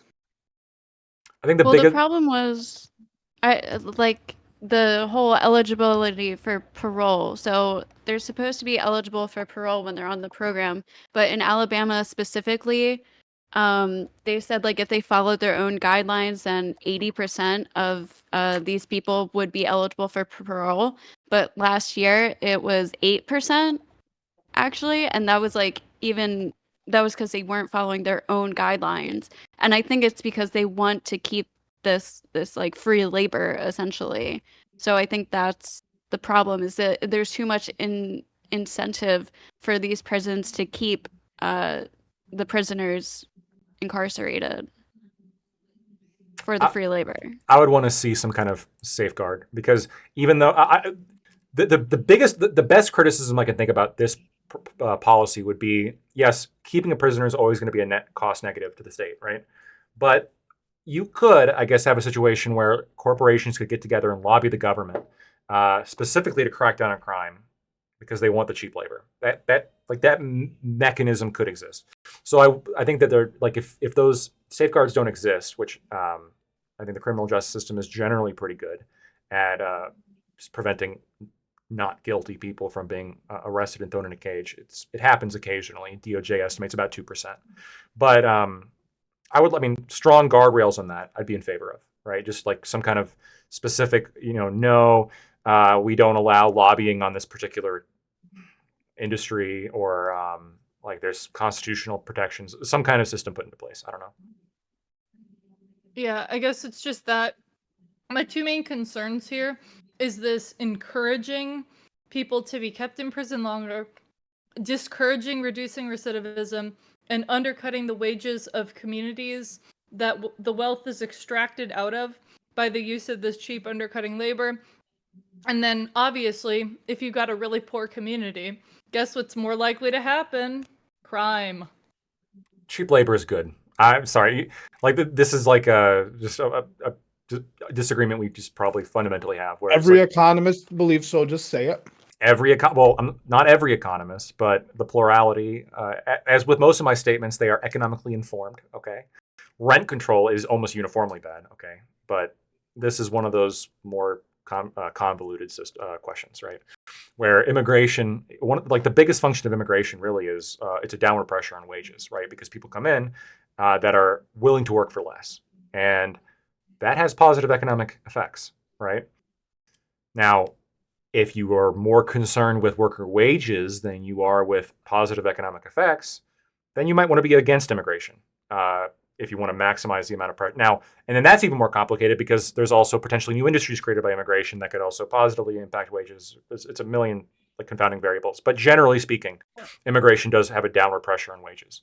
I think this is different with prisons because prisons tend to be located closer to smaller communities and rural areas in which people, tend to be more negatively impacted by wages going down because obviously there is a time where wages are taken out of the community pretty much and people are unable to find work that can support them living, and then that's a big concern because then you get communities like there are many of where so many people are on assistance, so many people have to be on welfare, everybody's on food stamps, and it's rural hold on, areas. The interesting thing, by the way, is this is the rural areas not having enough people to fill the jobs is one of the arguments why the Haitians were sent to Springfield, Ohio.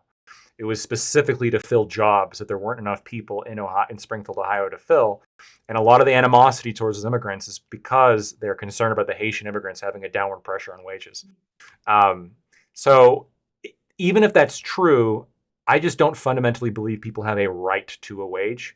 That a wage is negotiated between you and your employer. And if an immigrant or a prisoner can come in and do the job better than you, it's kind of your fault. It's not my fault. But as a conservative, you are also against market distortions, right? Like this is clearly this isn't like they're not going to be accepting their wages at a natural point at which if they were free, they wouldn't accept this job, especially with the 40% haircut that they also take.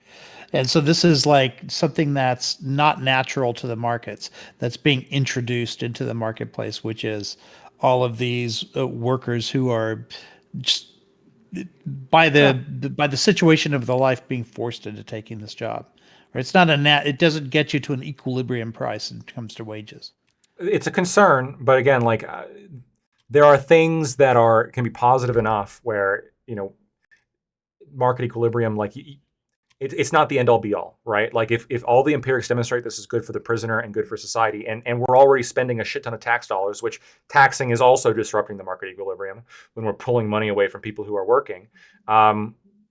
Offsetting that is also correcting some of the disruption of the market equilibrium occurring there. In fact, it's difficult to even measure what effect this would have because if we're using this labor to reduce the costs that we're spending on them as prisoners, and then thus we can take off some of the tax pressure or inflationary pressure on the workers, who knows what the actual effect on their wages might be, right? The tax pressure off of workers without doing that, I don't understand why our tax brackets have to be what they are. Plus, here's my concern too.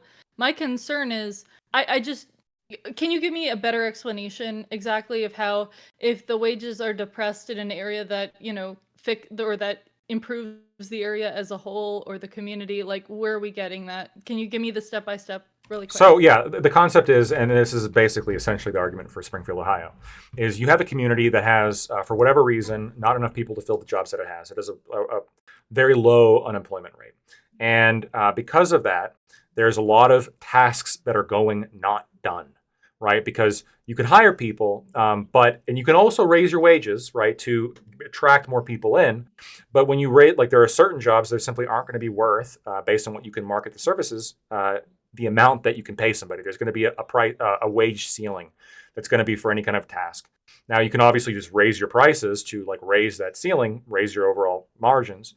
But if it's a competitive marketplace, like a global competitive marketplace, you might not be able to do that and actually stay competitive because people are going to go ahead and buy the cheaper product. And so all these tasks are not being done. And so what you do is you bring in, either through immigration or through inmates, labor that would fill those tasks at a lower rate, at a lower wage. Now what happens is the tasks are getting done. Overall productivity of the area is increasing. If the productivity increases, you have more incentive for investment in that area. So now people are actually building more things in that area because there's more people working and there's overall more productivity happening. Does that have like a decreased wage pressure on the people there who otherwise would be able to negotiate higher wages because they're one of the few workers that's left there? It does. It does.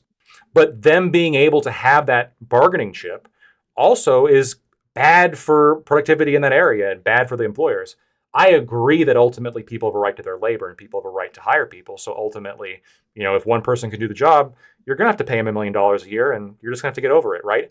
But if we have a bunch of people to do the job and we can get away with paying them less and we need that job done, then it makes that job more affordable for the general population to have access to. So when you say it's good for the people, you mean it's good for the business that's coming in and getting to take advantage of the people that have to suffer the low wages because you put them in a situation where there's lower wages. It's not good for the people that are living there because they have to suffer the lower wages. But overall, the industry gets to come, build new industry in that area, take advantage of the lower wages. So there's a benefit for the city, right? Because the city is getting more, like industry, but the people in the city.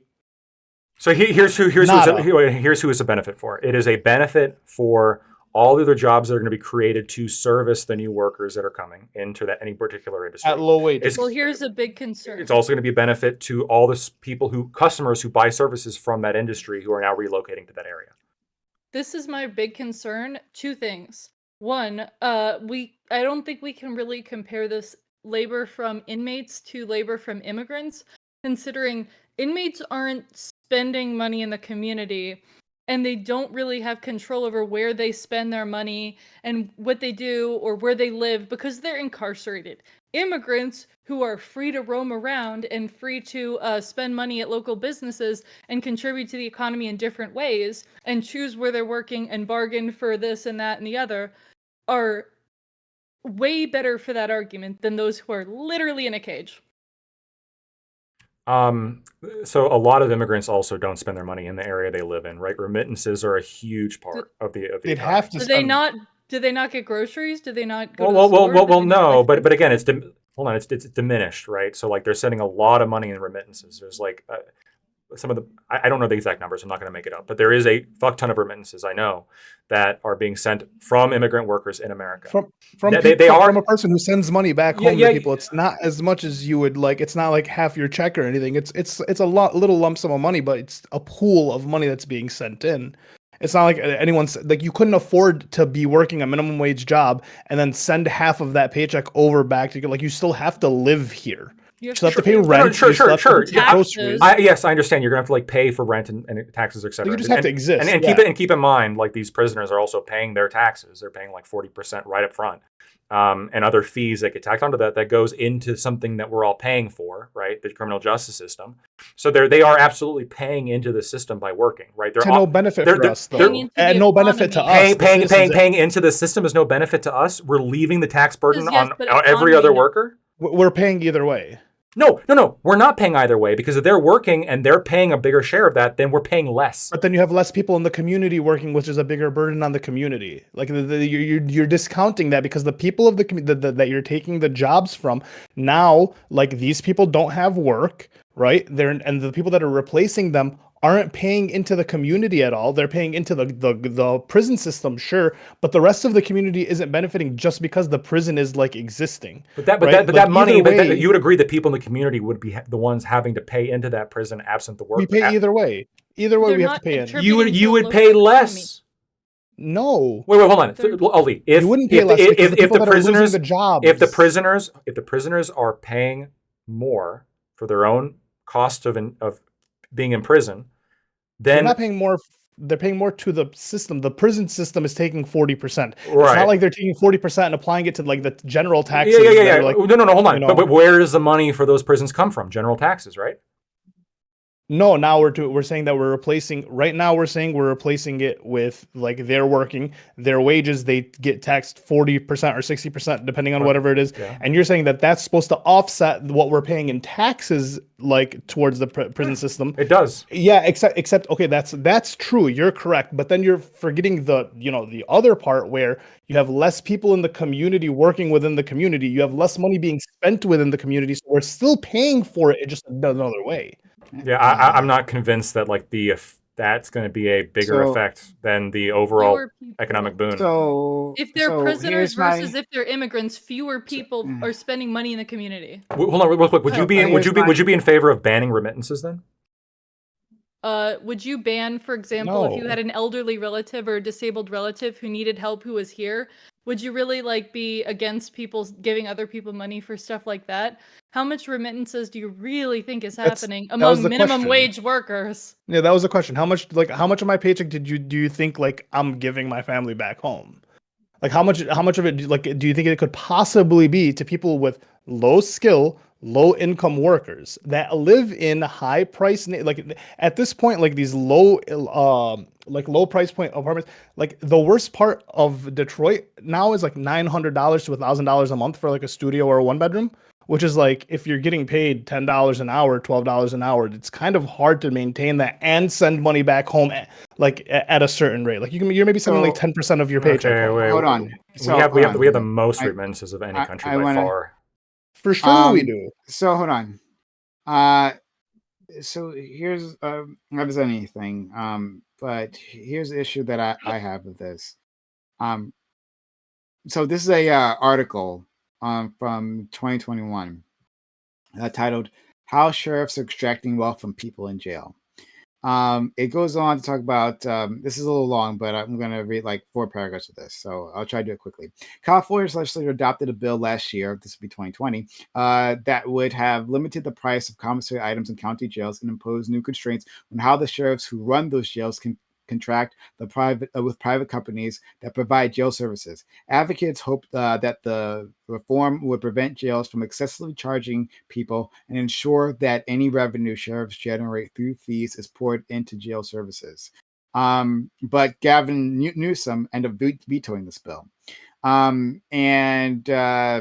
so I'll skip 2 paragraphs. It says California sheriffs can determine what fees or rates to charge, who to contract with, and on what terms, and they can collect profits in a quote unquote inmate welfare fund they can spend on programs of their choice. They have used these funds to cover things like staff salaries, for instance. During the fiscal year that ended in 2019, the Los Angeles County Sheriff's Department amassed more than $35 million from commissary sales, telephone contracts, and other fees. So this isn't the first time I've heard this. This is the first time I've heard about California having this particular issue. But of these prisons, right? Using the inmates as some sort of profit center and then creating perverse incentives for them, right? So maybe I could agree with our friend Lactoid and anyone else who was like sort of on the side. If like it went straight into like providing jail service, like providing food, right? That if that was the plan, then okay. But I've seen in multiple instances where sheriffs are using that money for their own benefit, right? So like if as a sheriff, I can use this to pay salaries, well, then I can just use this to increase salaries, right? I don't have to actually. So the benefit that our friend Lactoid has been saying is that, well, this will lower prices, will offset things.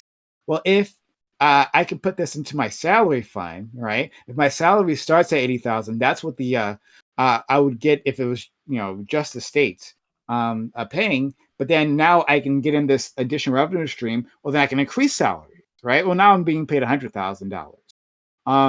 This provides perverse incentives for them where they can just have this workforce that they can just garnish their wages and put that into anything.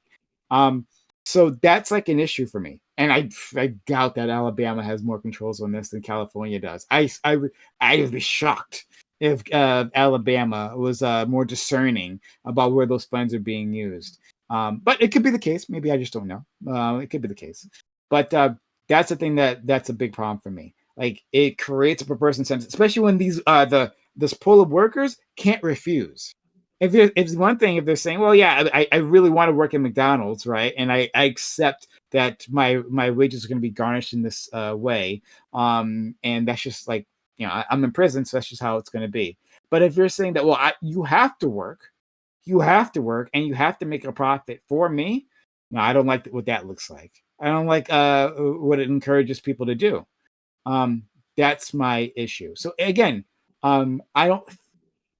There's so many benefits, and I think you guys have talked about it. Black has talked about it in terms of like recidivism rates. I'm saying that word wrong, I know, but whatever. And like abilities to get skills. And I agree with someone else was saying, I think Aiko was talking about, hey, let's get them certified on things, right? And I think Lacto would agree with me. This is the thing that California is also doing, right? Where it's like denying people the ability to use the skills they've gained once they've left. So for instance, if they were firefighters, right? Like they use inmates to fight fires.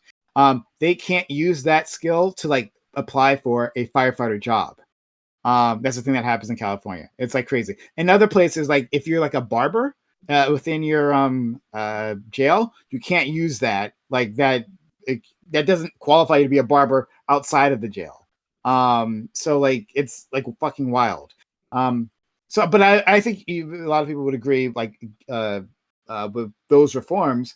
But specifically, it's like, what are these funds using? Are these funds going to like are these profits going to like a slush fund for the jail, or is it specifically to offset costs? Right. I think that changes things. What do you think? I think Alabama. I just based on again just looking this up. Right, according to the article, the Alabama Department of Corrections is what takes the money from the inmates working, and that's controlled at the state level. It's not controlled by local sheriffs. In Alabama, local sheriffs can control the jails, but that's not the part of this program. What's part of this program is the prisons, and the prisons are controlled by the Alabama Department of Corrections, which is entirely run at the state level. They have 15 adult correctional facilities, 10 work release centers, and 1 community work center, and they employ 3,300 personnel. So it sounds like Alabama is actually probably better than California on this. Well, this is whatever's run by the sheriff's office. So this is whatever. So the jails are run by the sheriff's office in general, right? So not the prisons, though. So I know. That's why I said jails. That's why I said jails just now. I said I acknowledge what you said, but the jails are generally run by sheriffs, correct? Yeah, but the jails aren't the ones sending these workers to McDonald's. It's the prisons. Are the jails not sending the workers? So they're not using jail workers? Not according to the article. The article states that the Alabama Department of Education of Corrections, that's the organization run at the state level. No. It says that, like, yes, that it's working, and I'm not saying one way or the other. I'm exploring this with you. But like it talks about specifically the prison system. I'm saying that like I'm wondering if Alabama also uses jail inmates as well. You know what I'm saying? Yeah, if they do, I'm against it, but I don't know if they do. Yeah. So I don't know the answer to that. I'm just wondering. But in any case, sorry, I'm gonna go early. I have a really bad headache that just came on. Okay, have a good one. Thanks for being here. Feel better. Thanks for having me. See you guys. Bye. Feel better soon. Bye. Be safe. Thank you. Was that headache called Lactoid? That's why I apologize. That's yeah. But would you agree with me on? And I don't know. And I think just because it's being used by a Department of Corrections doesn't mean that it's not being used in places that would be inappropriate. I don't know. I'm not making an accusation. I don't know. That's my problem is how these things have been used in the past. So would you agree with me, Lactoid, that that these funds should specifically be used to offset costs rather than like increase things like work? Okay. I'm generally opposed to public sector workers controlling their own salaries, and this is part of the reason why I'm in favor of disbanding all public sector unions and capping their salaries. Because otherwise you do get situations where you have people like, hey, I'm in control of this organization. I set the salaries. I'd like my salary to be this. I've seen, it's not quite the situation, but I have seen it where, you have an influential person on a board, their job is something and they have control, essentially like a lot of influence over the board, and they can get salary increases just because they can get the people there to vote for their own salaries to increase. No, it's fucked up. Yeah, I would be opposed to that. Yeah. Gotcha. I think we're in all agreement. Yeah, the one thing that I wanted to address earlier that I was just curious about is the concern that I made about that I rose about how a lot of these companies that are using this labor are, obviously bigger than the communities they're in. They're not, local businesses. Are you at all concerned about some of the profit that they're gaining from this not at all returning to the area in which it is, since you're concerned about remittances about stuff like that? A lot of that's just going to be in the central apparatus of the company and might very well, be redispersed to other parts of the company in other states, in other places. So these areas that are already suffering a shortage of economic activity are going to have even less money in circulation, but due to an entity that nobody has control over, as opposed to individual people making their own decisions. It's not super concerning to me.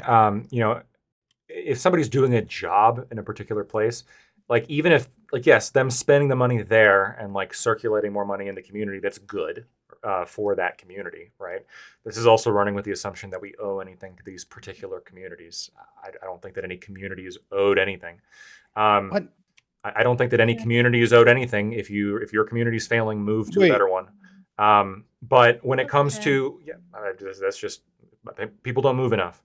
But when it comes to it's expensive as shit. I just moved. It was expensive. Yeah, I just moved across the states. Yeah, and if and if you can move somewhere where you're going to be making more money in a better community with more jobs, higher paying jobs, then you should do that. Better off. Wait, do you think the community is better off having a bunch of jobs but no income?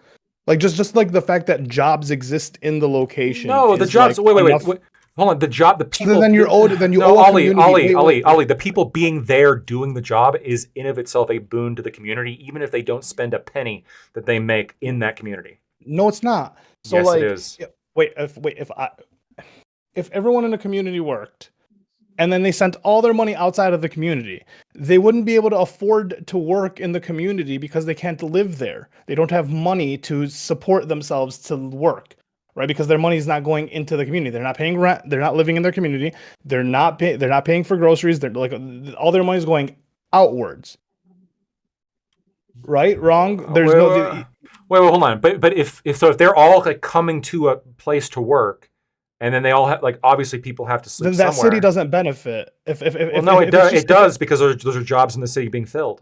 Yeah. So wait, if the city is just a bunch of Walmarts and everyone's coming from one city over to the Walmart city to work, sure, but then that's not a community. That's that's not realistic as to what actually happens. I know. So what happens is a Walmart opens because they're able to have access to cheap labor, and then not all the workers are going to be immigrants, not all the workers are going to be prisoners, and there's people who are going to relocate to that area in order to work at that area. But what I'm saying is but hold on, but even if it is the case that 100% of all the workers in any given area don't live in that one community, you just have a ghost town. You just have people go there to work. So therefore, the city isn't benefiting. So what I'm saying is, if you have what's wrong with the ghost town? For the Walmart, if you have a bunch of people in the community that work for the Walmart, but no one can afford to shop at the Walmart doesn't exist. Therefore, you kind of do owe the community a certain wage in order for you owe it to yourself to keep yourself running. No. Hold on. But if nobody's there to actually buy stuff at the Walmart, then it probably wouldn't be a Walmart that would open unless people were traveling. Right, but unless people were traveling in for the Walmart, I know. right? So we're talking about service industries because the service industry relies on the fact there's other people there, which is why these inmates are going into these service industries because there are non-prisoners there. You could have a situation in which it's all like migrant workers where they're sending 100% of their money in remittances, but the kind of industry that would be there is probably it's not even that. Yeah, there'd be factories, you're it'd be agricultural, it would be like farming.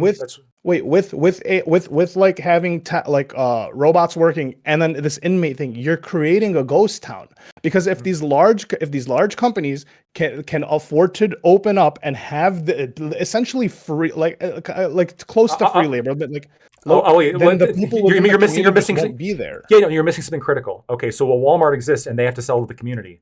What happens when the people there don't have as much money to buy things, but the Walmart has to sell things? The Walmart shuts it down. The Walmart lowers their prices. I mean, no, it doesn't. The Walmart just doesn't exist in that community. No. The Walmart would lower its prices because the Walmart. I've never seen that happen anywhere. Hold on. Where has Walmart lowered its prices? Marginally. Wait. Walmart. You're just wrong on this. Like different stores. Where? Across the whole fucking country. Go to Walmart in one state. It's gonna amount. How much did they lower their prices? It's going to depend on market conditions. McDonald's, which is the topic of this discussion, has widely variable prices depending on how each franchise decides to price their items. Yeah, it's negligible. It's not negligible. Sometimes it's by a magnitudes. There are in some states McDonald's that the average cost of a burger is 2 to 3 times more than in other places. There's magnitudes difference in prices, and so. Yes, and they are reacting to the market conditions in those communities. In a lot of these communities, because the Walmart already undercut the competition there, they can lower their prices a bit, but they don't lower their prices. Go with the market because they can't shop anywhere else. Okay. So then Walmart closes down, and then what happens? They don't lower their prices. They just don't raise them as much as they do in other places. The prices are always going up. The prices have never gone down. When is that's not true. Price cuts happen. Subway. Okay. When was the last time Subway price? Generally speaking, inflation. Yes, there's inflationary pressure on the U.S. economy. Prices are generally going up, but there are absolutely due to effects accounting for specific market conditions in specific areas. Yes. Can you show me a time where it wasn't negligible? I will find you. I will find you a time in which a company had a sale. Yes, I can do that for you, Ali. A sale is a reaction of your market condition. Yes, it is. No, it isn't. A sale is due to the fact. Most sales happen is due to the fact they have overstock because they overpurchase their season. And they have to get rid. Yes, to get rid of their. And they have to get rid of. Not because of the economics. This is my point. No, that is the economics of the community. They have too much product. They have too much product. And the community wasn't buying as much product before at their old price, so they have to cut down the price in order to sell the product that they do have stockpiled to the community. That is a company reacting to a market condition in that area. It's not because they don't have enough money. It's because they have an overstock. I didn't say money. Yes, overstock. The community doesn't want to sell Why do they have an overstock of items? Because they couldn't sell. Because they overprepare and try to oversell. Because they couldn't sell it at the old price, right? Yeah, they undersell. Yes. So they're trying to get people in the door to buy more expensive shit, like at Publix or whatever. That's like another reason why they do it. That can be one reason, sure. But again, this is an example of a company reacting to a market condition. They have this product. They would like to sell the product for $1 billion each. They would like to do that because that's the goal of the company, but they can't. Because the people in that community, they're not buying it at the old price. So what do they have to do? They have to lower the price. They have to. That's advertising marketing. It's not just marketing. Sales are not just marketing. So McDonald's does run offers. Hey, get these 2 for $5 burgers. That's an offer to get more clients into their doors. But you know what? That's a limited time offer. That's not a price reduction on an item that they're consistently selling. When it's clothing or when it's food, you don't get to do that because clothes run out of trend, they run out of season, they run out of style. So what happens is there's a limited time where you have you're able to sell this product. And if you can't sell the product within the amount of time, then the price gets dropped because the market doesn't want the product. It's not because the community is cheap. Now you will have the market is the community. Wait, you will have places like TJ Maxx, Burlington, Marshalls that open up in a community that target the lower economic like communities, right? But it's not that they're lowering their prices; it's that they have a low price to start with, and other places have higher prices than they do. No one's cutting their prices. Like I said, I just linked you McDonald's. This is from July 2024. Is their dollar menu back? Yeah, well, they're bringing more things onto like specific meal deals, and they're cutting their prices specifically because their sales were dropping because people weren't buying as much of their McDonald's because their prices were too high. So they're reducing their prices. Yeah, it's not because the community was broke. It's because no one wanted to. It's not worth it to pay that much. They're not buying it. No, it's not.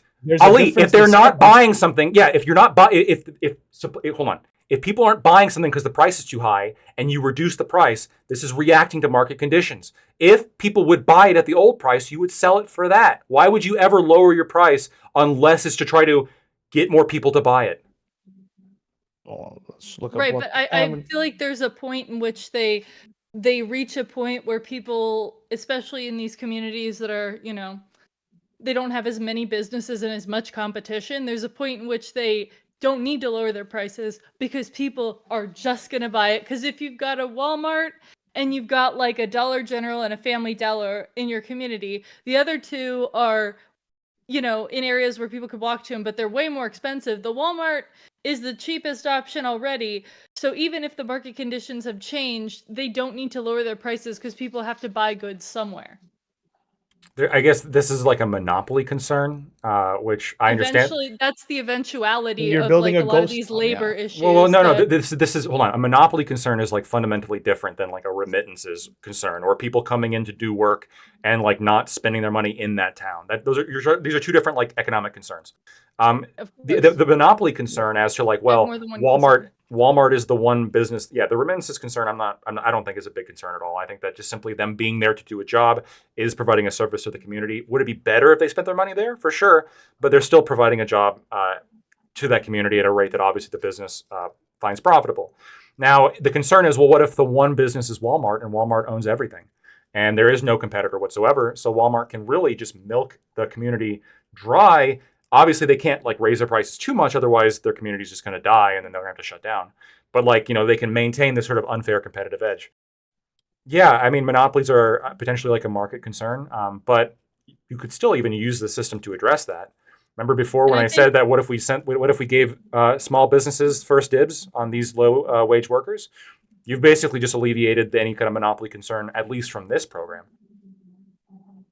I mean, potentially. I just, it's like, I'm not against inmates working, and I don't know if I would be as against it for particular smaller businesses or businesses that relate to public services and stuff like that, or, local stuff. I would not have as much of an issue about.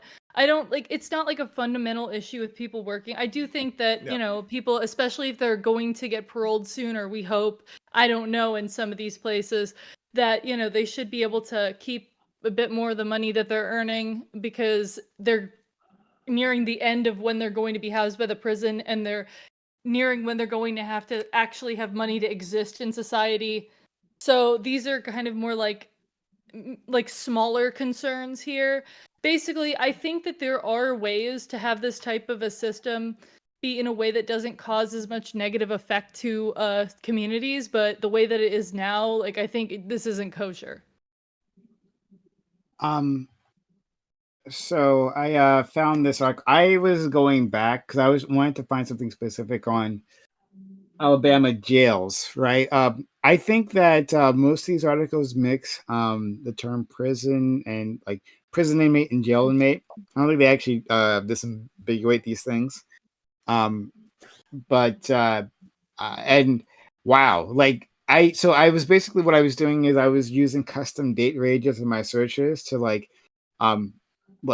narrow what I was looking for, because now all the articles are talking about Alabama using the inmates for McDonald's, right? Then you go back a little further in time, and it's like, oh, here's of all the sexual abuse scandals happening in Alabama prison jails. And then you go back further in time, then it's like another thing. Like Alabama, I don't think anyone here is surprised. Yeah, in terms of how it treats its prisoners, legendarily awful. But I couldn't break out specifically what I was looking for in terms of like prison rather than jail inmates, right? To compare that with what California was doing. However, I did run into this. This is an old story I remember from a long time ago. So it says Alabama sheriffs feed inmates on $1.75 a day. So back in the day of chain gangs, Alabama passed a law that gave sheriffs $1.75 a day to feed each prisoner in their jails, and the sheriffs got to pocket anything that was left over. More than 80 years later, most Alabama counties still operate under the system with the same $1.75 a day allowance, and some sheriffs are actually making money on top of their salaries. But like, how can you do that? They can. How could anyone turn a profit feeding men and women for an entire day on less than the price of Coke and a bag of Fritos? Sheriff practice a depression-style frugality and rely on such things as day-old bread, cut-rate vegetables, and cheap inmate labor. And it goes on and on to describe the system and how like awful the food is. But again, they're still profiting off this. This is what I'm saying about perverse incentives. That when you set up a system like this, now this is separate from the system we were discussing, right? This is separate from that. But if you give them a chance to run these funds however they like and tell them specifically, oh, you can just hold on to the rest. Well, then of course they're going to get the cheapest, most disgusting food they can get their hands on, right? Just enough to keep the prisoners alive, and then even not really, because as I was going back in time, there were all the reports about, the deteriorating conditions in Alabama prisons and prisoners dying, right? Just pick a date range, right, and go back in time, and there's a report about how awful Alabama prisons and jails are as well.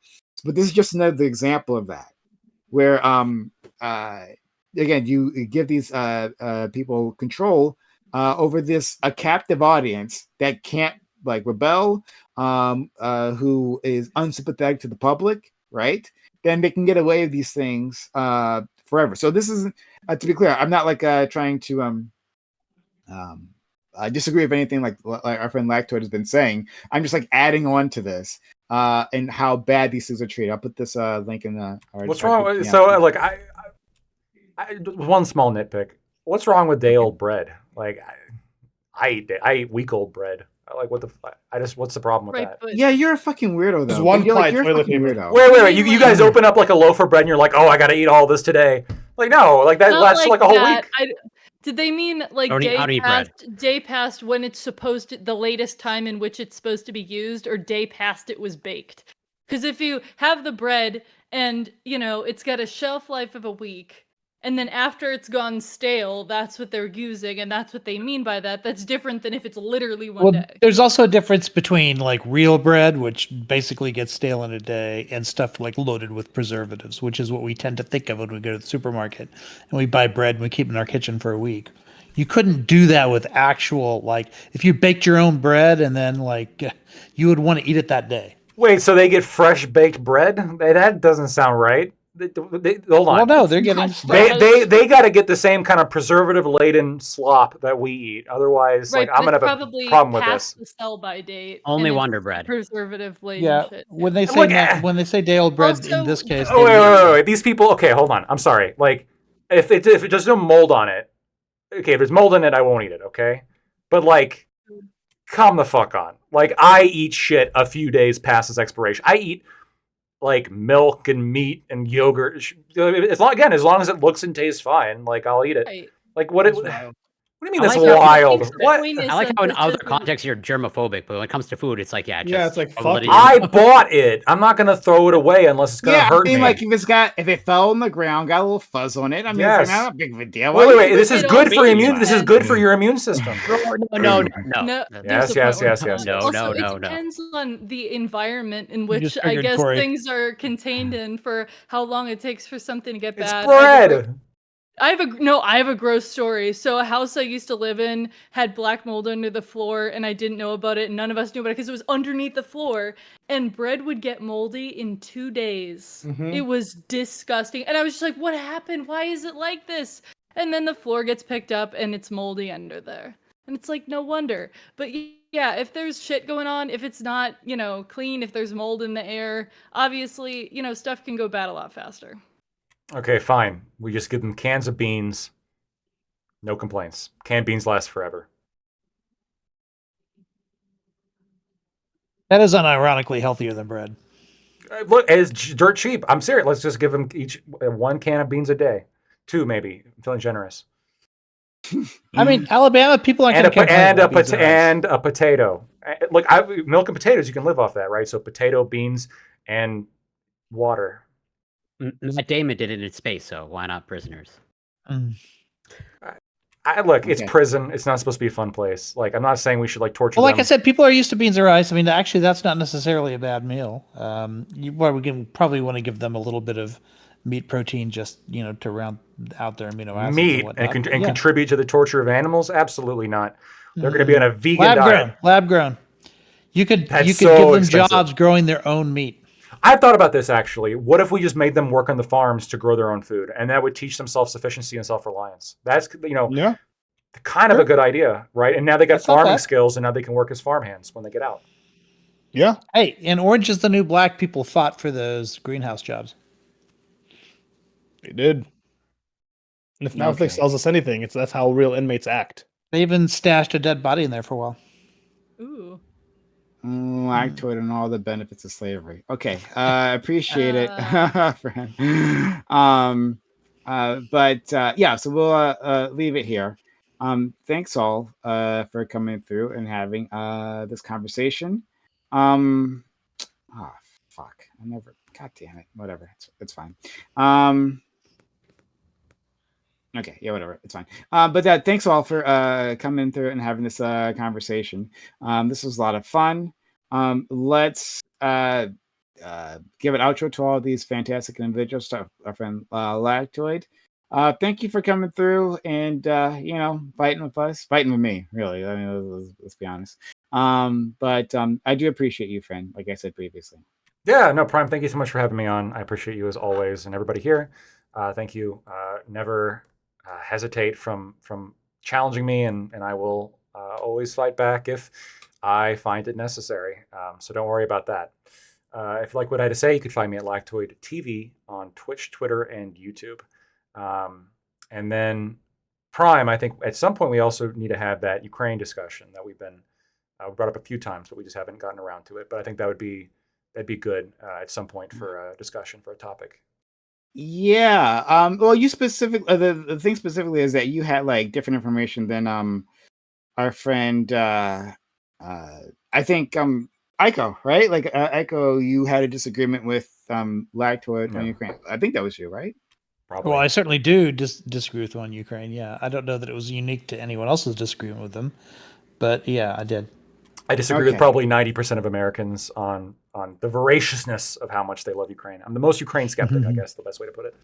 I would love to talk to you about that. You're not sure it exists?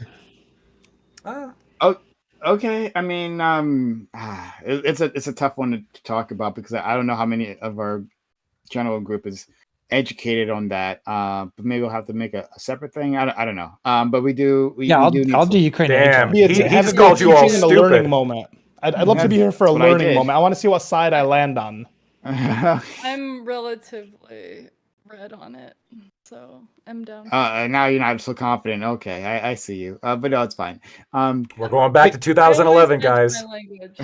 But yeah, I would love to have a conversation. Maybe we could do it in the Reverie. I'll have to put some thought into that.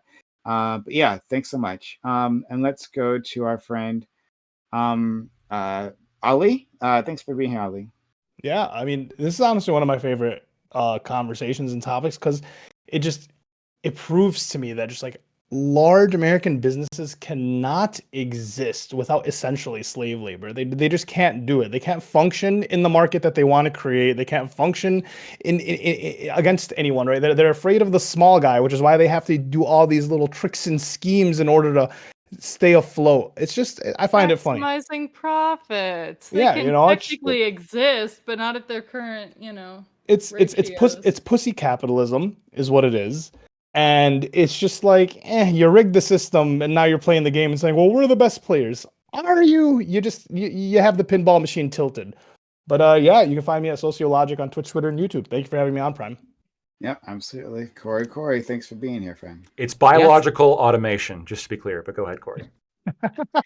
Yeah, as always, grateful to be here, and try to never take it for granted. And I would potentially want to be included in the Ukraine debate, but I would actually need warning because I can become educated on it. I'm definitely not educated on it now.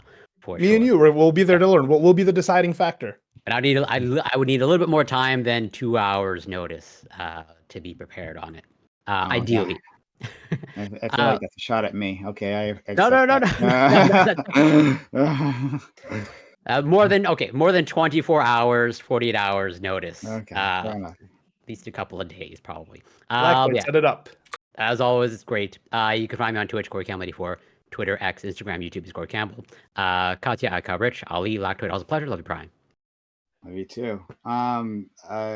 Katya, thank you so much. You've been fantastic. You've been a really great addition. We're really happy to have you. Thank you.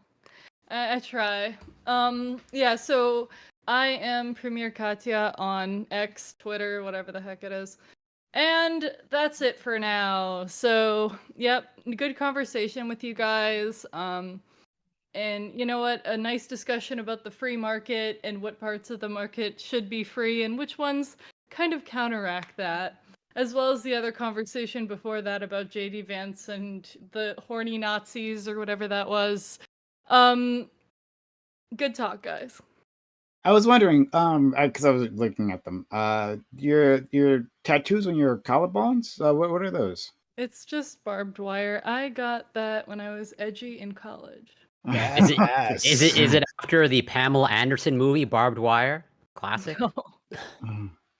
Most people don't know that. I remember that one. That's an old one. Just Google it. That was like one of the few movies like that where Pam Anderson was like the main star. Barbed Wire. Why Pamela Anderson and you watched it?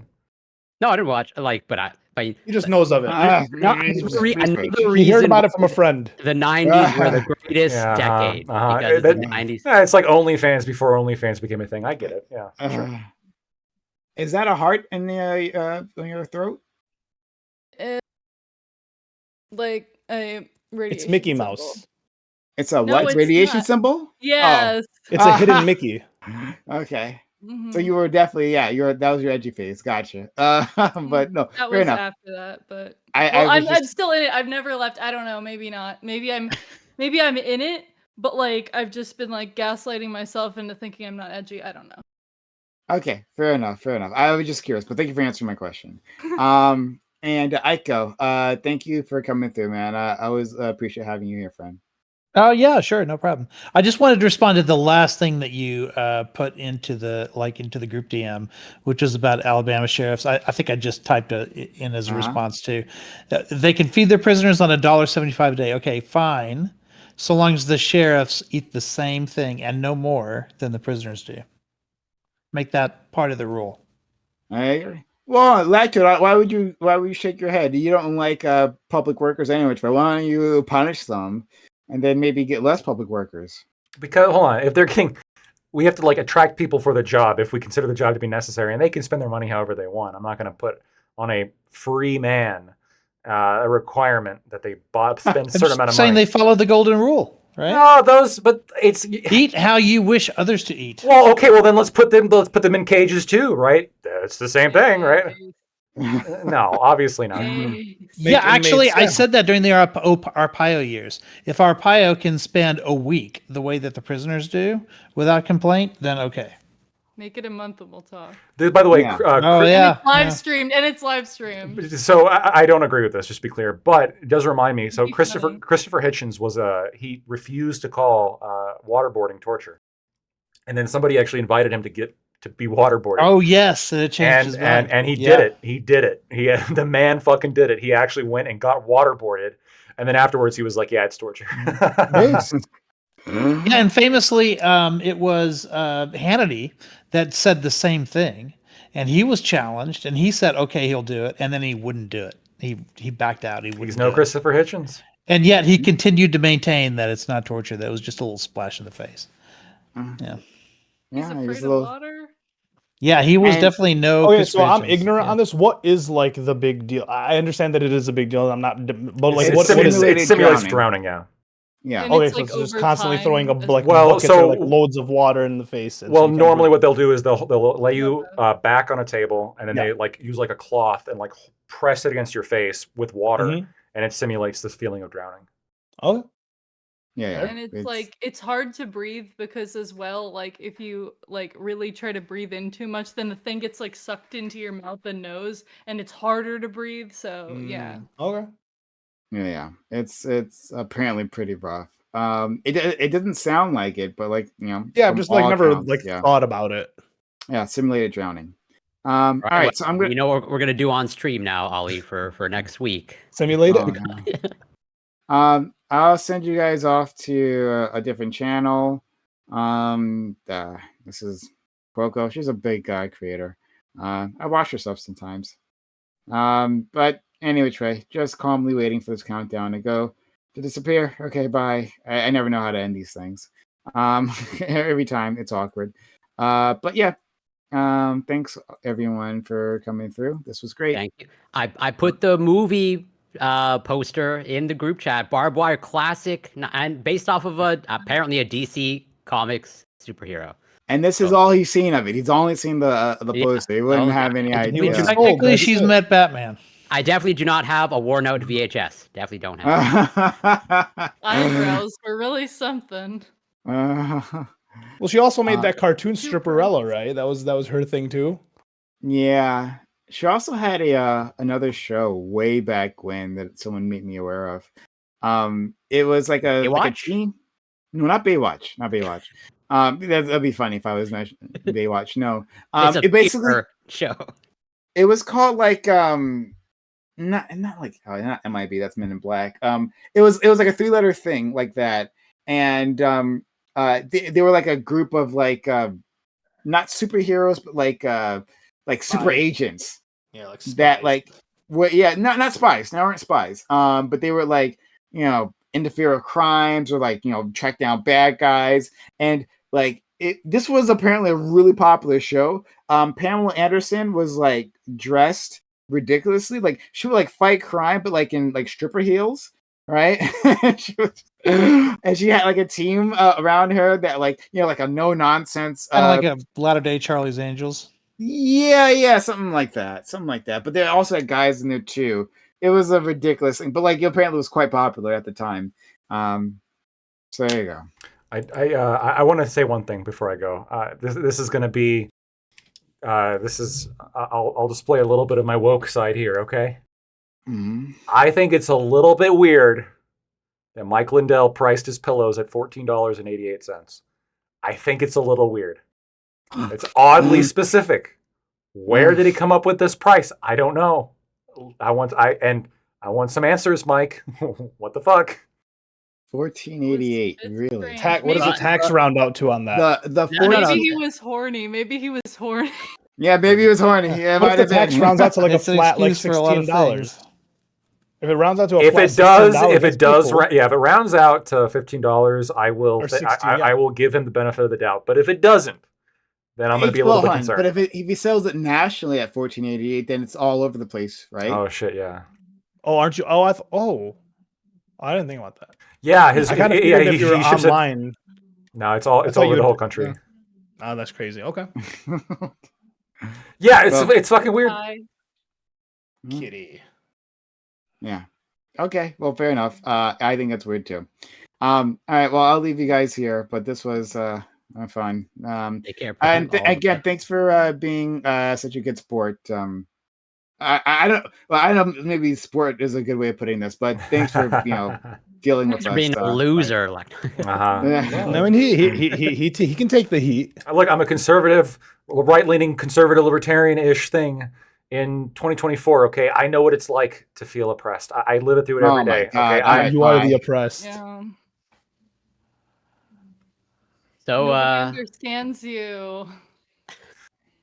Look, you guys don't know. You just don't know what it's like. You guys you have the privilege of not experiencing what I live in every day, and you guys would benefit to listen to my lived experience. I mean, You know, I'm open to hearing it. So everyone's experience is valid. Everyone's feelings are valid. And you probably are like misunderstood. Like I don't know for sure. I don't know the circles you run in, but I can't imagine you have a huge swaths of similar people around you. Well, maybe I'm wrong. Maybe you do. I don't know. You're not wrong. It's very difficult to find. First of all, it's just very difficult to find libertarians, generally speaking, right? Actual libertarians, you mean? Right, but here's the other problem. Libertarians have a big issue of gatekeeping each other, right? And so, like, you're gonna, yeah, I'm like libertarian leaning. Like, oh, do you believe in this one obscure policy? Oh, I don't really know about that. Ha, statist. You're not a real libertarian. You're a communist. Oh, fuck. All right. Well, what do I do now? Like, Stuff. What do you think about the Free State movement for New Hampshire? I've been reading into this a little bit recently. I think it's pretty interesting. I'm unfamiliar. What is it? I just heard about New Hampshire. Like freedom over everything is their like motto or some shit. Following it since the 90s. Okay, so apparently since the 90s, like a bunch of libertarians got together and they were like, you know what? What if we all moved to one state and just like voted in libertarians? And they fucking like there was a convention and they picked New Hampshire, and apparently like thousands of libertarians have been moving there like ever since, specifically with New Hampshire is the best choice because it's both a swing state and small population. So it actually has the most chance of, if you flip it, having an impact on the presidential election. So like I can see why they picked it. I can't think of a better place actually to do it. Would you consider Lactoid moving there? No. I would need to like scope it out first and like see like, hey, how are the people? Are there actually like, libertarian movements there? And if there are, it'd be interesting. It'd be interesting to like kind of participate in that kind of experiment. I'm curious.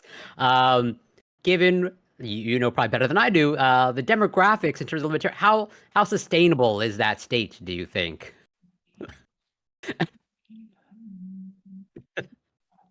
And what are your prospects for finding a partner in that state? You make a good point, Corey. I don't have a strong answer to that. Okay. Maybe artificial wombs perhaps can solve the problem. Yeah, sure. I'm not opposed to it. There is a gendered slant. I agree. Pretty strong. Like it's not like 51-49. It's pretty bad. Yeah. Like Republicans have a much more even gender split than libertarians do. It's pretty bad. I used to be a libertarian. You lost one. Damn it. It's like they're dropping like flies. It's like you bring up like, hey, we don't want like government fund. Trump came. It's a government funded IVF. Like, God damn it. We need more babies. IVF. We need more babies, bro. I don't think that pro-life people who are supporting IVF know the details about IVF. But they probably don't even know the details of just like fertilization. Yeah, like it's. But like at the end of the day, we do have like so this whole like economist issue. I get that the economists, but like we have a bunch of people who just like feel like they can't afford kids. They don't want to have kids. The ones who do want to have kids just can't have them apparently. So I mean, like, yeah, like, what do you want people to do? Like, what do you want the country to do if like the people who want to have them can't seem like they can't, or they can't even afford them? Like, well, what's the? I don't know. I don't. There are fixes, but there's no politically feasible fixes. So, well, I mean that's why like I disagree with like the economist opinion, because I feel like the economist looks at a city and is like, well, there's jobs and there's people working, but it's like, meh. It's just like it's a fucking, because the people who are working the jobs just don't feel like it's enough. And like, what do you do when you have a situation like that where like most of the people just don't feel like they're not getting enough? Well, there's two factors. Well, probably more than two. Somebody in my chat said birthing colonies. What do you guys think about that? Oh no. I would need more details. Seems like a very libertarian proposal. In regards to kind of the idea that like people, like some people want to have kids but can't afford kids, I think that's like a really legitimate like issue that's going on. But one thing that frustrates me, I don't know if y'all have ever seen it, but like so many people, when you say, yeah, I want to have kids, but I can't afford them, they always hit you with there's no such thing as can't afford, make it work. You could do it on $0 and 0 cents, and your kids will have a perfectly fine life. And I'm like, are you retarded? Yeah. You know, money is a real thing, right? Like, Or just like childcare in general. The only issue is that fertility rates drop the higher the income becomes. So if we want more fertility, we should like bar people from high income jobs. Well, isn't that only because like low income cities, like what else are these these kids meant to do? They just fuck. They do drugs, they drink, they fuck. That's all people do. If you have nothing else. Career-oriented people are less likely to start having kids. This is again, so we push. It's not politically feasible. We demonize low income workers. We push everyone to be a high income worker. They have less kids, and then we complain that we have a what's it called? Sexism would like unironically fix it. I'm not in favor of it. I'm just saying that it would technically. That's why you really think about how much that even really matters, as long as it's like kind of not like a sharp drop off. Like if like fertility rates go down gradually, I don't really see it as that huge of a deal. Well, it's a big deal if we're trying to start a libertarian republic in New Hampshire. Okay, true. If you're in New Hampshire, then you have to get, I don't know, like handmaidens or whatever and go against your libertarian beliefs. I don't know, or like just develop a drug that makes women find like libertarians with neckbeards irresistible. I don't know. I usually have it shaved. Okay, it's not terrible. It's not terrible right now. Here, would it be ethical? Because I've heard a proposal like to put lithium in the water supply, and this would reduce crime because lithium is a antipsychotic and a anti-aggressive. Did you know there actually used to be a public water fountain in Florida that used to be called, when it was a thing, it was called like the Happy Fountain or something like that, and people would come from all over to drink it, and it was full of lithium. Yeah, they're probably pretty like stable, calm people. So I wonder, like, if there was some kind of aphrodisiac that we could put in the water supply, like, would this be ethical? I don't know. Like, we put fluoride in for tooth health. I think that would kill me. But like, fluoride for tooth health, lithium for like antipsychotics. I mean, I don't know. Maybe if it becomes a big enough deal. A little bit of blue chew. A little bit of blue chew, a little bit of rhino power from the gas station. Just pop open. God. I feel like the viscosity of the water is going to change with all those things. But that's just me. But yeah, like we have the greatest scientists in the world. Was that a cum joke? You can make it happen. Yeah, partially, but there's multiple layers to my joke. Gotcha. But yeah, no surprise if you just start sedating people. Like you probably do the same thing with benzodiazepines. Just add benzodiazepines to the water supply, and you're probably going to. See, people are going to be too busy sleeping than committing. Benzos are going to kill them though. Ozempic in the water too. We'll lose weight. We'll be a fit country. That would be steroids. That'd be so. I don't think you can do it in the water supply, but that would be an interesting proposal if you could. Right? Find a thermogenic, throw it in there. Because but this is a good point actually. Because like I oftentimes get nostalgic for the past. 90s? Right? Not the 90s, like the 50s, right? And how can you be nostalgic for a time that I never lived in? I know it's weird, but I watch like videos and like Mad Men, etc. And I'm watching these videos and I'm just like, oh, like what's different? And I realize like nobody's fat, like nobody's big, everybody's like pretty decent physique, everybody, and like I don't know, that seems kind of cool. Like I would like to be in better shape. Supply. So wait, why aren't you in better shape? Wait, but that holds because Ozempic's not on my water supply. Wait. Are you saying only when you watch Mad Men that there's no whatever overweight or obese people? That's just like any Hollywood TV or film. No. Also like actual videos from the time, like photos and videos from the time. Photos and videos imply it is no one was like not like we had a less of, and also statistics, right? Like people were just such a small percentage. It also probably helped that like 60% of Americans were smokers. That whets the appetite a little bit, but I think we could bring down the weight without the lung cancer. Well, how would you? Well, so like, what would you want to bring back of the 50s to do that?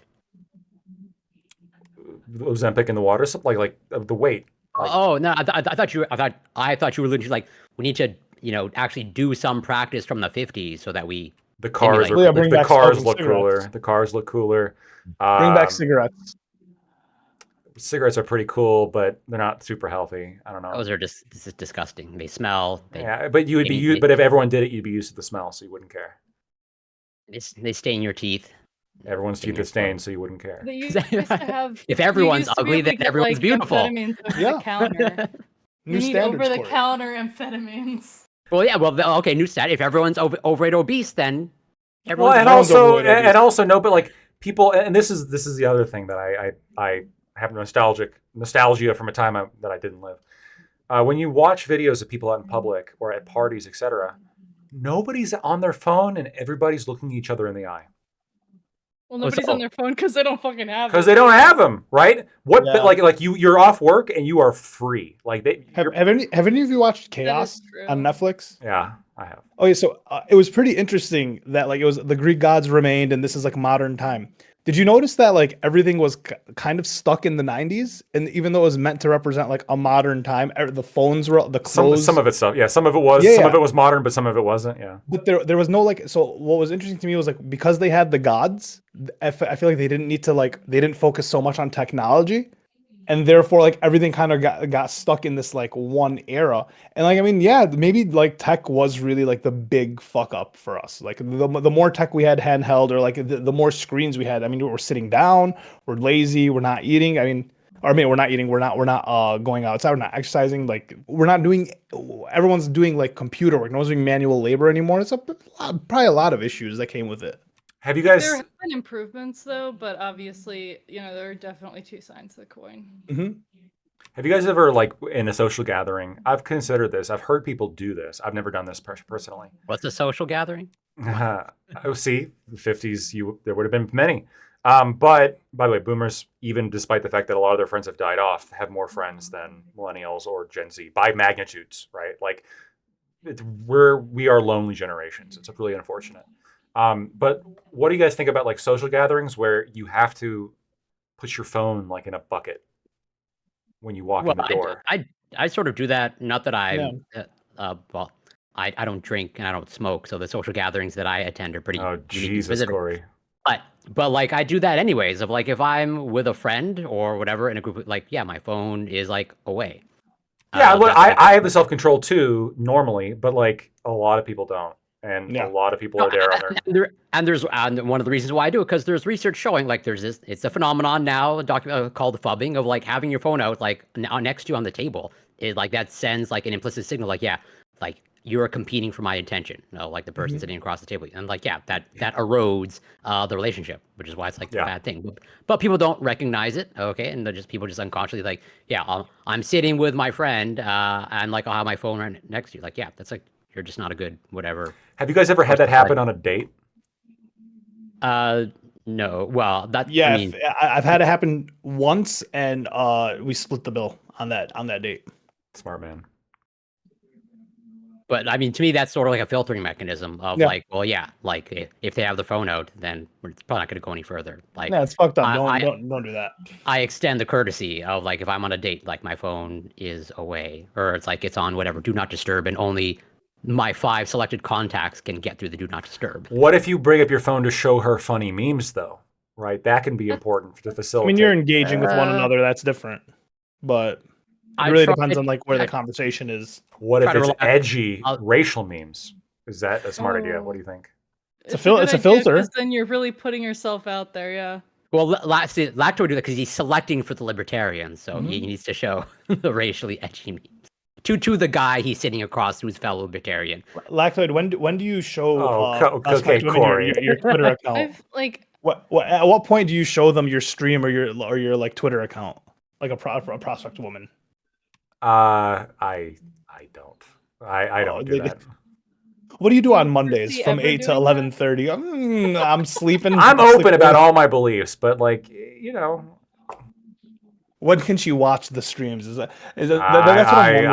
I try to keep this as separate from my life as possible. I don't. Well, at a certain point, right? Let's just say you are with a woman. Let's say you're with her for a year. You're still doing the panels. You are with a woman, right? You decide this woman New Hampshire. I like her. And then she brings it, and then you bring her into the crib, and she wants to sleep over on a Monday night. And you're like, I got some obligations. I'd probably I'd just tell her. Yeah, at that point. There we go. So that's what I like to hear. That's what I like to hear. My girlfriend, now fiance, is sleeping right there, so she hears all my opinions. Well, she would figure it out because like she would hear yelling like about something.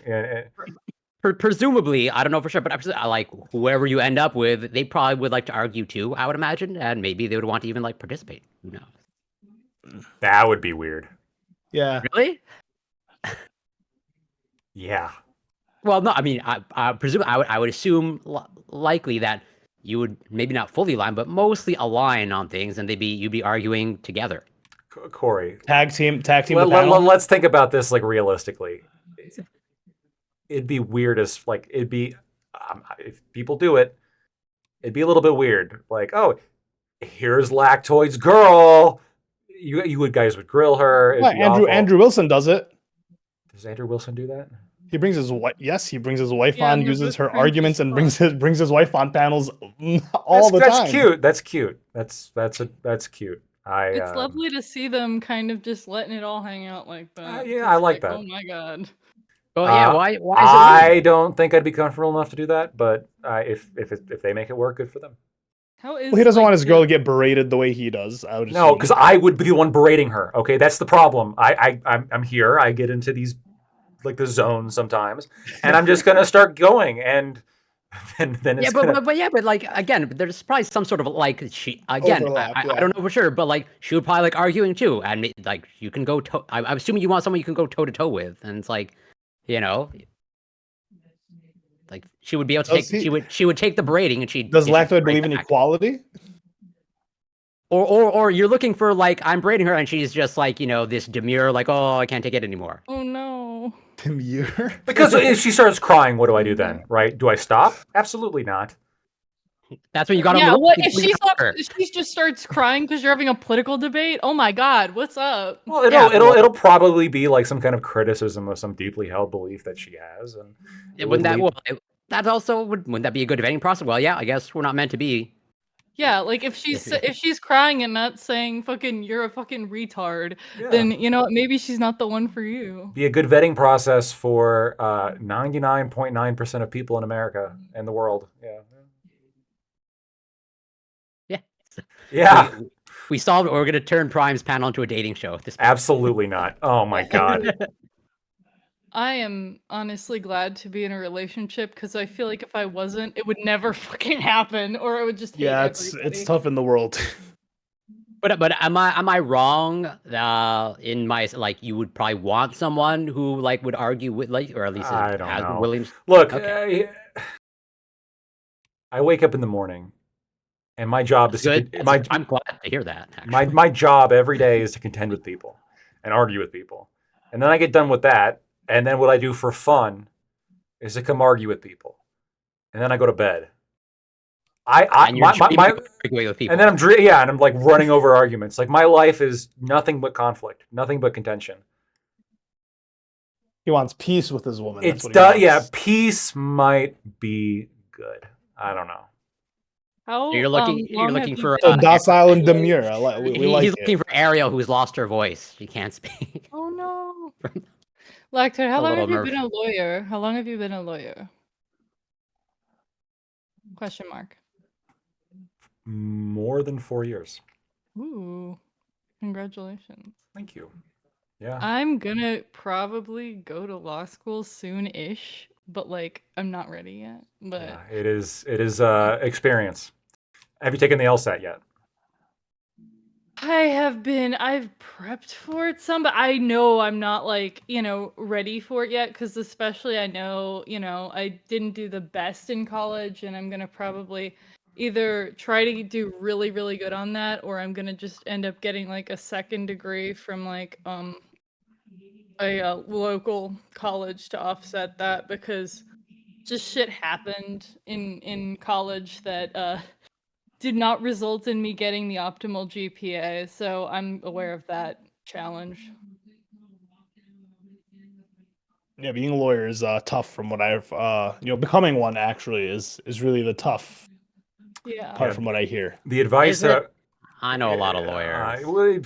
Look, it's fair to be skeptical, Corey. This is what I would say to anybody who's thinking about becoming an attorney. You don't ever have to share your score, but take a practice LSAT exam. The LSAC website has them for free. Have it like a friend or somebody proctor it. And if you get less than a 150, if you get less than like, if you the first time you take it with no prep, if you get less than like a 153, it's probably not worth it to go to law school, frankly speaking. Very specific. I got 162.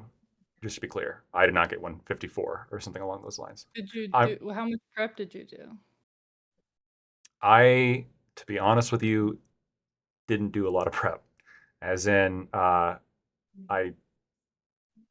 didn't do prep, but that's well, like so maybe to clarify, maybe you didn't do like formalized structured prep, but I imagine you want to like. But I imagine whatever the lifestyle that and the reading material you tend to gravitate towards, there's probably maybe some overlap. Well, the problem is the LSAT is there's like a limited. The reason why I say like on a dry pop, like anything less than like a 153 is just not worth it to go, is because the LSAT doesn't necessarily test you in knowledge; it tests you on thinking ability, and for specific like ability that's related to being an attorney, things like logic games, things like analytical reasoning. There's a lot of questions like driver is like. This is a super simple one. They're going to be more complicated on the actual exam, but like an example of this would be like, driver is to car as pilot is to blank, and then you have to fill in the blank, right? Well, pilot is to plane, right? Yeah. But then it gets more complicated, and like the comparisons become more and more esoteric over time, and you have to be able to answer correctly. And so, with prep, if you can get to like a 158 or higher, I think law school is probably worth it at that point. But the problem is like there's too many lawyers right now for the jobs. And so like people under the 50th percentile or really even higher than 50th percentile at this point, they're struggling a lot to get jobs. It's just, and then also law school is not cheap, right? What's I don't know exactly how the LSAT works, but like is it like a strict like cutoff, like you fail like this number? There's no fail. There's no fail. It's like between 120 and 180.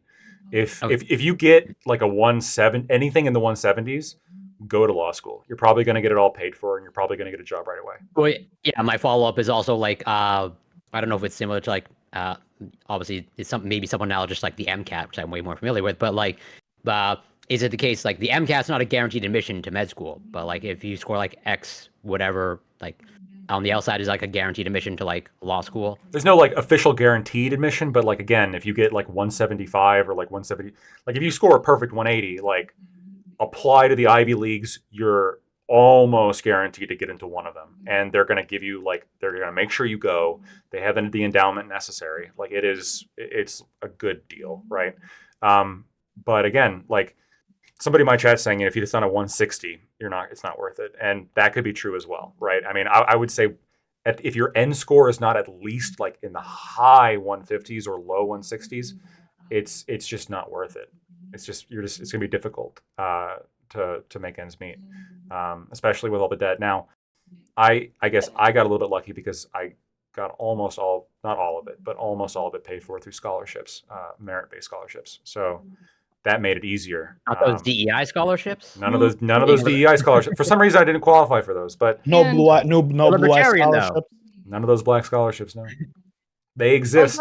You're right about that, given kind of what's on there. I guess like I just also am really paranoid about trying to prep to get like the highest score possible, because I need to kind of like I don't have like a GPA from college to carry me at all.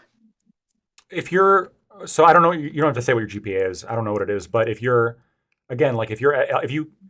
just take a dry pop, because like there are some people like who have low GPAs, but for some reason are just like super good test takers. If you just do a dry pop and if you dry pop it and you get like a 170, like you're good, right? You're gonna get into a good law school somewhere, even if your GPA is not stellar, right? If you're talking in the 170s. and if you get in the high 170s, I mean, you're golden, right? The LSAT, they put a lot of weight in the LSAT still. Some schools are moving away from it. 99th percentile. Yeah. It's hard. I think it's like whenever anybody gets a 180, it's like news in the local town. The LSATs to get into law school, what's the one that you take when you graduate? The bar exam. Most states most states have a bar exam that you have to pass in order to get licensed in the state. Some states don't have the bar exam. Washington's moving away from it. Wisconsin doesn't have it, and I think one other state's also moving away from that. Is it still the case, and I'm sure it is, that like there's no reciprocity from state to state in terms of like your attorney status? There's some states that offer reciprocity. So there's what's known as the uniform bar exam, and like there's like, I want to say off the top of my head, like 30 something states that are participating right now. Where if you pass the bar in one of those specific states, then all the other states will recognize that if you apply to practice in that other state. So. But there are exceptions, obviously. So a lot of states, Michigan is California being one of them, which is the biggest state, does not have any kind of reciprocity with other states. Specifically because California doesn't require law school, they just have an absurdly difficult bar exam. Is the LSAT fairly well? Is it standardized, like as in whatever taking the LSAT? Okay. Yeah, it's all through a private company called the LSAC. And I assume you have to. How do you know? Well, when did you have to pay for it, and how much do you remember how much you had to pay for it? A few $100. Oh, okay.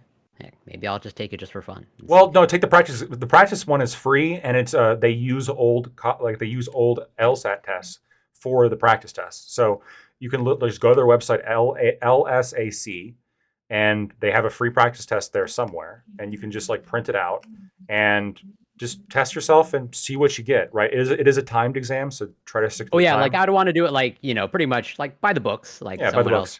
And just see what your result is. I mean, you can get a really high score. And honestly, like getting a low score can also be good because then you know that you shouldn't like waste your time and money.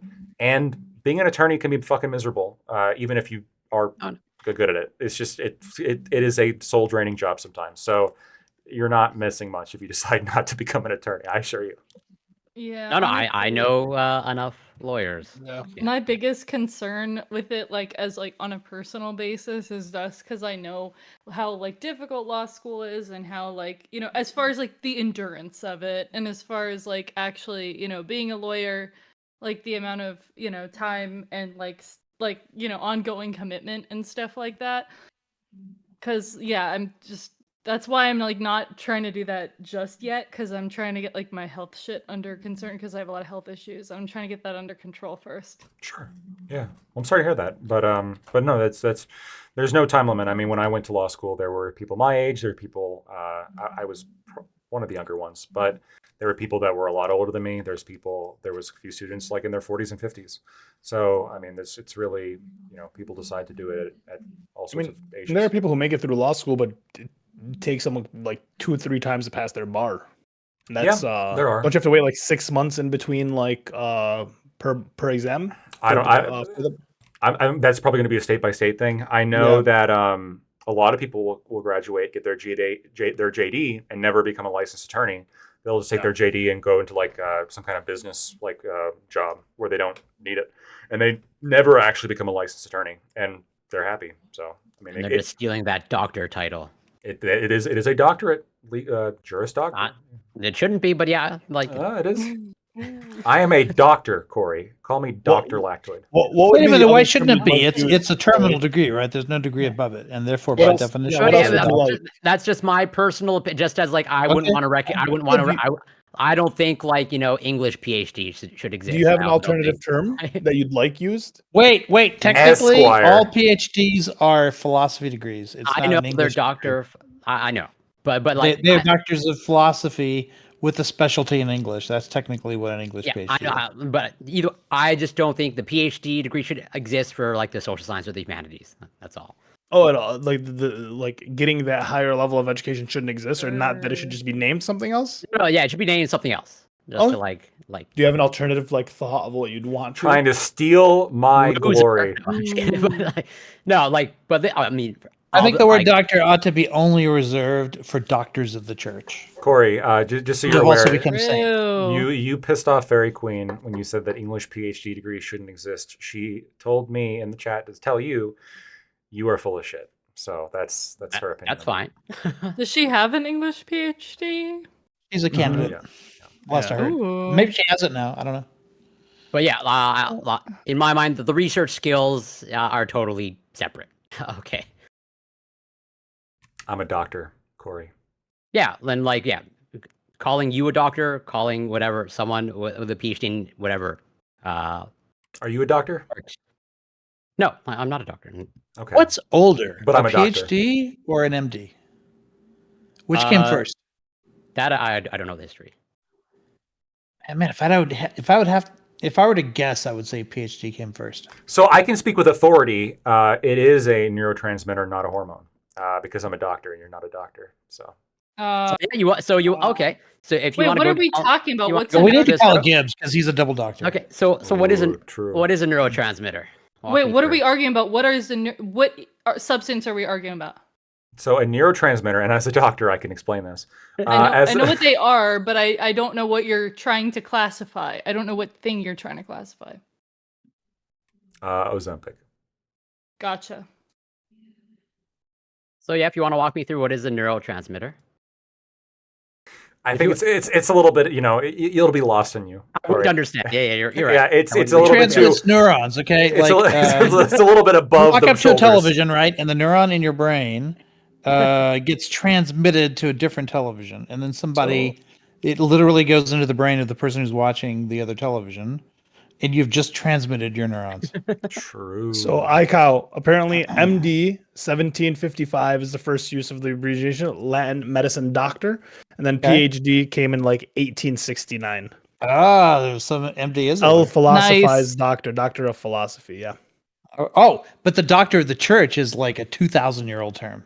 I didn't even. There you go. Well, and Gibbs has a doctorate in divinity, which means that he is the original doctor of all of us. Like Augustine, I think, is one of the oldest doctors of the church. He's one of the main 4 doctors of the church as well. And he knew philosophy, so he was a doctor of the church. I would say he's in the late 13th century. So I don't know what that is in terms of like dates, but late 13th century. I know what was that? That was doctor of the church. The title first came individuals being declared doctor of the church in the late 13th century. But it was titled retroactively, so there were 6th century people who were doctors of the church.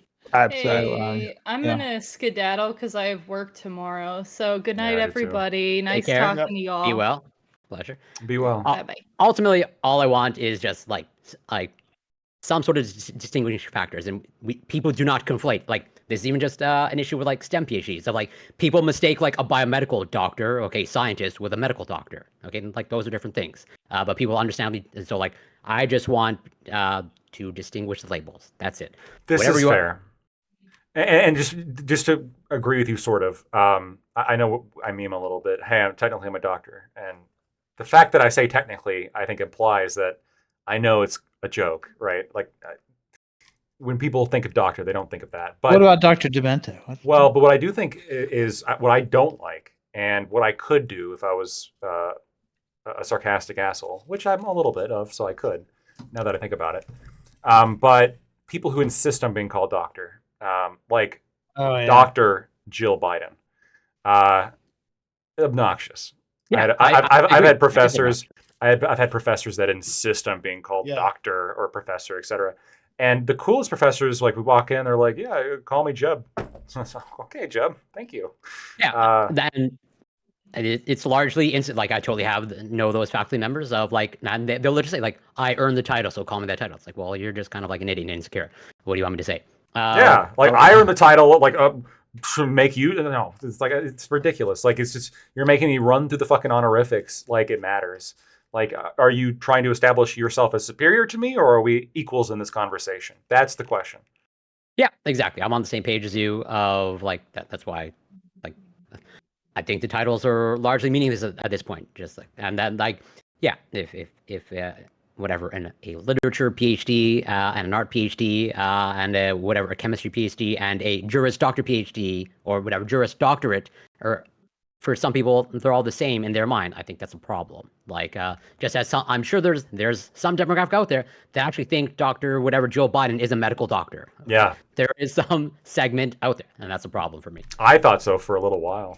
And then I like looked into it and I'm like, ridiculous. Because like they would call like Ben Carson, for example, like Dr. Ben Carson. And wait, he wasn't a medical doctor? No, he was, right? Oh, okay, cool. But like, but he was one of the most prolific and successful medical doctors of all time, like of all time ever. Wasn't he like a brain guy? Yeah, I believe he was a neurosurgeon. I believe he's a neurosurgeon. Yeah, okay, so like he did all sorts of crazy shit, like separating twins, the brain. Like he was doing. John Hopkins is like one of the best research hospitals of all in the world, and he was insane that he ran for president. And I think he was also at age 33. He ran like a major department or something within John Hopkins or something like that. Like he was the youngest person ever to hold that position. So like very much like a savant at and like incredibly talented person at medicine. Speak fucking faster than like 0.5x speed, man. It was crazy. Some people are good at some things. He was not a fast talker, but I mean, if I had a neuro problem and I needed a like operation, he would be the one. Or wanted a lecture about neurotransmitters, you would go to. Look, as because we're both doctors, as equals, he could help. We could go through the literature, and he could, clarify some things for me, and maybe I clarify some things for him too. Right? Yeah, exactly. All right, fellas, I'm getting out of here. Yeah, I'll catch you guys later. As peers. It was a pleasure. Have a wonderful night, guys. Take care, Ollie. Always a pleasure. Peace. Be well. iCalView. The Vitamixing. So you're happy. You're satisfied. Yeah, I am. I mean, I still need to figure out different recipes and whatnot, but yeah, pretty happy. Good. I'm glad. So no plans to return it.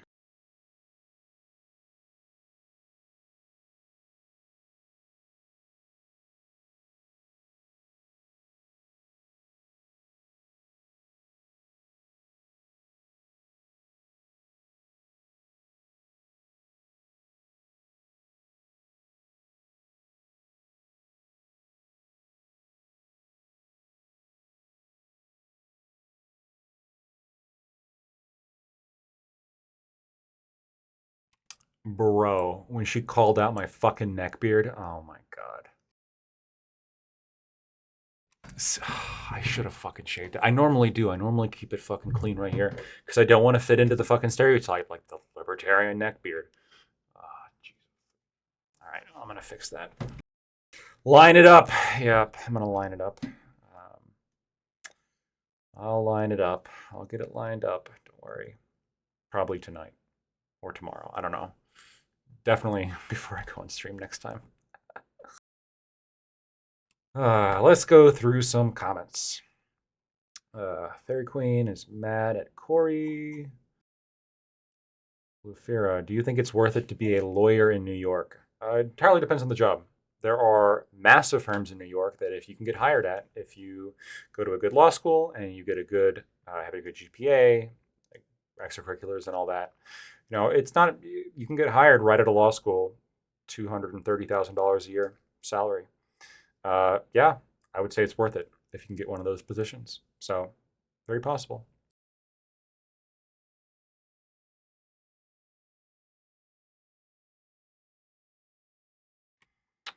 Lactoid doesn't like women with opinions. That's not true. That's not true at all. What is this slander being said about me? Women have just as much of a right to an opinion as a man. Yeah, I'll stand by that.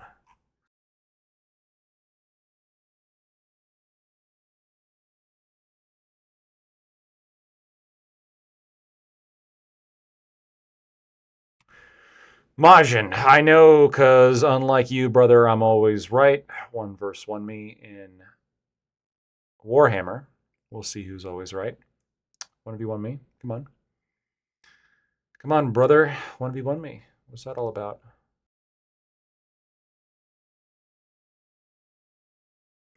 Yeah, I don't know. I love Prime, but he definitely was getting heated for sure. That's I think a topic that's really important to him, which is totally understandable. I have the topics that I'm pretty passionate about. Kyle Rittenhouse is definitely one of them, just because of the insanity that was surrounding that entire time.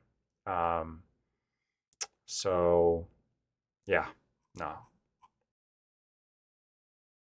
Woke law schools will kill the profession. No LSAT scores allowing illegals in. Maybe. Are law schools allowing illegal immigrant? Like, are we talking about DACA? Or are we talking about, like, just straight up illegal immigrants into law school? How about older women, lactoid? Yeah, I mean, age over 18, or really at over 21, where I'm at now.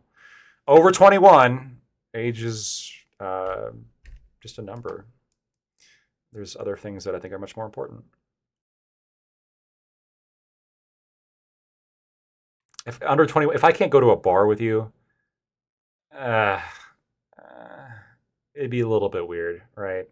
Like, oh, I'm gonna go to a bar and like my adult girlfriend can't come with me. It's a little bit weird. I don't know. Not a big fan of that. Not that I worship bars or whatever, but the idea of being limited like that is just odd.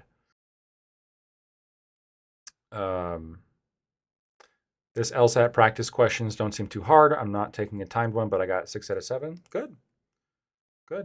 Yeah. Check it out. There's a full practice LSAT on the LSAC website.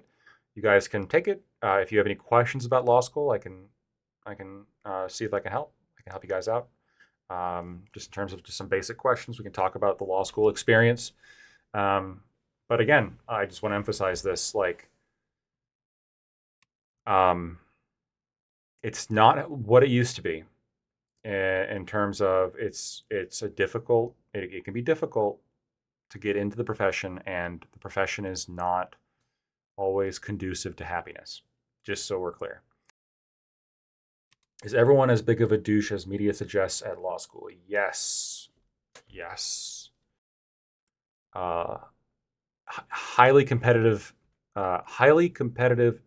professions have a lot of backstabbers and a lot of drama, and you're just going to have to either work to deal with it by dodging it as much as possible.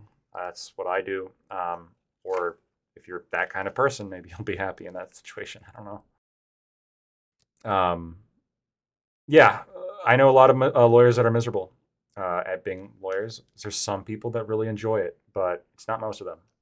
So just keep that in mind. If you go into it, it's not for everybody.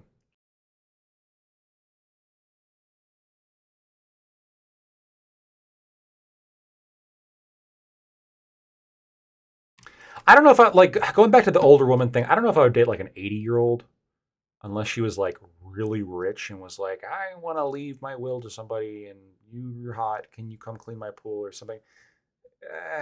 Yeah, maybe. But like, yeah. 80s pretty 80s. I'm just saying. It's old. I get it. It's old. It's old. But like, again, I don't think that this is a general philosophy that I have. I don't think that there's such thing as a deal breaker. I think that there are positives and negatives to every person in any kind of relationship that you have, whether it be a romantic one or a platonic one or a work one, et cetera, et cetera. And if you have a lot of negatives, then, the negatives can outweigh the positives. And then you shouldn't engage with this person. So, if you have somebody who's 80, it's not necessarily a deal breaker. It's not. Is it a negative because we're at very different stages of our lives? And yeah, it can be a big negative. But like if there's massive positives, like she owns a yacht, then yeah, maybe. If there was an 80-year-old woman who was like, yeah, I own a yacht and I go on these yacht trips and you can just lay on the deck and drink beer and you don't have to work anymore. You can just do your streams all day and also lay out on the yacht. And there's like a room in the yacht. You can do like political streams and shit. and then you can like, yeah, I would do this. I would do, 100%, abso-fucking-lutely. Unless she was like a psycho that's gonna kill me or something. But otherwise, yeah, no. There's enough good that you can tack on where it's like, all right, yeah, I'll deal with the being 80 years old part. That's workable. No, but sex lactoid. 80-year-olds have parts. Right? Good. For a yacht, I'd do it. Oh, can you imagine? Just like it's summer and like the sun, just jump and swim around in the Caribbean, climb up the ladder, right? Jet skis. I don't think you guys are giving this enough thought, frankly. You guys are just like, oh my God, this is wild. It's not. They're wealthy. What's your salary-ish? I do not like to talk about my salary. It's not, I'll say this, it's not as high as you might think it is. But it's high enough that I am not beholden to any organizations on the internet. And I am able to do streaming as a hobby as opposed to have to, again, turn it into some kind of like a lifeline. I am not a partner. I am not a owner of any business outside of my stock account.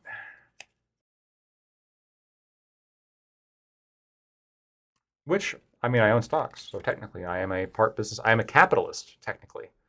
But everybody with a stock is.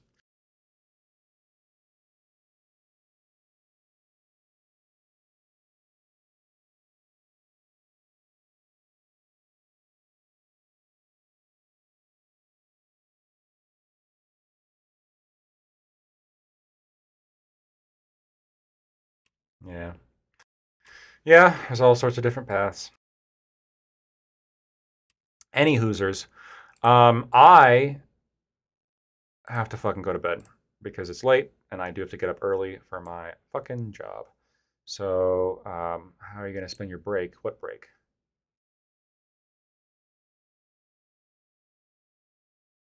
I don't get breaks. What break you talking?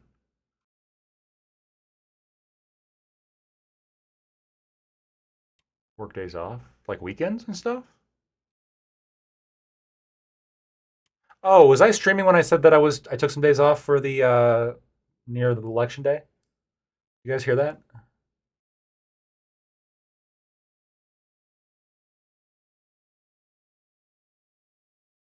Yeah. I don't know if you guys heard it or not, but I am. So I'm going to be taking off.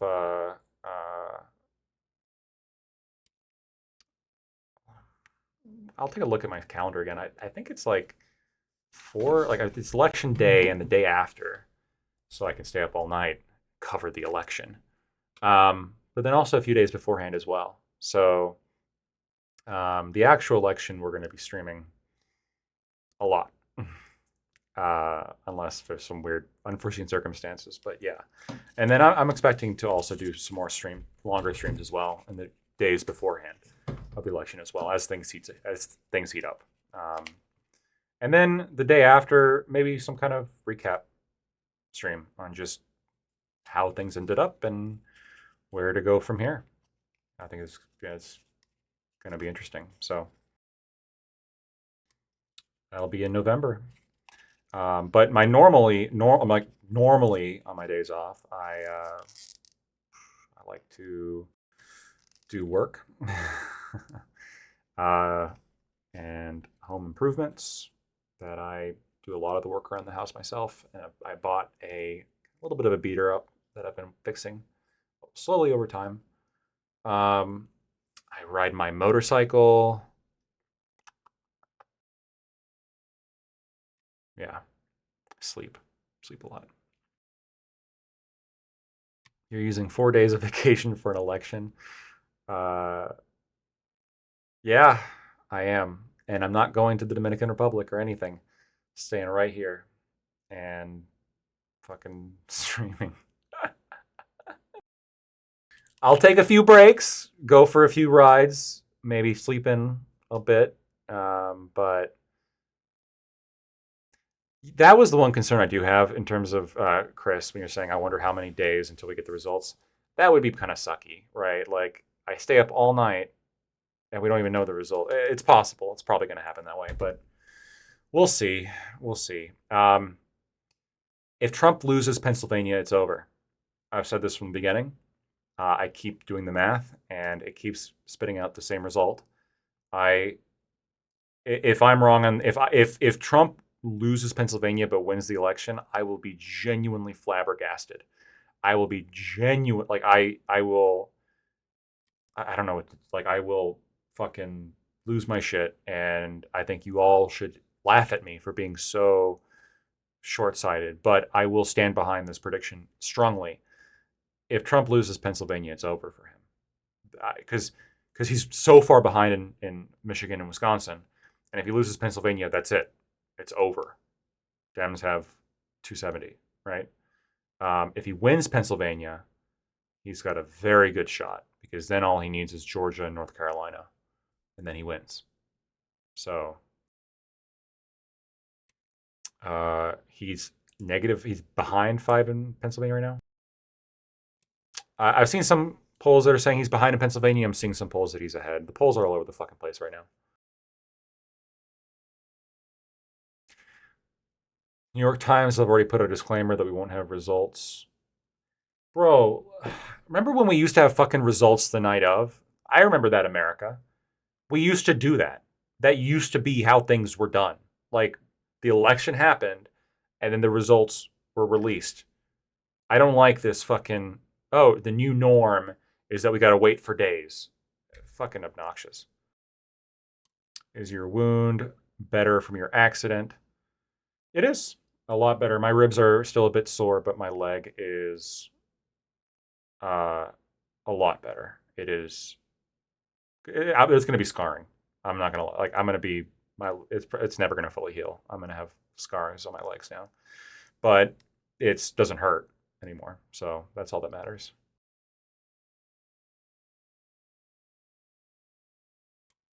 Yeah, Shapiro says they won't know for days, if not weeks. That's so fucked. God, I hate that so much. Yeah, that. If only for the hype. Like, I want the results the night of. That should be the law. That should be the law. Wait, you were in an accident? I was. I crashed my motorcycle. Go very slow on gravel and dust from a construction site. Otherwise, you might crash.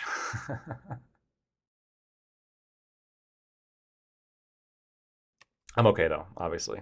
Lactoid, can we see? I don't know. Maybe I'll show you guys at some point. But I don't know if it's... It might still be a little bit too gruesome for TOS, but I don't know.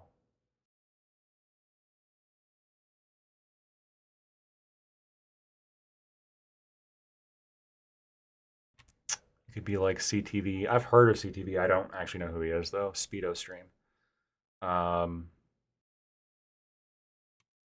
No. No. Look, it's Majin. He's back. He's here to lose to me at Warhammer 40k. So everybody clap for Majin. He's back to lose. Isn't that right? Isn't that right, Majin? You're back to lose? Is that right?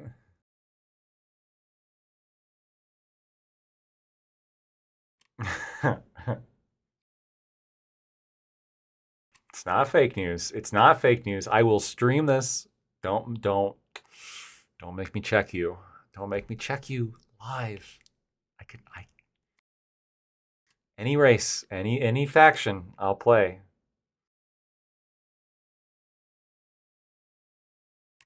I am not one to do a Speedo stream. I'm just not. I'm not. I don't have the body for that.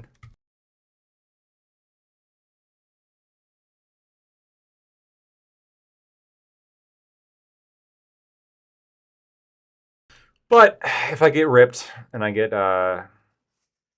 if I get really good looking, then maybe at that point. But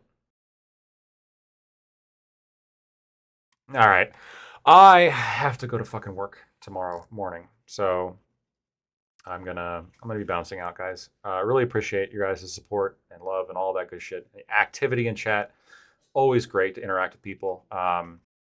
Really appreciate the bits, subs, follows, all that good shit that you guys are so generous to give me.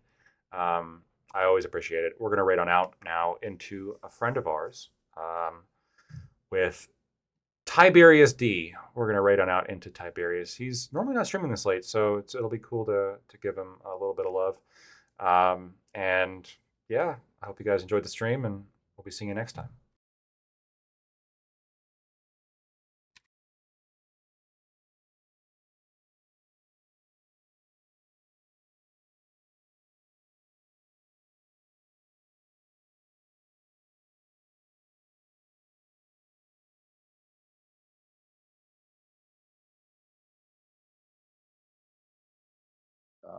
Just good for Mansion and cinema.